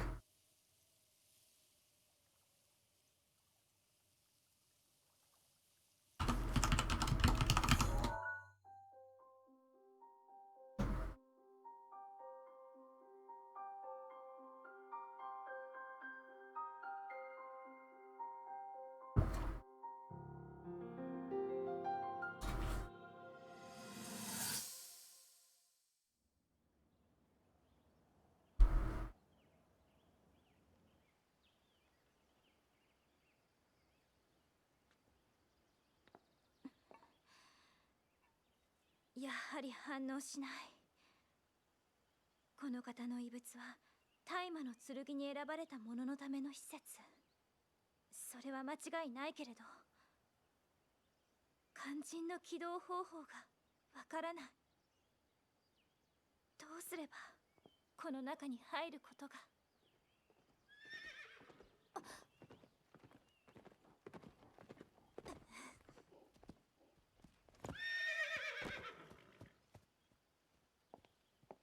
今日は付き添わなくて良いと伝えたはずです。いくら国王の命令であっても、当の私が護衛など必要ないと言っているのです。城に戻り、父にそう伝えてください。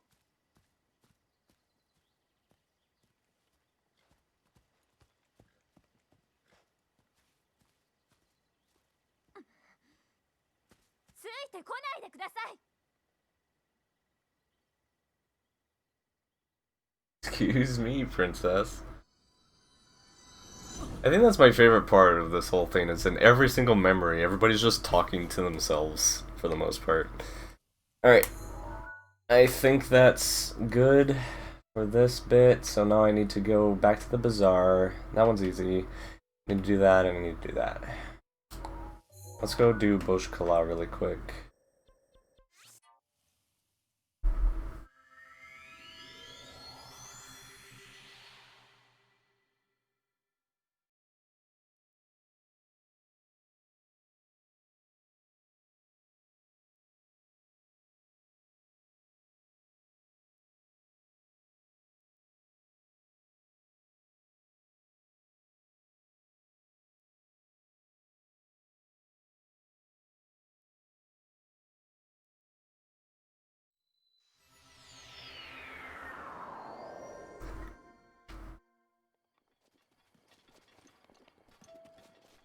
God, I want to whistle freaking sprint so bad.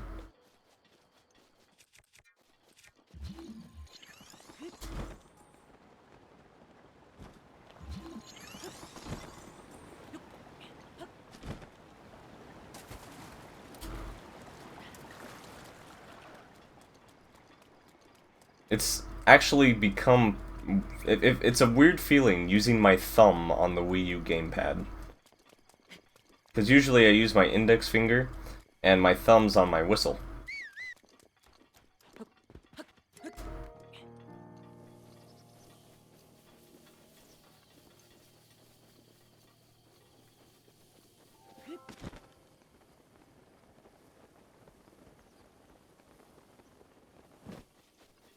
With a Zelda. Oh, whoops. It's actually been pretty good on freezing today. For the most part. Still happened a couple of times, but...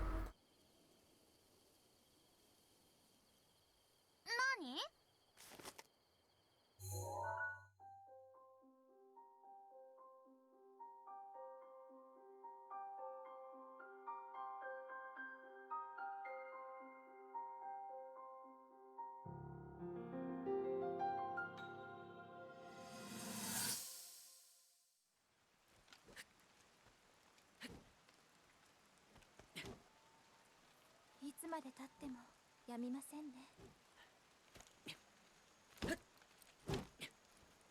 お父上の跡目を継ぐべく騎士の道を選び錬磨を続け、そしてあなたは大馬の剣に選ばれるほどの剣士に成長した。それは素晴らしいことだと思います。でももしもあなたに剣の才能が全くなくて。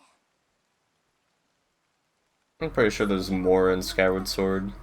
Well, no, you might be right.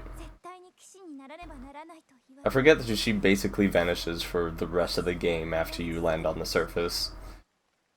I need to replay that game too. I clocked only like 40 hours my first playthrough. I really like the game too. I'm surprised I didn't put more work into it.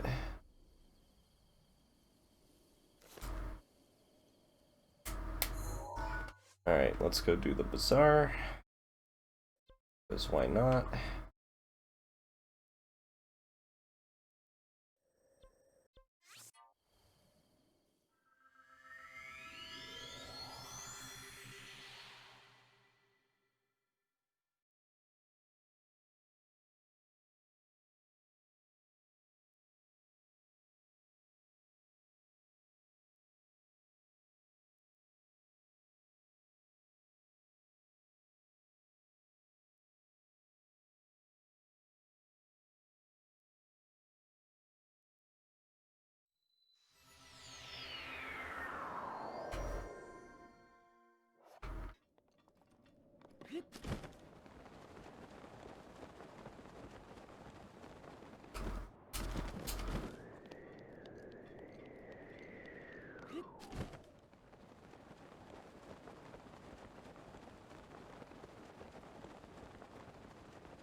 $11 Zelda cap? Holy crap, dude. I started with Ocarina of Time beat that game, and then after beating that, I was like, I think I'm good on Zelda for a while, so I went to GameStop, and this is when they were still selling Nintendo 64 games, and I bought Earthworm Jim, and I absolutely could not stand that game, so I actually returned it to GameStop and got Majora's Mask, and that's how I spent the rest of my summer. And then after that, I borrowed Wind Waker from somebody, played through that entire game.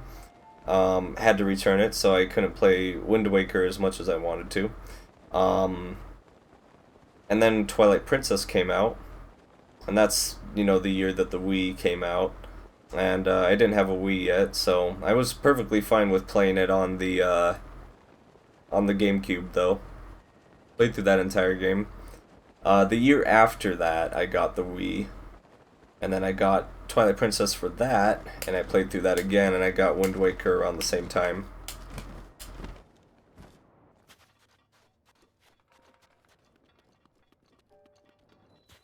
You guys ready for hot noises? Okay, good night, Jack. Thanks for sticking around as long as possible. Then after Twilight Princess, it was Skyward Sword. It's funny because at the time that game came out, I actually worked for GameStop, so I was allowed to pre-order a game for myself, and they actually lost it. So I never got my pre-order special edition golden Wii U or Wii remote.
Yeah, I think that's the deal with Skyward Sword, is I really enjoy watching it.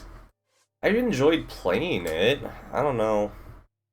Alright, so I just need these two.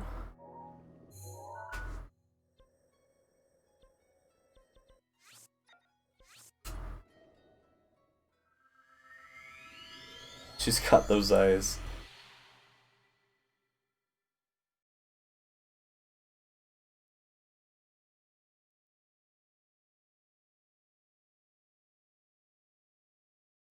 I think that's the only memory with no dialogue either.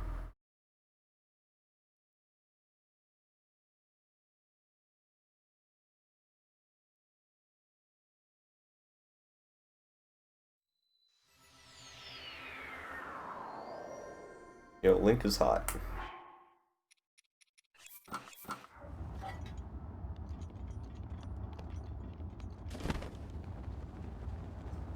I think this is still the fastest way to the Akala memory, because it's stupidly ridiculous to get there. It's almost like they designed this well, okay, no, because I can't stasis launch. Never mind. Dude, same. This game is great.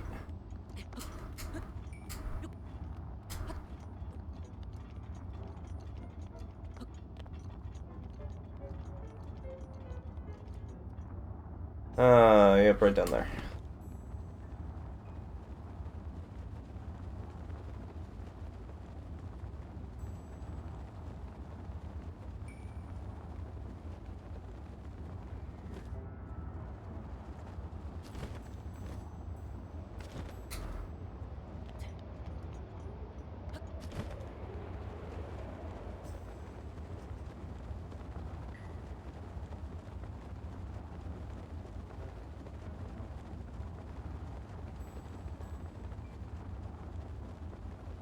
I don't know, I got 72 hours out of this my first playthrough.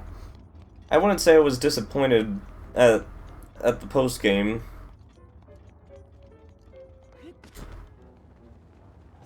I don't care for Korok, so that might have something to do with it. But I did, you know, complete every single side quest. I got literally everything done except for Korok's. I 100%ed the game with the exception of Korok's. And I guess upgrading certain pieces of armor.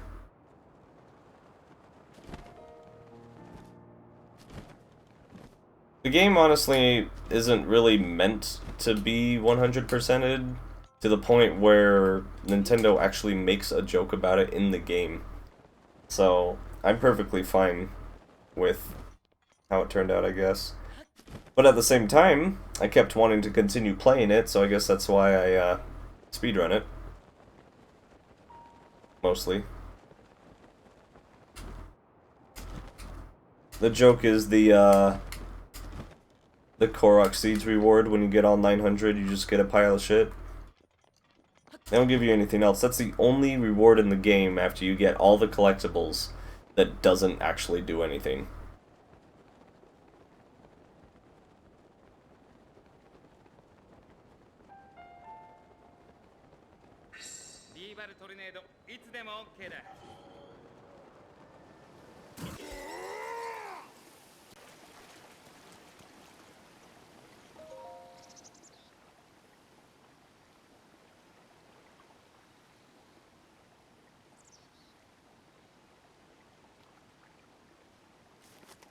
Oh yeah, the Kilton medals.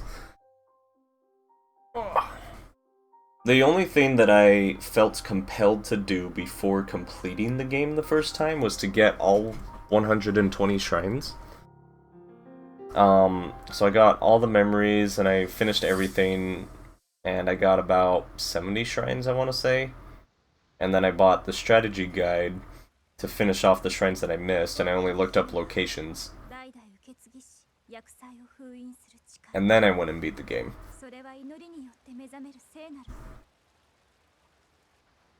そう聞かされて育ちました。けれど母が言っていた体を満たす霊力も祖母が耳にしたという精霊の声も何一つ私には感じられない。父には何度も叱られました。それはお前が学者の真似事ばかりやっているからだと。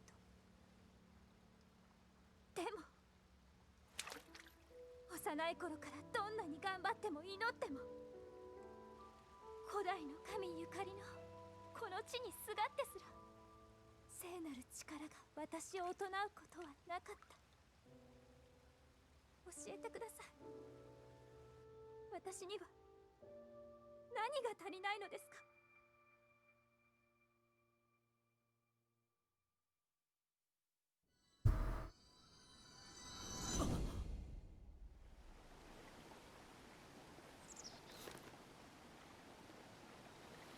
Alright, last one.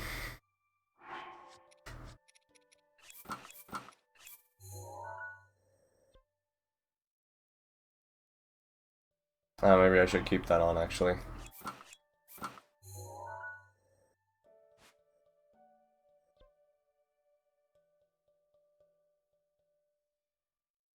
I know it is... Oh, where is it? It's, here?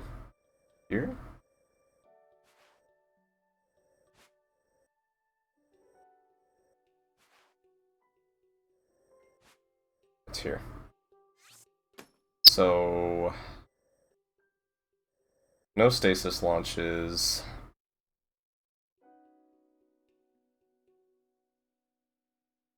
I'll just take the tower.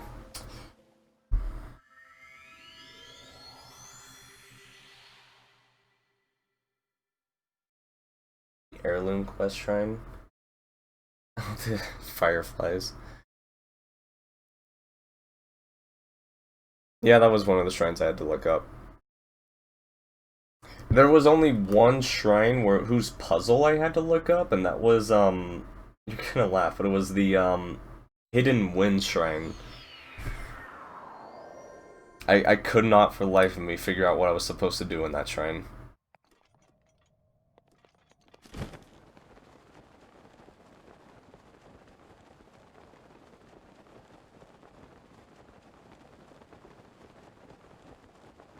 Turns out it was just on the other side of the pillar.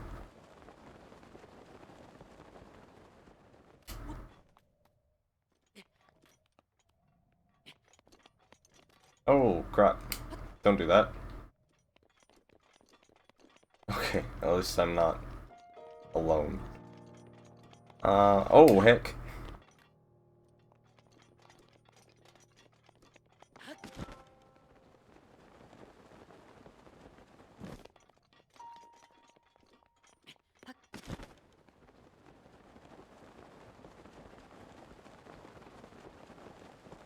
I mean, so here's the, well, I wasn't looking for that, but I should have at least thought of something. It's called Path of Hidden Winds. Like, come on.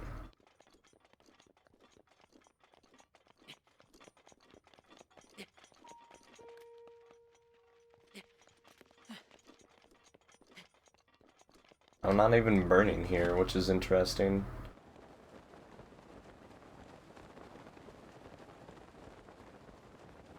So I actually did this memory last on purpose because the next segment for the woodland region for the Master Sword actually starts around this area, so now I can just glide down there. I read ahead a little bit. Part of the challenge of this is figuring out what it wants you to do next and being prepared for it.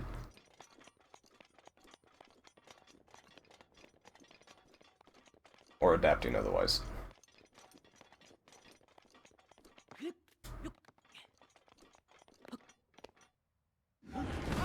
When I was a kid, I had to look up Forest Temple. That game actually got me so stuck that I had to stop playing the game for about half a year before I finally came back to it. I don't remember what I even had to look up in Forest Temple. It was after the first rotating room, I think, is what it was.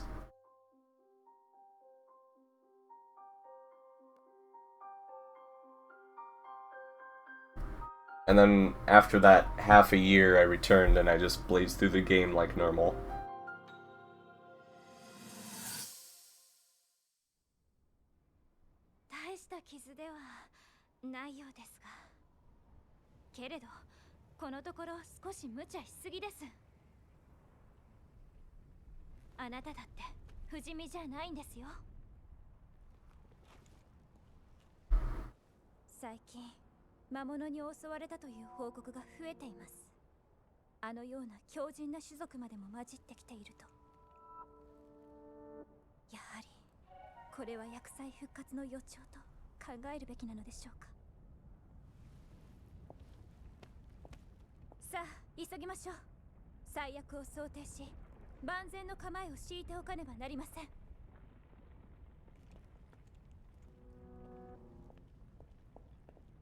There's like 6 dead Lionels there. Silver ones.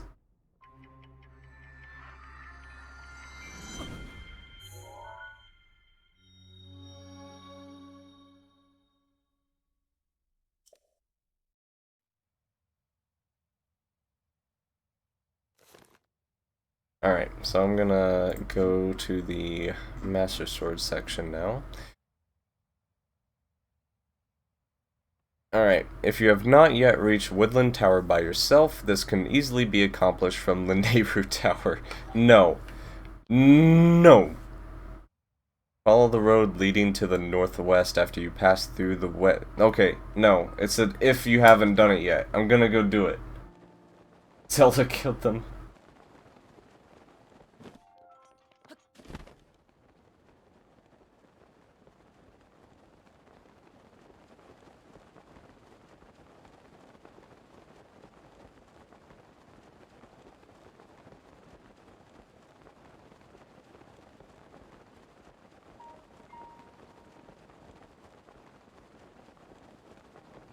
Am I gonna make it?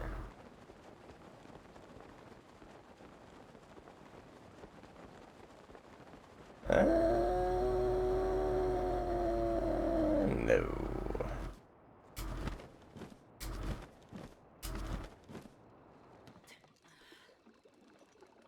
But that's okay, because I have these.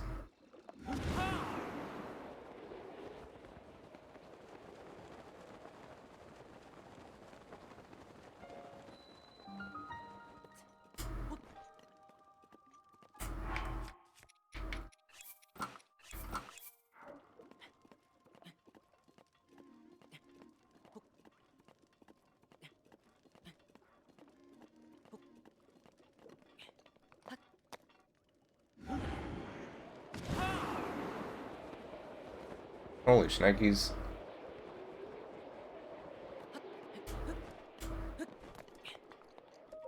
Hey, I did it! After you pass through the woodland stable, the terrors blah blah blah blah blah, don't forget the ice elemental weapons can freeze blah blah blah blah blah. Summon as many ice blocks as you can. So after you have activated the tower, glide to the northeast and land on the path leading to the entrance of the Lost Woods. You cannot glide directly into the Korok Forest. Important note. If you do not yet have 13 hearts, you cannot complete this quest.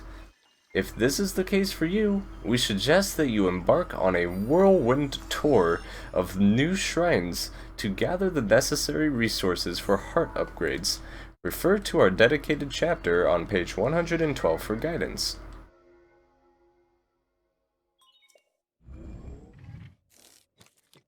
So it wants me to do these before entering the Lost Woods. So my plan of doing the shrine in here is not going to work. So I'm going to cheat. I'm just going to do this one. We're going on a whirlwind tour to get one more thing. So it specifically says to get the 13 hearts before I enter the Lost Woods.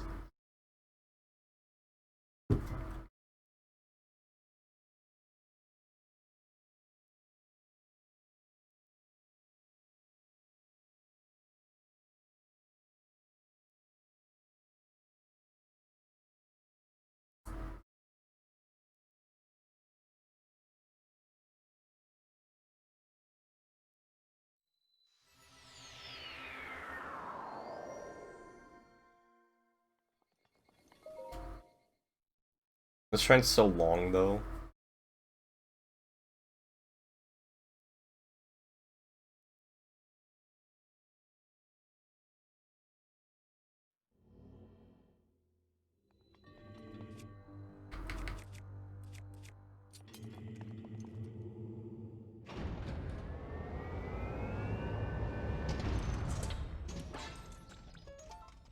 I'm gonna finally learn how to play the Breath of the Wild.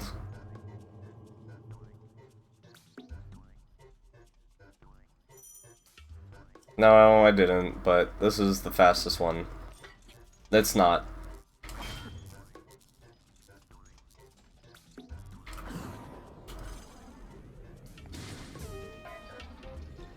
Yeah, I need to have 24 shrines all together.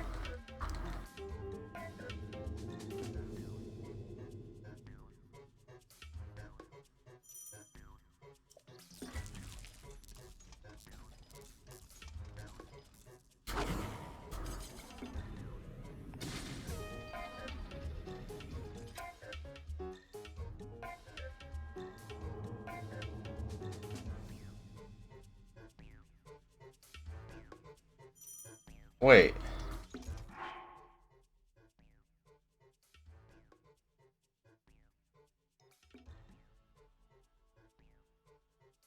My...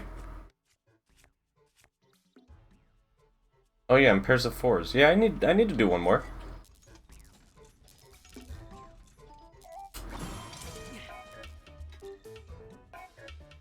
You made me like super confused for a second.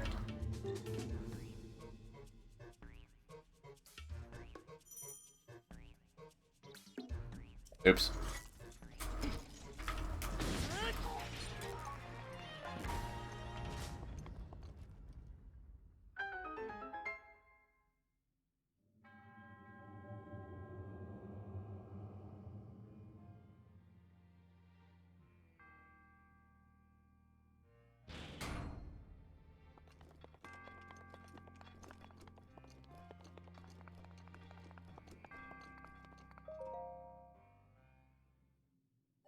Yeah, I was a little worried, but that's okay.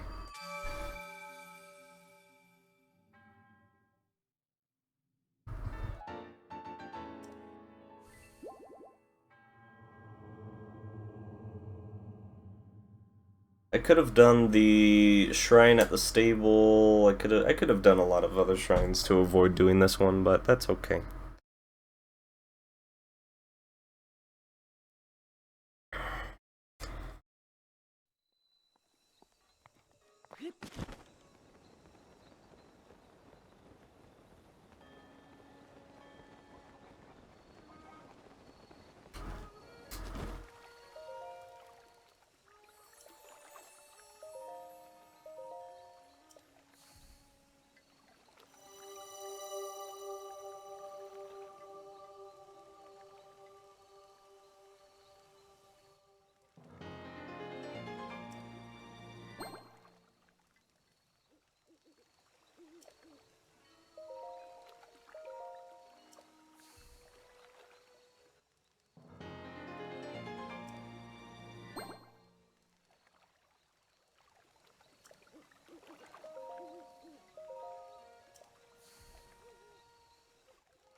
Excuse me.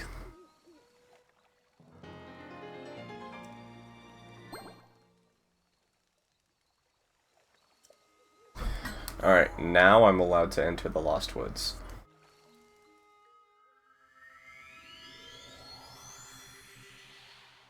Navigating the Lost Woods can prove quite challenging. Whenever you step away from the only valid but invisible path, mist will surround you and return you to a previous position. In the first section, finding your way is actually easy. Follow the trail of torches. The flames can be identified from a distance if you rotate the camera and carefully observe the environment. When you reach the third flame in front of a large rock, make a 90-degree turn to your left and follow the trail of flames. Oh wow, alright. This is gonna be tough. I don't know. I have a priority.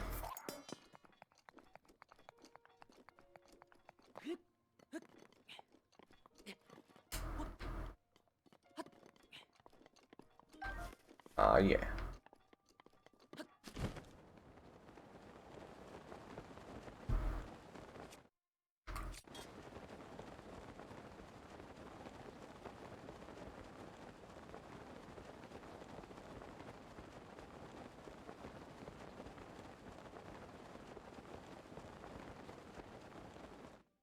Really? I'm not that close. If it puts me back on Woodland Tower.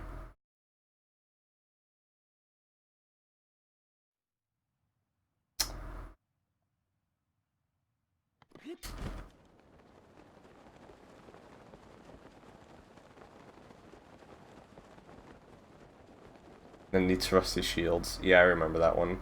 The one by Hyrule Castle, right?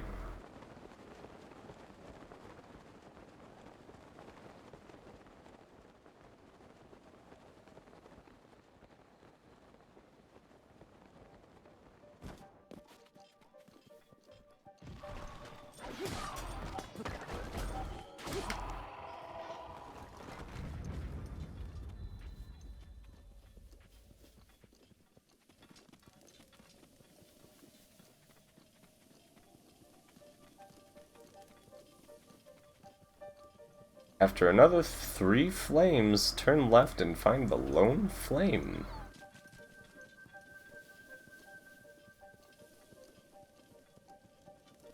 From the lone flame, make a 90-degree turn to your right and head towards the 2 torches in the distance.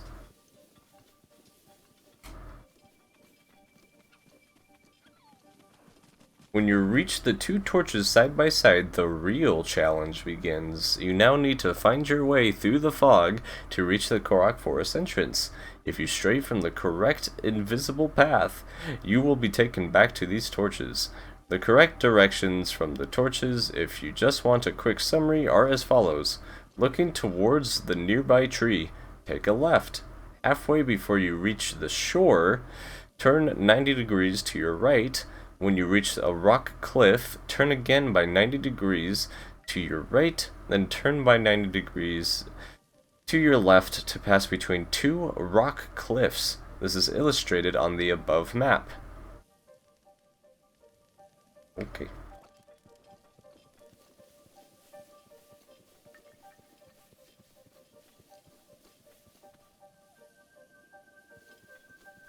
This tree, right?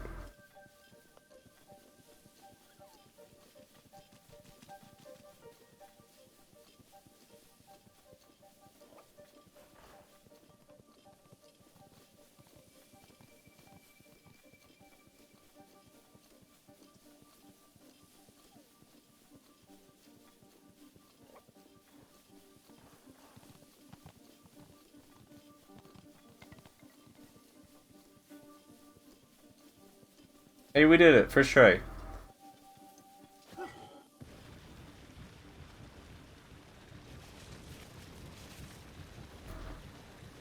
Your main objective at the Korok Forest is to pull the Master Sword from the stone. When you first interact with it, a cutscene will begin and the Hero Sword main mission is triggered. To obtain the weapon, you must fulfill a single condition. Link must have 13 full hearts. If you do, examine the Master Sword and it will be yours. If not, you must return here once your tally of heart containers reaches the required milestone. The Master Sword has a default attack value of 30, which is respectable but not spectacular for a one-handed blade. However, this value is doubled against enemies possessed by Calamity Ganon, which is the case for all of those found in Hyrule Castle, including Ganon himself. Furthermore, the Master Sword cannot be broken. When it loses its charge, you just need to wait until the cooldown ends to begin using it again. Finally, the Master Sword can fire a projectile beam. Hold and release the R when Link is at full health.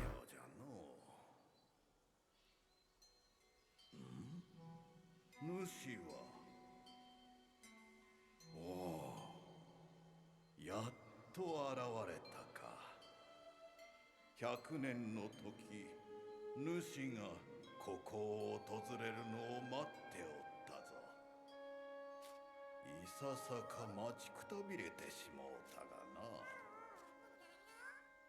だが、主の方はやはり覚えておらぬようじゃな。わしはこのハイラルを見守り続ける者。皆からはデクの木と呼ばれておる老木よ。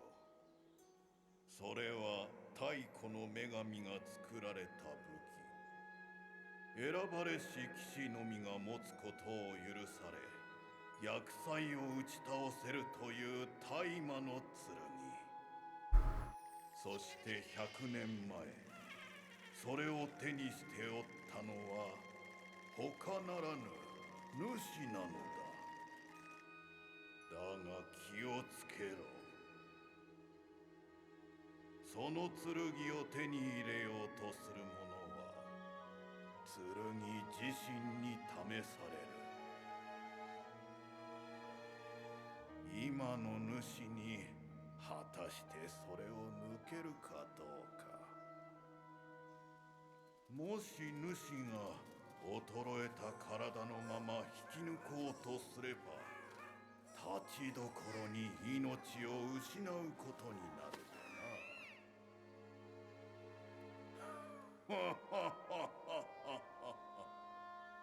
気をつけるがよいぞ。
つの日かあなたの主がここを訪れるまで待っていてください。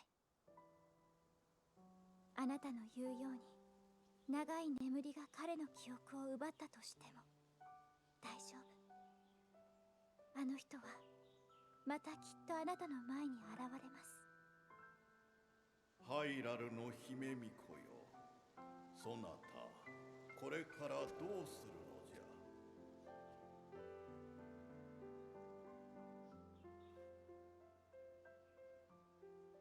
この剣がマスターソードが教えてくれました。私にはやることが、まだやれることがあります。強うなられたの姫巫女。デクノキ様、いつの日か彼がここを訪れたら伝えていただけますか。私は。さてさて、かの者に聞かせる言葉は主の口よりこそ紡がれるべきではないか。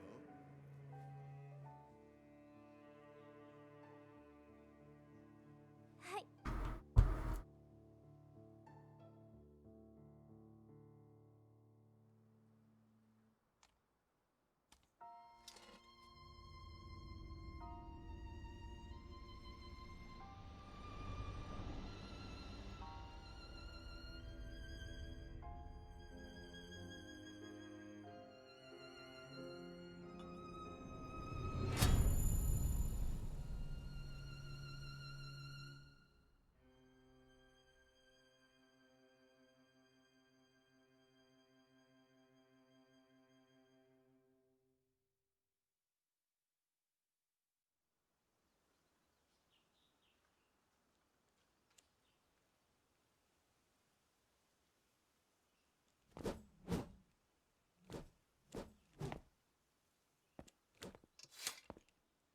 今主が見たは100年前のこの場所。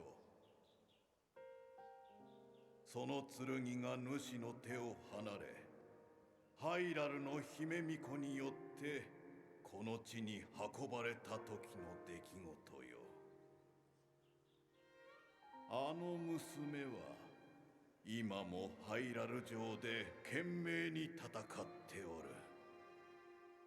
主が必ず来てくれると信じてな。あの娘の笑顔、わしも今一度見てみたいものよ。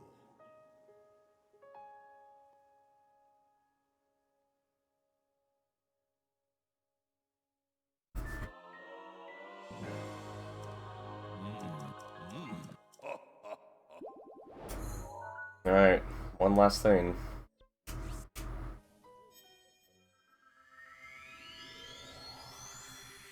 So, I read ahead to the Hyrule Castle segment, and we're going on a grand tour.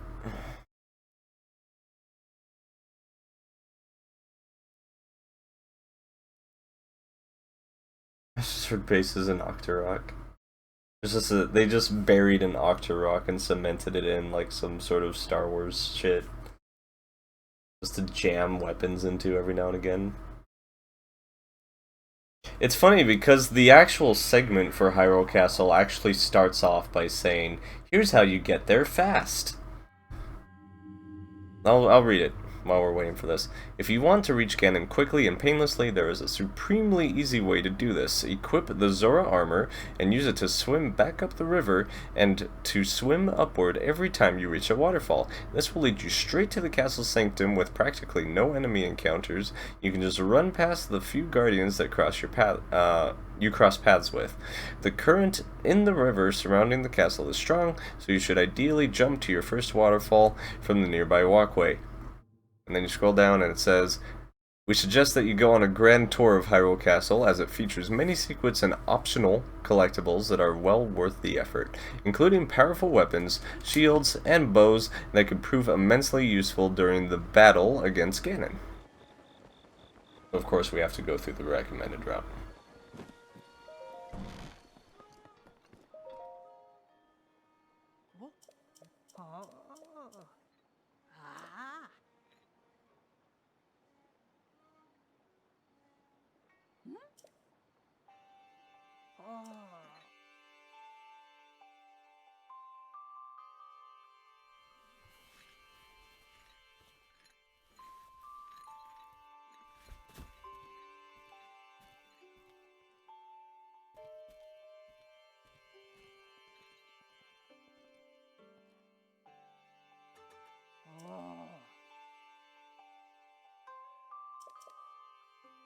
Even if I started this run 3 hours earlier than I wanted to, it wouldn't have helped. I still would have been up late.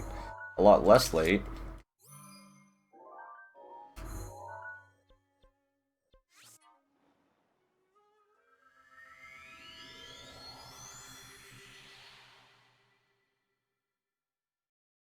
Yeah. Hi, Sigma.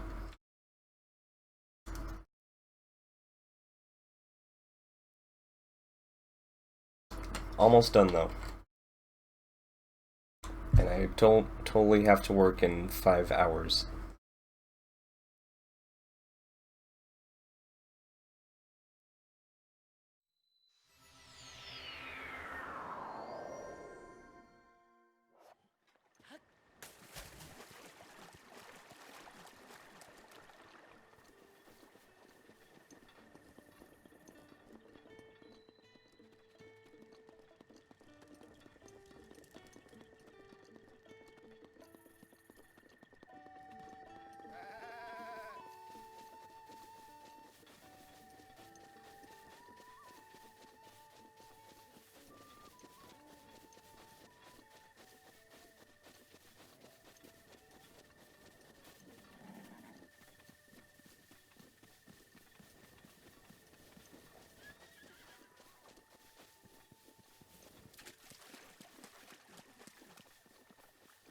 Oh.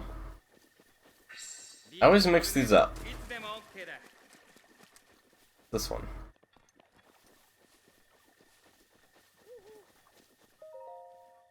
Yeah, the guide never told me about whistle sprinting.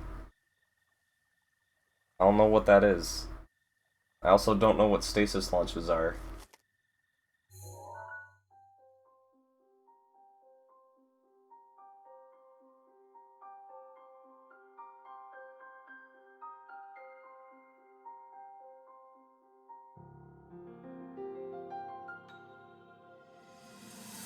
Hey, Swiffy.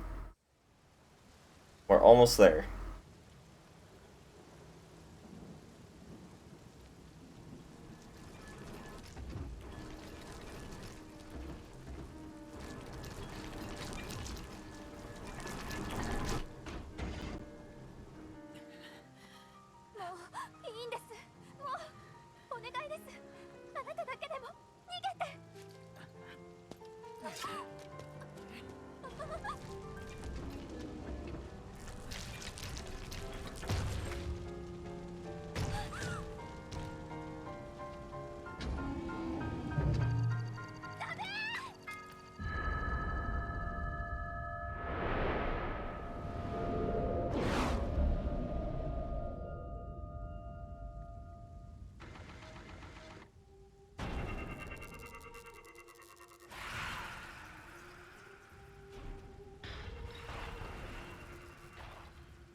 まだ助かる。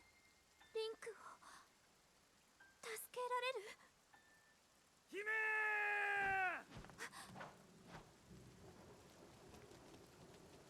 姫、ご無事ですか？あなたたちにお願いがあります。この人を海星の祠まで連れて行ってください。急いで。彼の命が燃え尽きてしまう前に。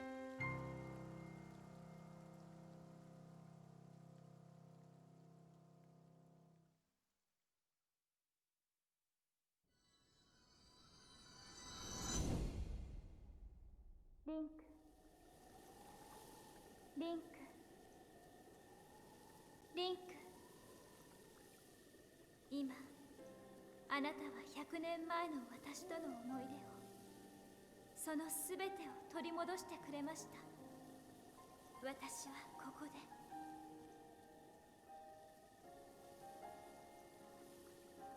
ハイラルの城で待っています。あなたが厄災ガノンを打ち倒してくれる日を。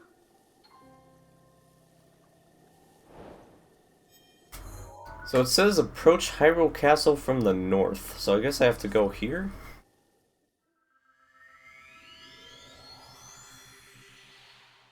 Standing on the cliff facing the back of the castle, you will see 2 cave entrances.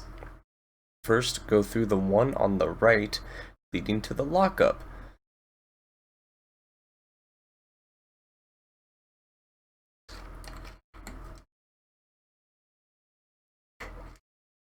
Just when I thought I was out, they pulled me back in.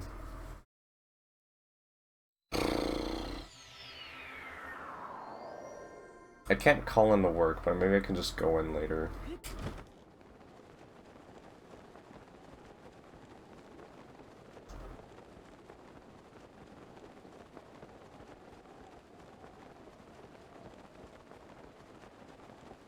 This is probably the weirdest way I've entered Hyrule Castle. On another note, I'm surprised I didn't get a second Blood Moon at this point. I guess I got my first one at like 6.5 hours, so I probably wouldn't get another one until about 13 hours or so. Or longer. Probably longer because of the memories.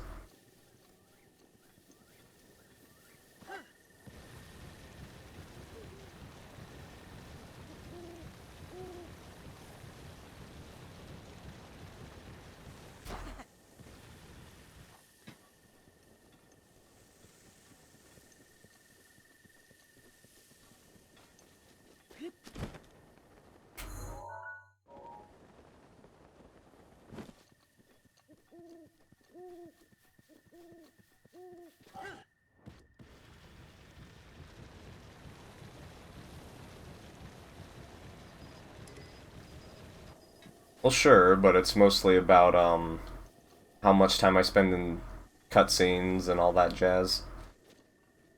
Is this the back? Is that what you mean? More over here.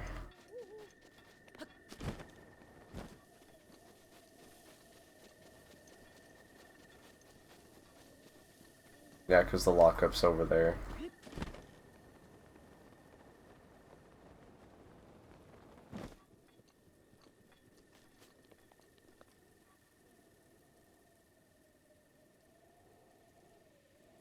Am I looking at this right?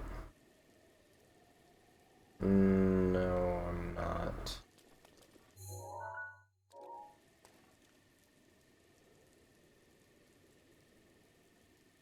The map's a bit weird. This looks like way over there.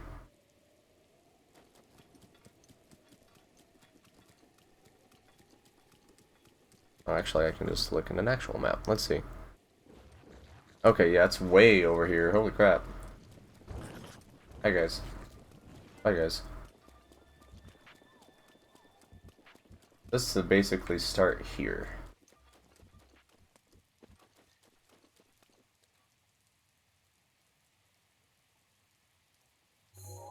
Can't see.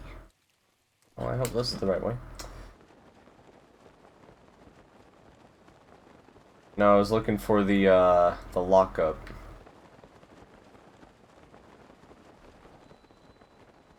This'll help. Having an actual map.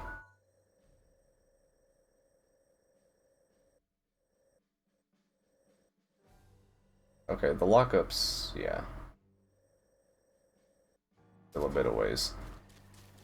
That's okay, close enough.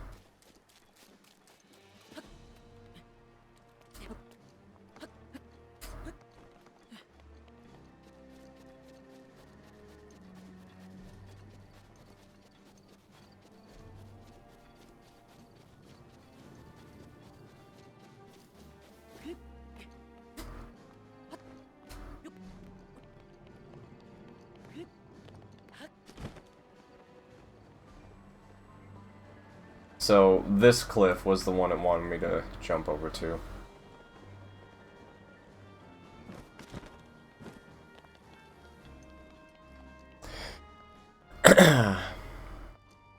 Okay. The lockup, which you can enter by lifting the entrance gate with magnesis. Really? Huh. Well, that's one way to do it.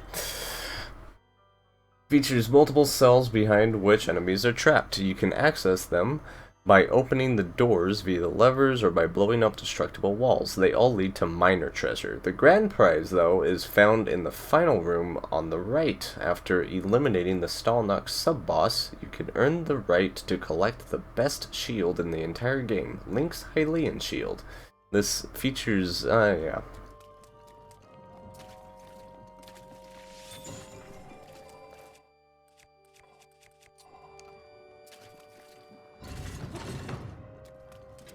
No. No, put that back. I'm sorry, I didn't mean it.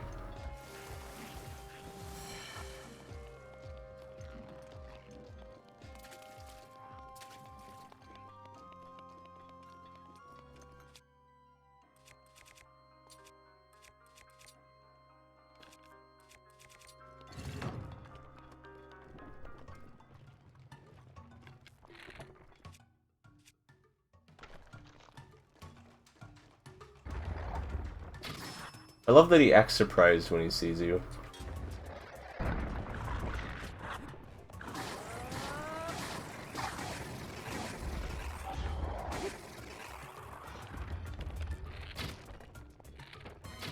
Stop doing that.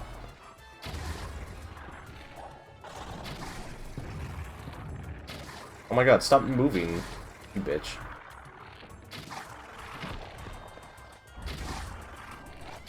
There we go, goodness gracious. Bye.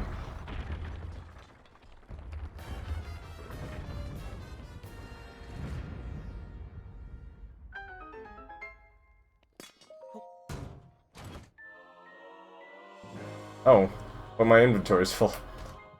Oh, hell.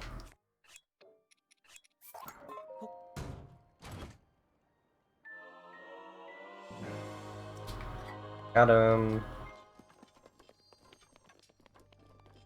Once the Hylian shield is yours, backtrack to the entrance and this time head through the main tunnel leading to the docks.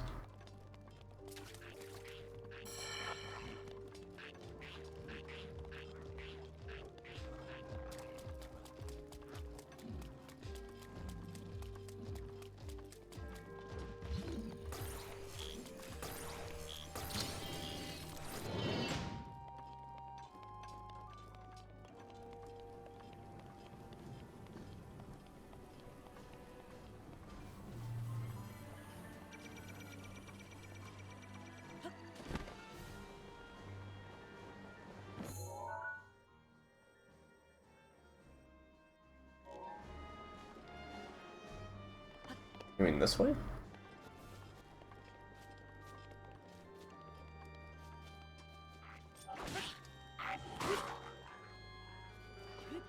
Oh, see you, loser. At the docks, follow the ledge on the left-hand wall, then go up the stairs. When you reach the upper floor, you can make the Saskosa shrine appear by setting the brazier. How do you say that? Ablaze. Through this, though this is of course optional. When you're ready to proceed, run up the lawn. Well, I am saying that that's optional and I'm leaving. Goodbye.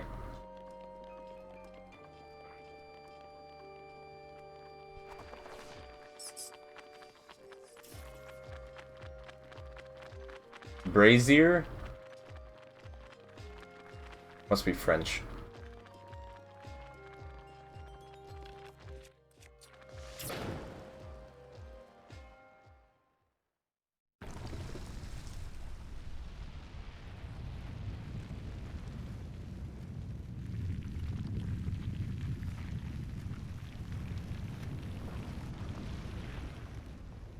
Run up the lawn stairway that follows. Okay.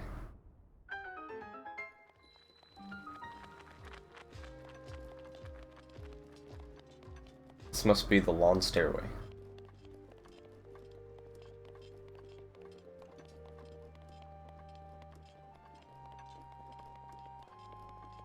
It certainly is a long stairway. Alright. At the top of the stairs, grab the bookcase that blocks the path with magnesis.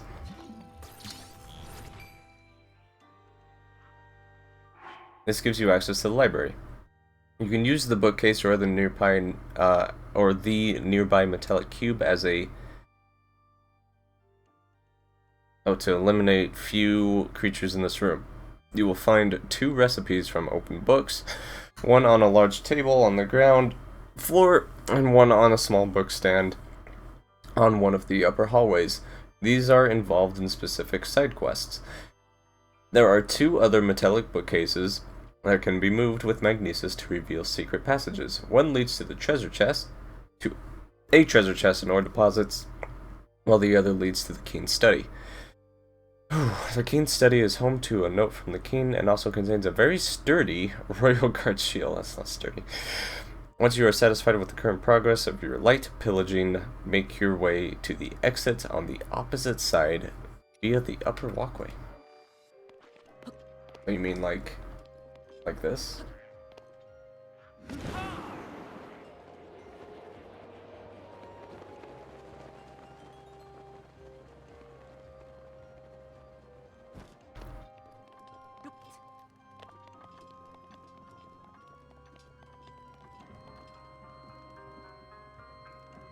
The armory. Follow the linear corridors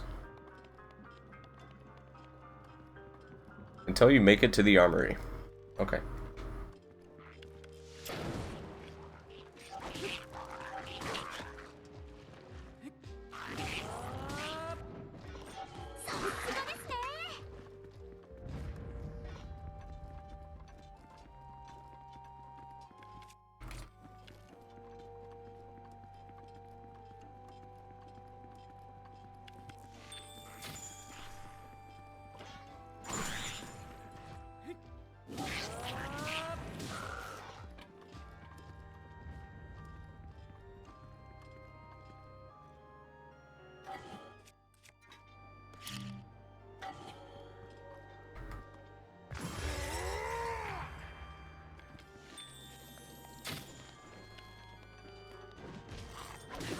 Hey, I'm in the any percent room.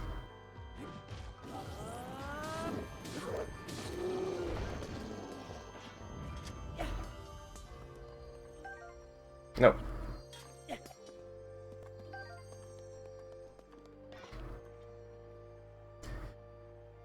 Pick up as many weapons as you can. I've picked up as many weapons as I can. There are very valuable and powerful pieces here. Climb up to the floor. Once you are done leaving the armory, you enter a corridor, come to a T-section. The door to the right leads to the dining hall. See the next step. The dead end on the left features a doorway that is blocked by destructible rocks. Blow those up with bombs to obtain a Royal Guard sword, which is required for the completion of a side quest. So let's go to the dining hall. Is what I read. The room that you will come across is the dining hall. This features a few monsters and, more importantly, large quantities of ingredients that you can collect. Ooh.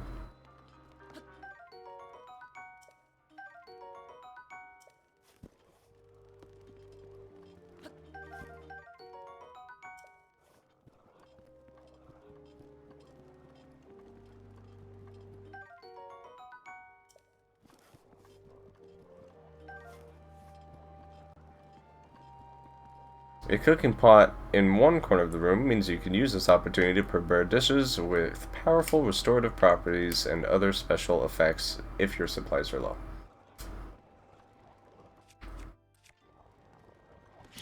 Hi. I don't know how to run any percent. Please forgive me. Well, this guy's a retard.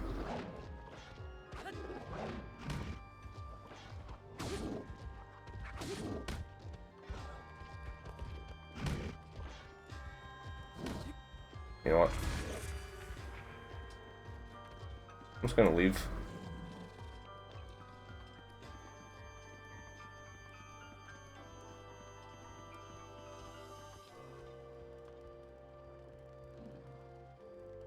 Huh? Where'd he go? He's left, man. What the hell? Unbelievable.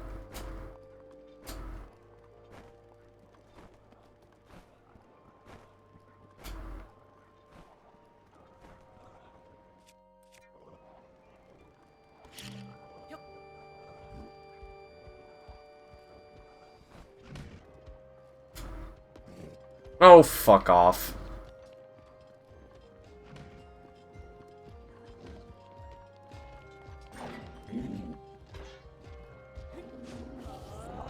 Really?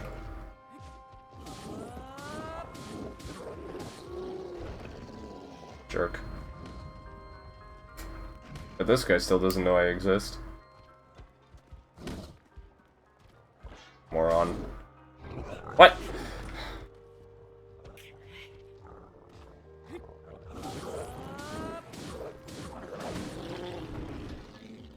Thanks.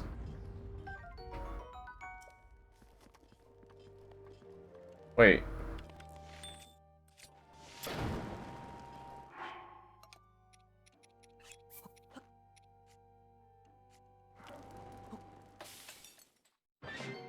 I cooked the thing. Okay. Alright, next. Observation room. Your next destination is down the stairs, close to the dining hall's wooden doors. Alright.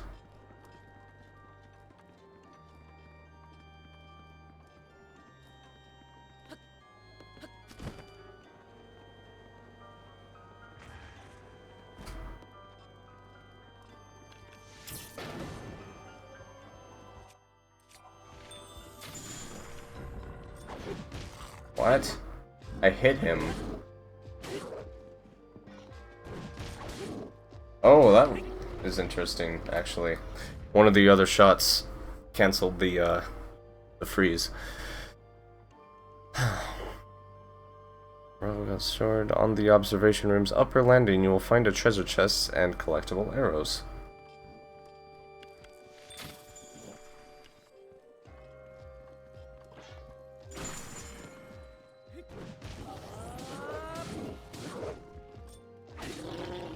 What are we observing in this room?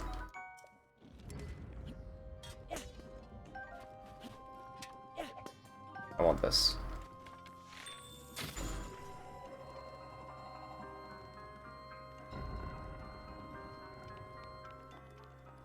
I didn't find a treasure chest. Where? Oh, on the landing.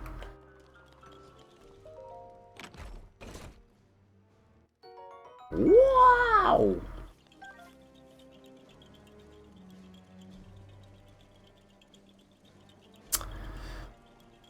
When you're ready to proceed, glide to your right from the balcony and then re-enter the castle via the door just before the waterfall? Huh? What? Where? Oh, this way. Oh. This is old any percent room.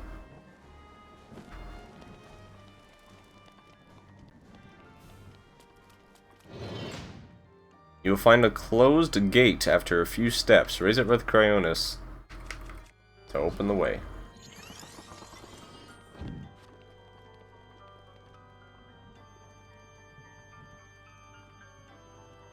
In the next corridor, you will soon reach a crossroads. The path to the left leads to the guard's chamber, while the one to the right reaches the long corridor. From the corridor, take a left and pay visit to the guard's chamber.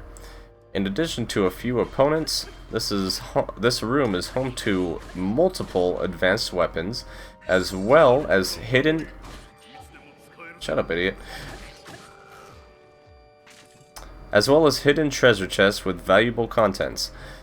You will find one underneath both sets of stairs. And you can climb to 2 additional ones on the upper deck. After you've plundered the weapon racks, backtrack to the previous corridor.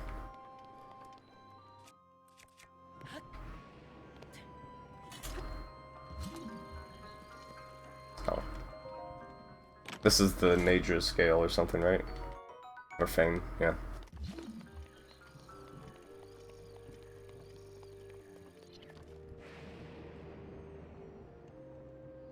Oh, these guys can't hear me because of the rain. This is fine.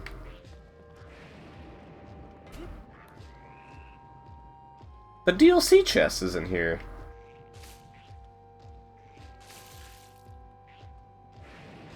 Why?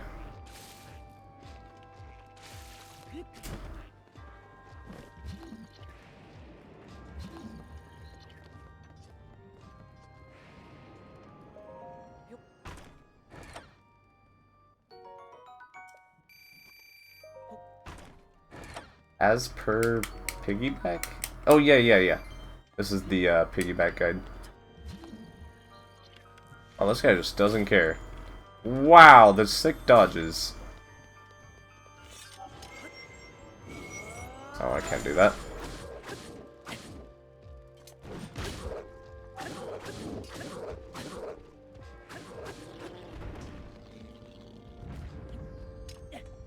I give up on that.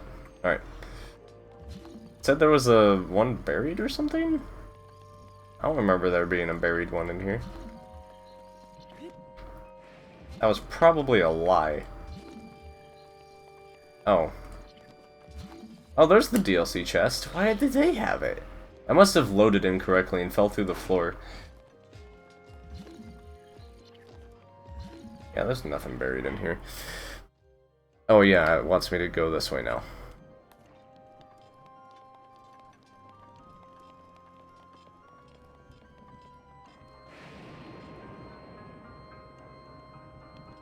This time,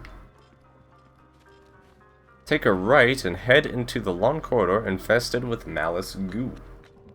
Ew. When you reach the point where the goo completely blocks the way forward, peer through the opening with the toxic substance. Shoot an arrow at the glowing eyeball to clear the path. I keep doing this. Wait. Oh, there it is. Thought I went crazy. Princess Zelda's room and study, because I haven't been there for the last memory. Back in the open air, run up the stairs.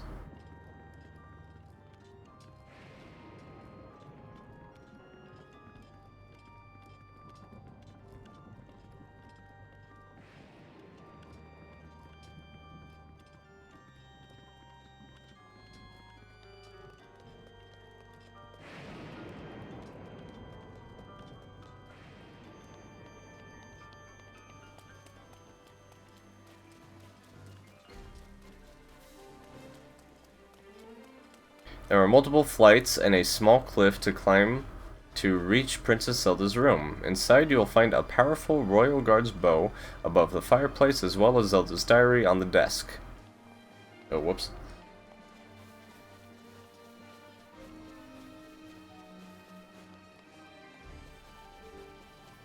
Shadows to not going the right direction. Or am I? Let's have to climb the wall. Technically.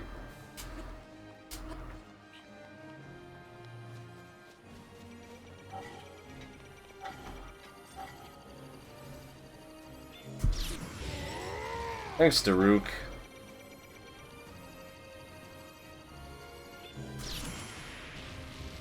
Hello? I didn't even do anything. Okay. I think it's actually like hitting the wall or something. There we go.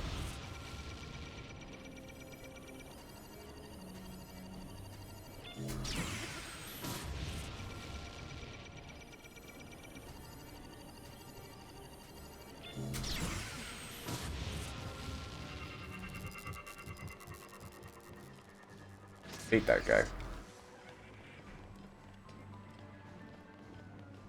The guy didn't say anything about this guy. Oh, for hell's sake. Oh, wow. Okay, stop.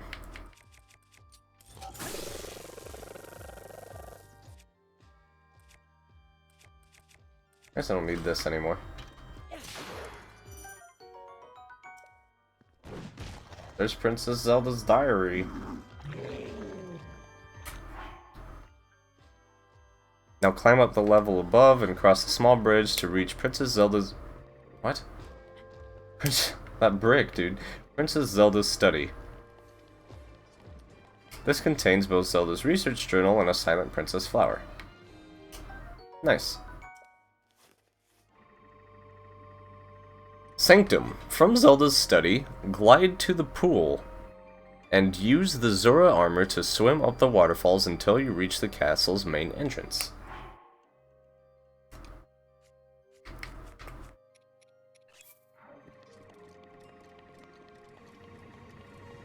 Reach the pool, it says.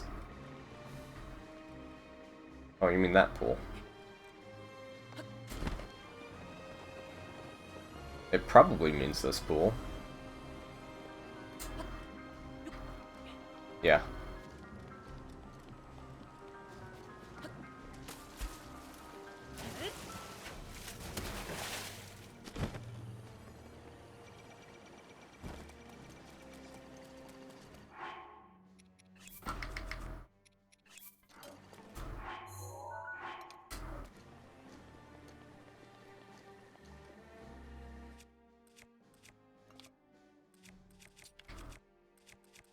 Let's throw those on first. If you haven't freed all 4 divine beasts, note that you must face each undefeated boss inside the Sanctum before Calamity Ganon himself. If you haven't cleared the Van and Boris dungeon, for example, you'll find Thunderblight Ganon on your way, taking a toll on your resources before you can even begin the battle against the main boss. In addition, you will enjoy neither the gift or the corresponding champions, in this case, Urbosa's Fury, nor the health reduction applying to Calamity Ganon. This is why it is so important to complete all 4 dungeons prior to finishing the game, as described in this walkthrough. And then it says optionally first and second gatehouse. Alright, after the battle's introduction, the champions of Hyrule that you rescued step in, unleashing the power of the divine beasts. Each one of them removes 1/8 of Calamity's health bar. If you have conquered all 4 divine beasts, this means that the health of your enemy will be down by 50% when the battle begins. Calamity Ganon uses techniques derived from those 4 dungeon bosses, so you should be familiar with most of them. Arrows can be used to slowly chip away at Ganon's health, but the best way is to cause large amounts of damage via perfect dodges followed up by flurry rushes. Flurry rushes offer one very substantial benefit over perfect guard counters in this battle. The slow motion effect they trigger means that Ganon cannot execute his area of effect attack every time you are within melee range. This makes flurry rushes the most efficient way to take down your opponent. If you are wielding the Master Sword, you can inflict massive damage while keeping your shield in hand to perfect guard your enemy's laser beam attacks. Keep your target in sight at all times, defend against his long-range assaults, and perform flurry rushes at close range. Oh my god, this is so long. There's 2 pages about the first phase, and then 2 pages about the second phase. Oh, sorry, there's 2 pages about the first phase, and then 1 page about the second phase. At close range, I feel like I'm gonna melt him down anyway with the Master Sword. So I'll just read the close range stuff. At close range, Calamity Ganon will regularly perform melee attacks with his fire-infused sword, much like those by Fire Blight Ganon. He's caused fire to spread at the... Ah, fuck it, let's fucking... Just gonna beat up Ganon.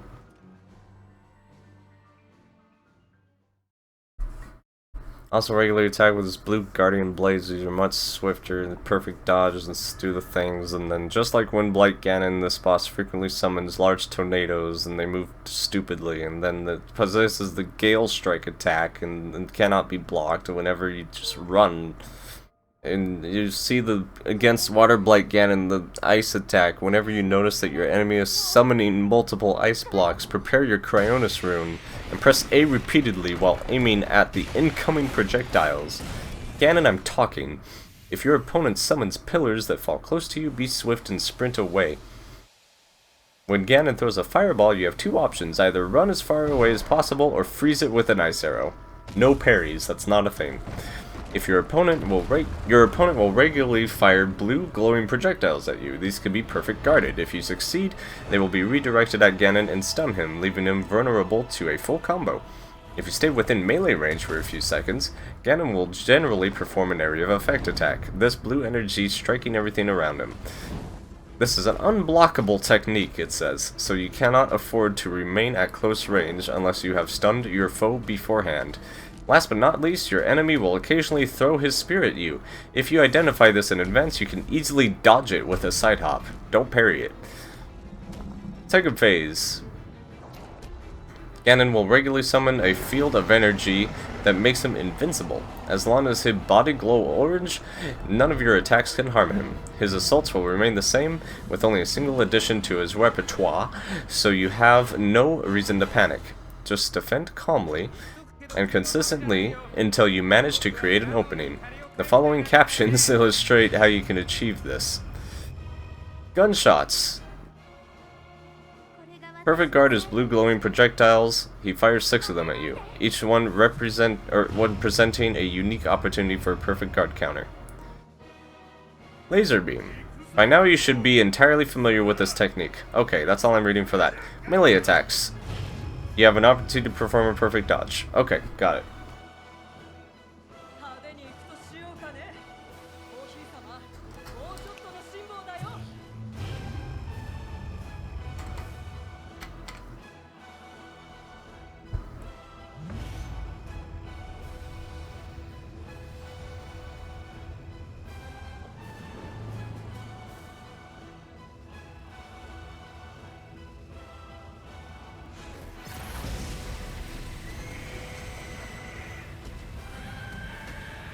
I will definitely show the hero's path. After the credits play, I'll jump back in, I'll do the hero's path. There are some questionable choices that this guide has made. It's just the game, why you have to be mad? It also doesn't say anything about using the champion's abilities. So that being said,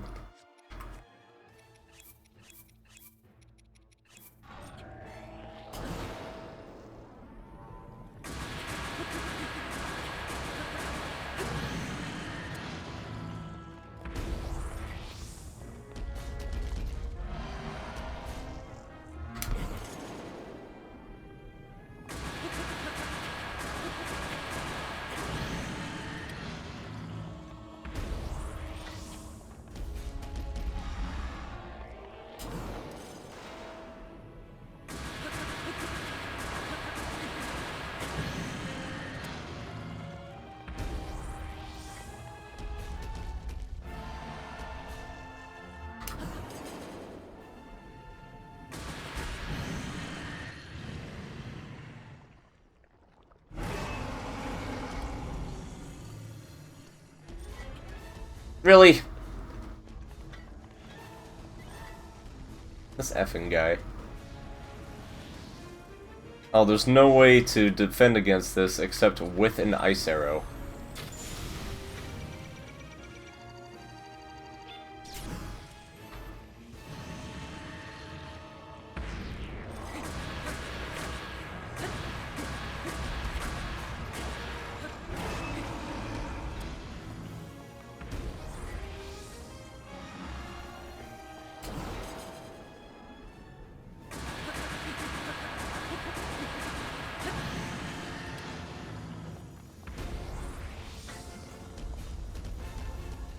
What are you doing?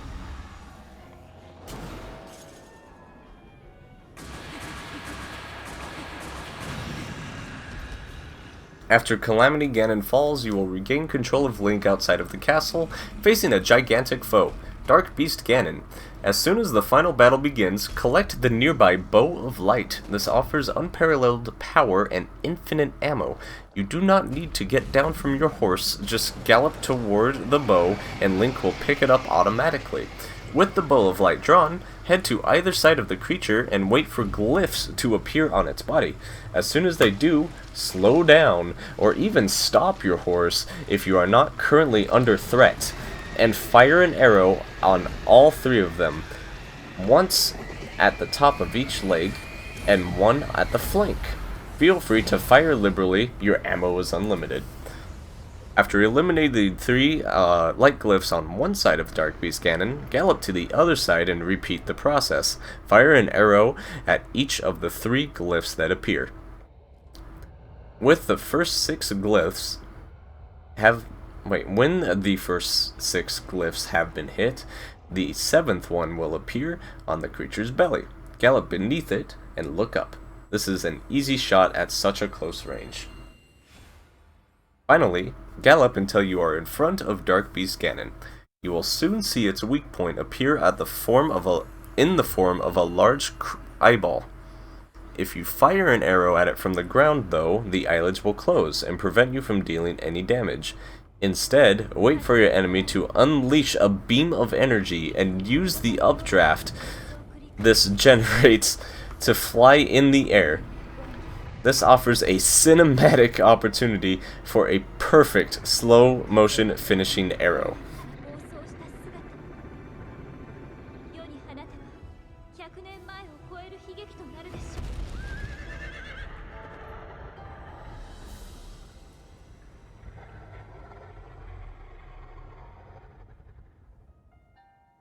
それは魔を打ち払う光の弓矢。あなたに託します。今あなたがどれだけの力と記憶を取り戻せているか私には分かりません。 Oh no, it never said to not kill the horse!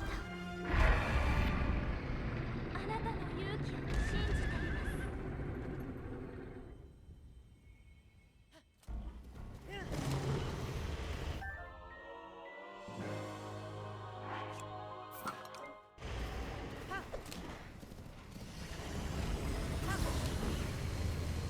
No, man, I can't kill a horse. It's impossible. 全身を怨念で覆っています。 If I do, it'll invalidate the run. どんな攻撃も受け付けないでしょう。私が怨念を抑えます。力が足りず This horse gets to live. 光っているところを射抜いてください。リンク、ルーンを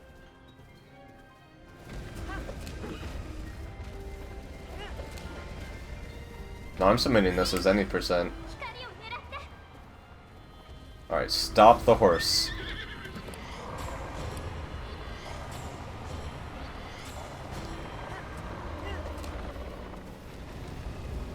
ガノンの力が弱まってきています。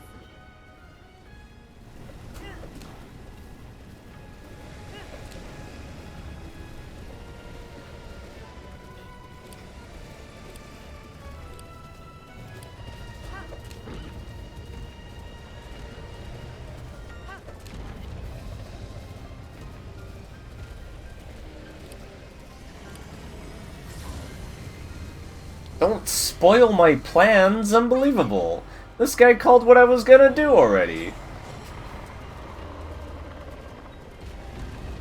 ガノンが苦しんでいま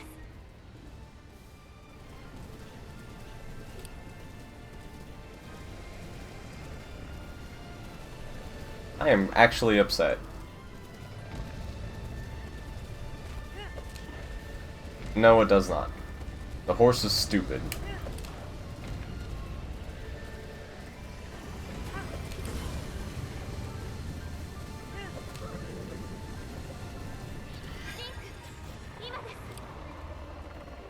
It did say to wait for a laser.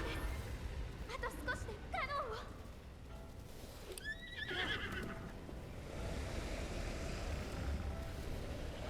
リンク、見てください。ガノンの頭上を。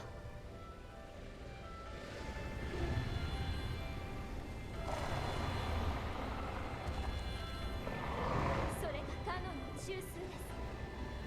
リンク、 I have to wait. あなたに全てを託します。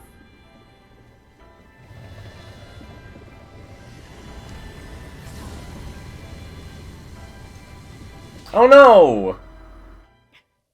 His aim is good.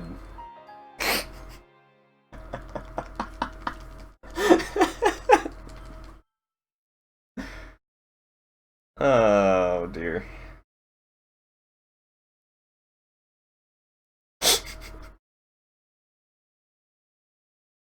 The horse is the real final boss.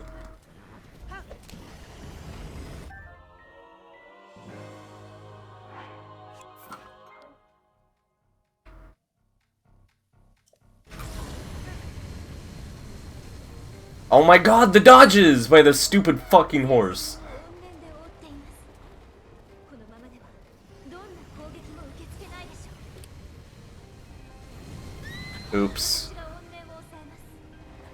力の軽さ、わずかですが、光っているところを射抜いてください。リンク、 Now I've seen Orca do that quite a few times actually.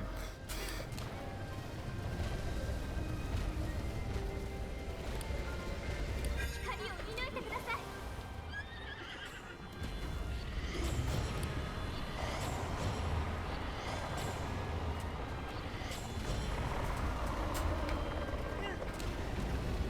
ガノンの力が弱まってきています。 Oops.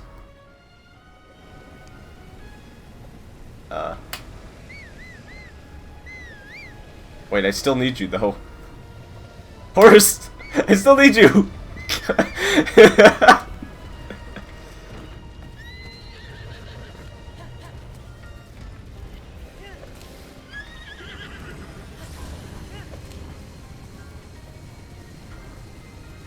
っているところを狙ってください。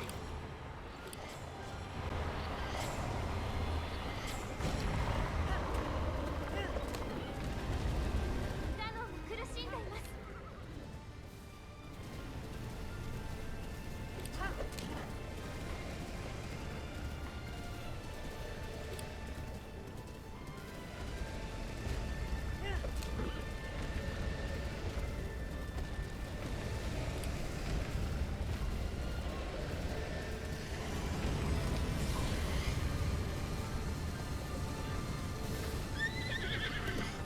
怨念を抑えています。あと少しです。あと少しでカノンを。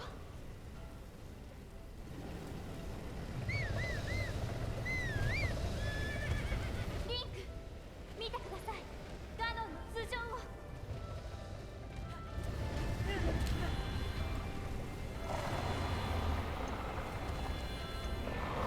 それがガノンの中枢です。リンク、リンク。 Horse gets to live. Oh. Good.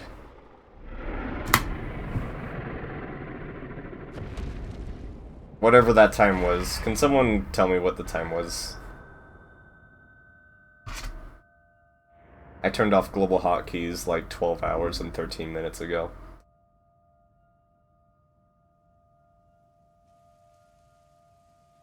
$13.16, thank you.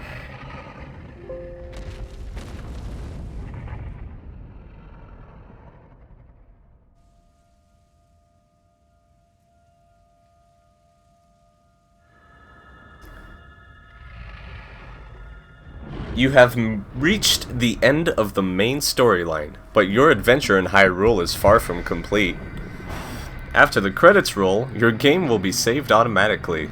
If you later load the save file from the title screen, you will be able to resume your playthrough at the entrance of Hyrule Castle's Sanctum with your equipment and parameters unchanged.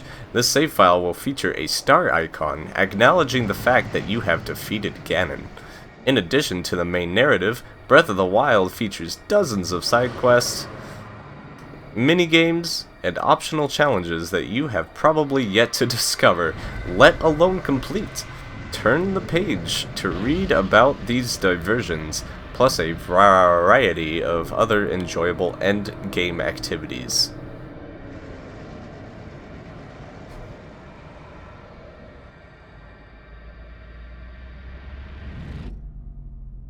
I make any break.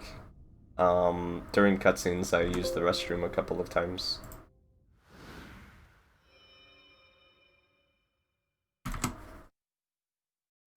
Alright, so that was 2, 13, and 16.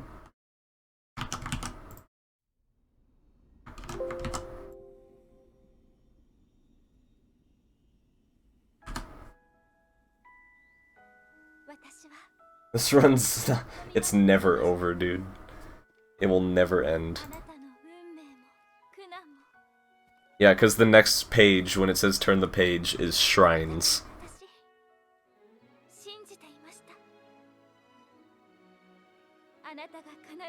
才ガノンを打ち倒してくれると。ありがとう、リンク。ハイラルの勇者。Am I going to grind this? 私を Yeah, this could definitely be a sub 9-hour run. Probably not.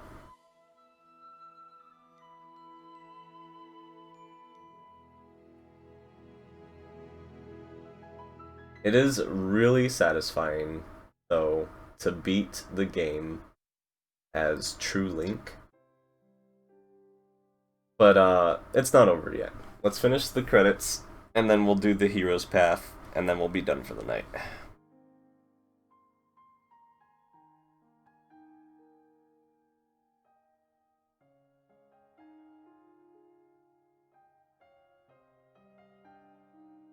What am I gonna run 25%? I think my casual file's only at 21% or something.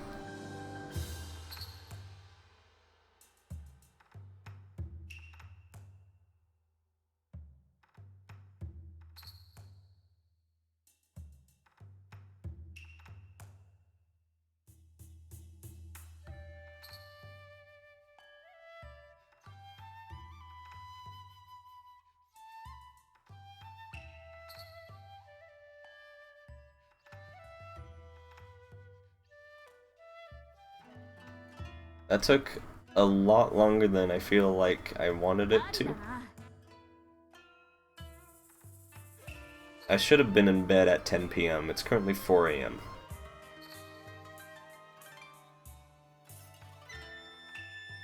If you mentioned a flying machine category, I didn't hear it. That's selective hearing. This was fun. I really enjoyed doing this, honestly. It was a little bit painful at times. It was quite a... well, there was quite a few moments where it's just like, why? But for the most part, it was really enjoyable. There were a couple parts that I, like, had no idea about. And was like, oh, that's cool. Grandma's soup percent in Wind Waker. So what? Dragon Roost, Forest Haven... Save your grandma.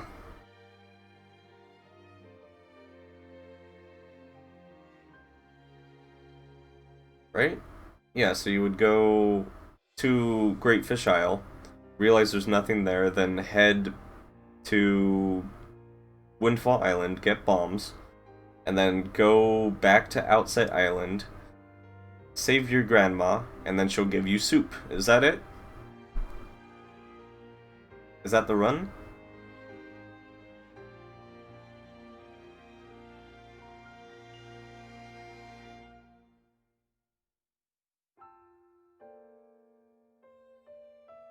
Yeah, Wind Waker HD is weird. 100% isn't actually 100%.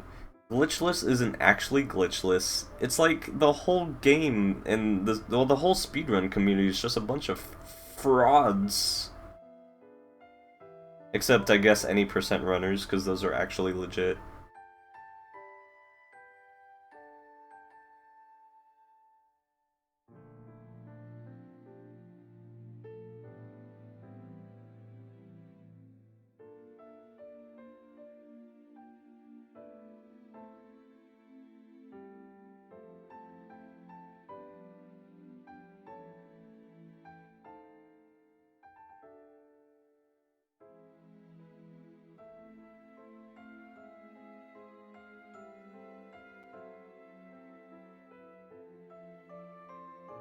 Also glitchless, except the things I don't like. This is the problem with glitchless being defined by methods.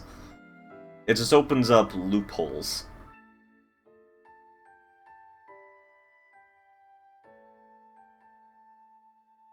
Even one of their... so I'm gonna get on this again, but one of their whole things is going out of bounds. You are not allowed to go out of bounds.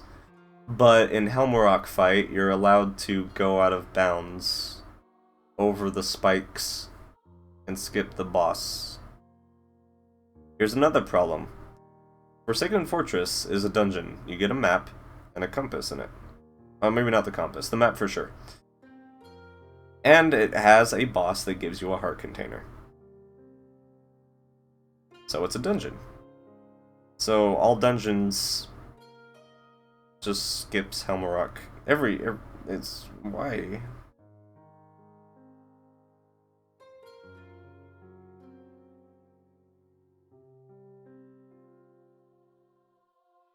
Whoever came up with the rules over there, which was probably Jim, and I love Jim to death, but they need to think about it. Yeah, because it goes back to what's defined as a glitch. And so they use methods to skip the bird that are not considered glitches, which is a bomb boost over the spikes, essentially. It's a well-timed bomb boost over the spikes.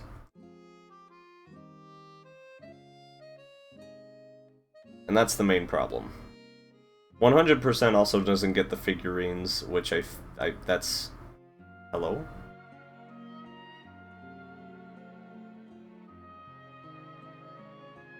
Any percent in MSRT are legit, exactly.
We're gonna do Hero's Path, and then I'm gonna go to bed.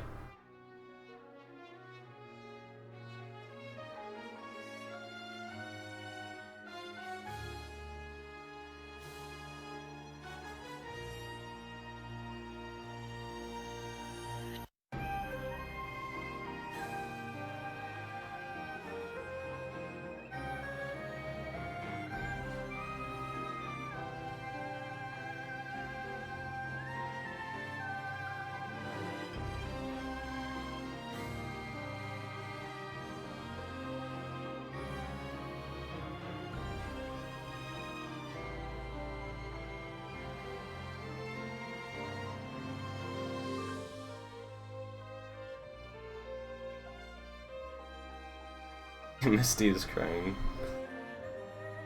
Yeah, I don't know if you saw my MSD run yesterday, Sigma, but it was a joke.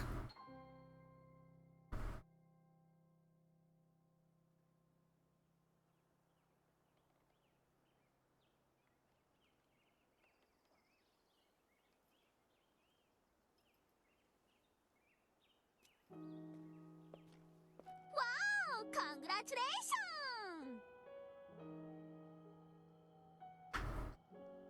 Doesn't include 12 hours of straight. Well, the game never stopped to tell me to take a break. Could you imagine an intended percent of Skyward Sword where you had to take a 5-minute break every time Fee told you to?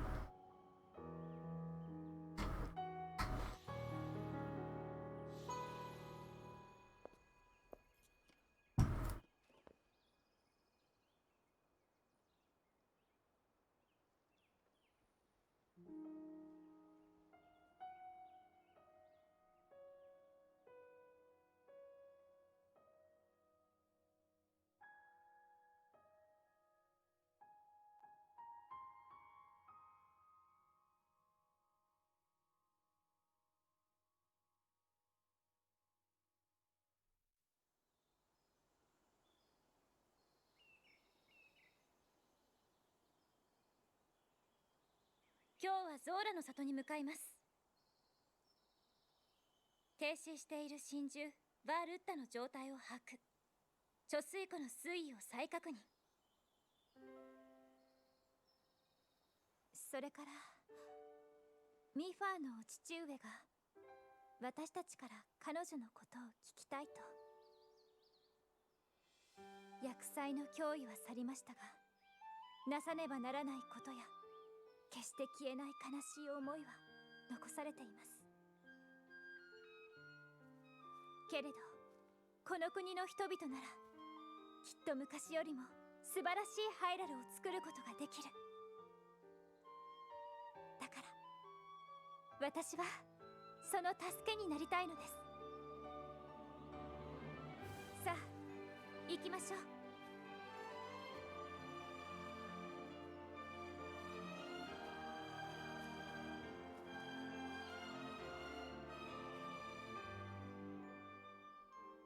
またその剣の声が聞こえなくなりました。私の力は100年の封印で枯れ果てたのかもしれません。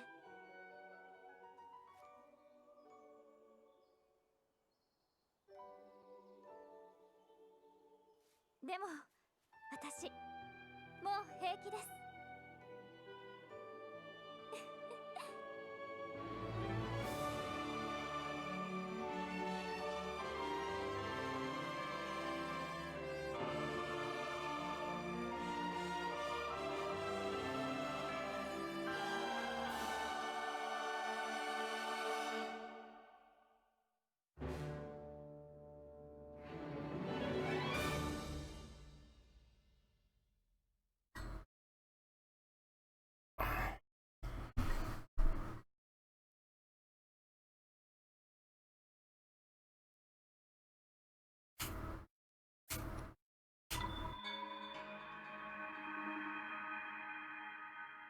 That's not robotic. Whatever. I love that ending. I haven't done AMQ in so long, dude, that it's nice to see that ending.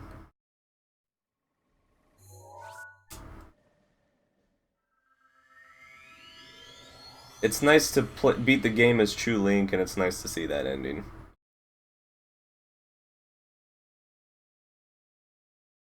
I'm working on it. Hey, this was technically a no DLC run, so Hero's Path doesn't exist, so I can't show it. Thanks for watching.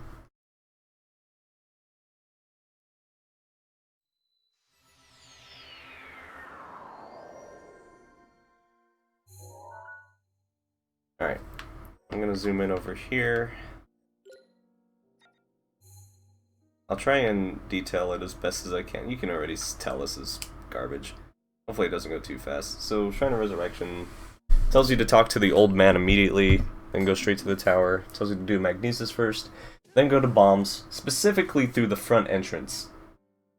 Do bombs, go around the Temple of Time, grab your spicy peppers, go to the old man's hut, cook the spicy peppers. I had to go over here and kill a boar, and then I had to walk back here. And you have to cook him that meal to get the doublet. It tells you to climb up this, so I died fear a few times, but it tells you to climb up the cliff to stasis. Do stasis, then it tells you to walk this way over to Cryonis, finish Cryonis, warp to the Shrine of Resurrection, go over here, and go turn in your hearts, do the Temple of Time thing. It tells you to paraglide straight over and go touch this tower, climb the tower, activate it. I do all these little shrines along the way, catch a horse, had to turn around, come grab this, and go back. I touch that shrine, do all the stuff in Kakariko. It doesn't tell you to warp back here, it tells you to follow the road, and go up here, touch the tower, and then paraglide across over to Hateno Village. At the Hateno Village, you do, your normal thing. You have to go up to the very top, do the thing with the torches. It tells you to light every single torch along the way, which I had to do.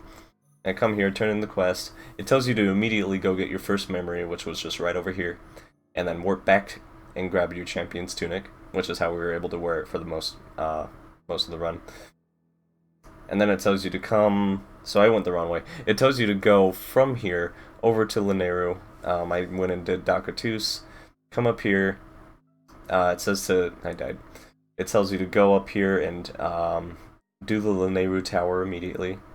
And then go up Zora River. Do all the stuff over here. Eat shit. Yeah, that was a weird segment. You go all the way up here. You eventually end up in Zora's domain. After a while. There you go. Do all the Zora side quest stuff. You have to go up, fight the Lionel. You don't really fight the Lionel, but you get all the electric arrows. Jump off Shatterback. Do all of Ruta's stuff. Finish off Ruta. Turn in the main quest. Then it tells you to warp all the way over here. And start heading towards the Gerudo Desert. It tells you to grab a bunch of things going this direction. It tells you to climb this cliff. Walk across the land bridge. Go all the way up. Complete the tower up here. This is part of why it takes forever. Paraglide all the way over to the bazaar. Don't do anything there. Come back over here. Walk back over. Get the clothes. Warp back. And then start the quest. Head over to the Yiga Clan hideout. Do all the Yiga Clan stuff. Oh, it tells you to specifically do this shrine. And it says for reasons. It's like, okay. Then you do Yiga Clan hideout. Beat Koga.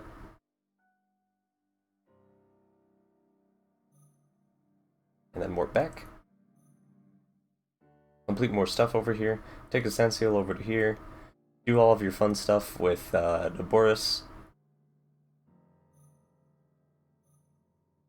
Finish Naboris. Interesting. Turn in the main quest. And then it tells you to warp back to this shrine and go and do the the Gerudo Tower over here. I had to come over here and cook food, because the guide told me to cook some cold resistance food. And then this is how you get to Rito Village. I don't know how anyone else got to Rito Village. This is clearly the fastest way. It also tells you to stop up here, grab the tower, and then paraglide over. I did the shrine over here. Go. Scared me. Over to Rito Village, do all the meadow quests.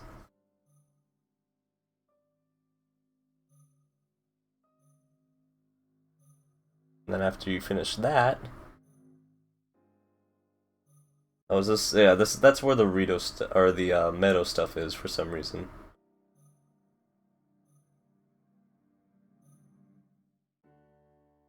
Anyways, warp back here. It tells you specifically to go here. Tells you to take detours to do some shrines, which I did, and then it tells you to climb up, do the Eldin Tower, and then take this way to go up through the Southern Mine, and do the Goron City stuff, go up through Northern Mine. It says to like touch every single cannon up here to destroy stuff, do the Unimo stuff, warp back here, go talk to Bluto. It tells you to go all the way around, come up around here. I took a detour for that, go all the way up Death Mountain, do all that fun stuff.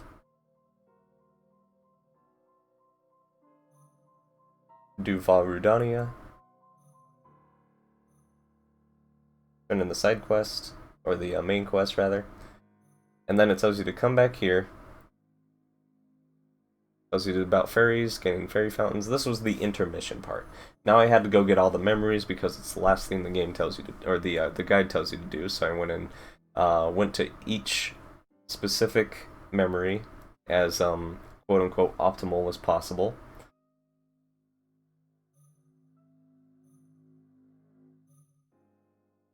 Which probably wasn't very optimal, but I did my best. I had to come and actually walk up this direction to actually catch a horse,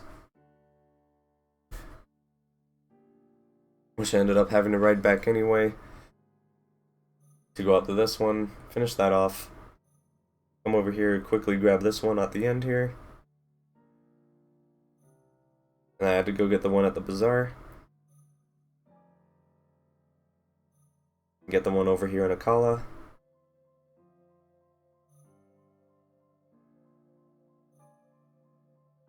And then I went over here, grabbed the one on Goron Mountain, or Death Mountain, Got the woodland tower. Had to warp back here for some... Oh yeah, because it said to get all 13 hearts before entering Lost Woods. I also voided out there. I had to come around again. Did the Lost Woods according to the guide. Got the Master Sword. Come back over here. See, this is where it's kind of questionable. Technically, the guide said to do the Master Sword after memories. Technically. But that's okay. It said to enter Hyrule Castle from the north. And it told you to take a grand tour of freaking Hyrule Castle here, so you go through just about everything. Literally just about everything. Holy crap. And then you finally go into the Sanctum and beat Calamity Ganon. And now here we are.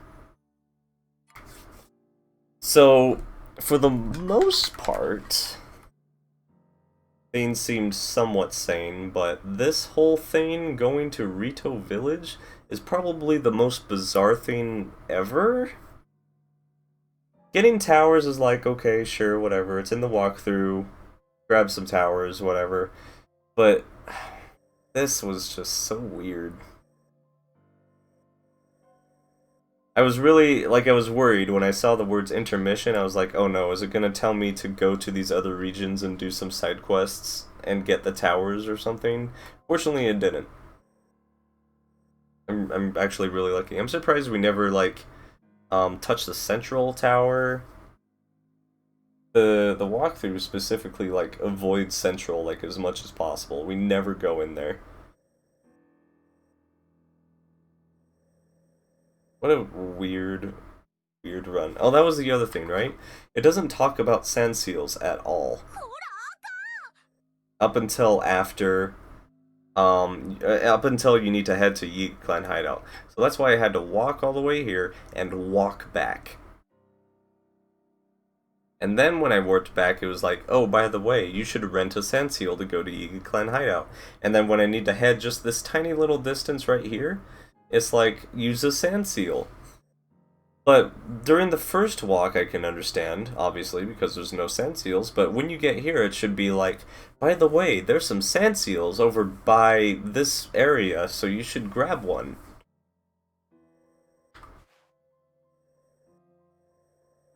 Also, each divine beast required their chests. Each shrine required their chests. The enemies didn't have any actual routing, it just had points on a map. There's something else that was weird. Oh yeah, Vametto. They did not include a chest. The chest on the nose wasn't in the guide. But all the other ones were.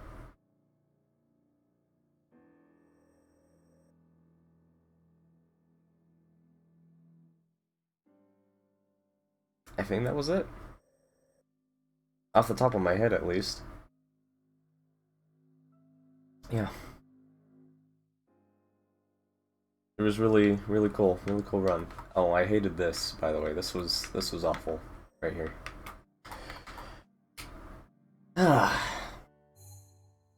Thank you guys for watching. This is, I think, the most viewers I've ever had in a single stream. I think, ever. So, that's awesome. Thank you guys for hanging out. AMQ times 3? No, they don't skip any main quests. But they also, use stasis launches. Not having whistle sprinting was a huge pain. There are entirely different routes. An entirely different order of divine beasts. You go Meadow first, then Naboris, then technically Ruda, then Rudania. The routes are completely different. And with AMQ, you'll have memories actually routed in. There's actually a segment where you just bang out memories, and there's actual routes to get there. You also don't do the towers. Well, yeah, in terms of hours, yeah. The shrine routing was different. I just kind of picked shrines based off of where I was at the time, and it ended up working out for the most part.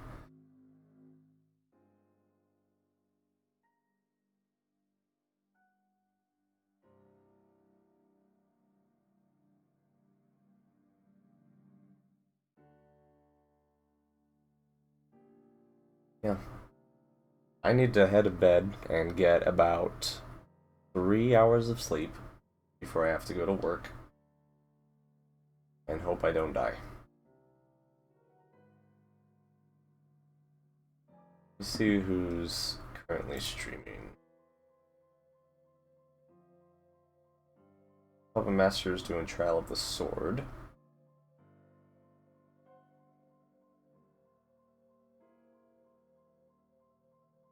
Let's go watch Puppet Master do Trial of the Sword speedruns. That's an actual speedrun. Yeah, that was way fun, guys. Thank you guys again. I'll send you guys over to Puppet Master. Otherwise, y'all have a good night.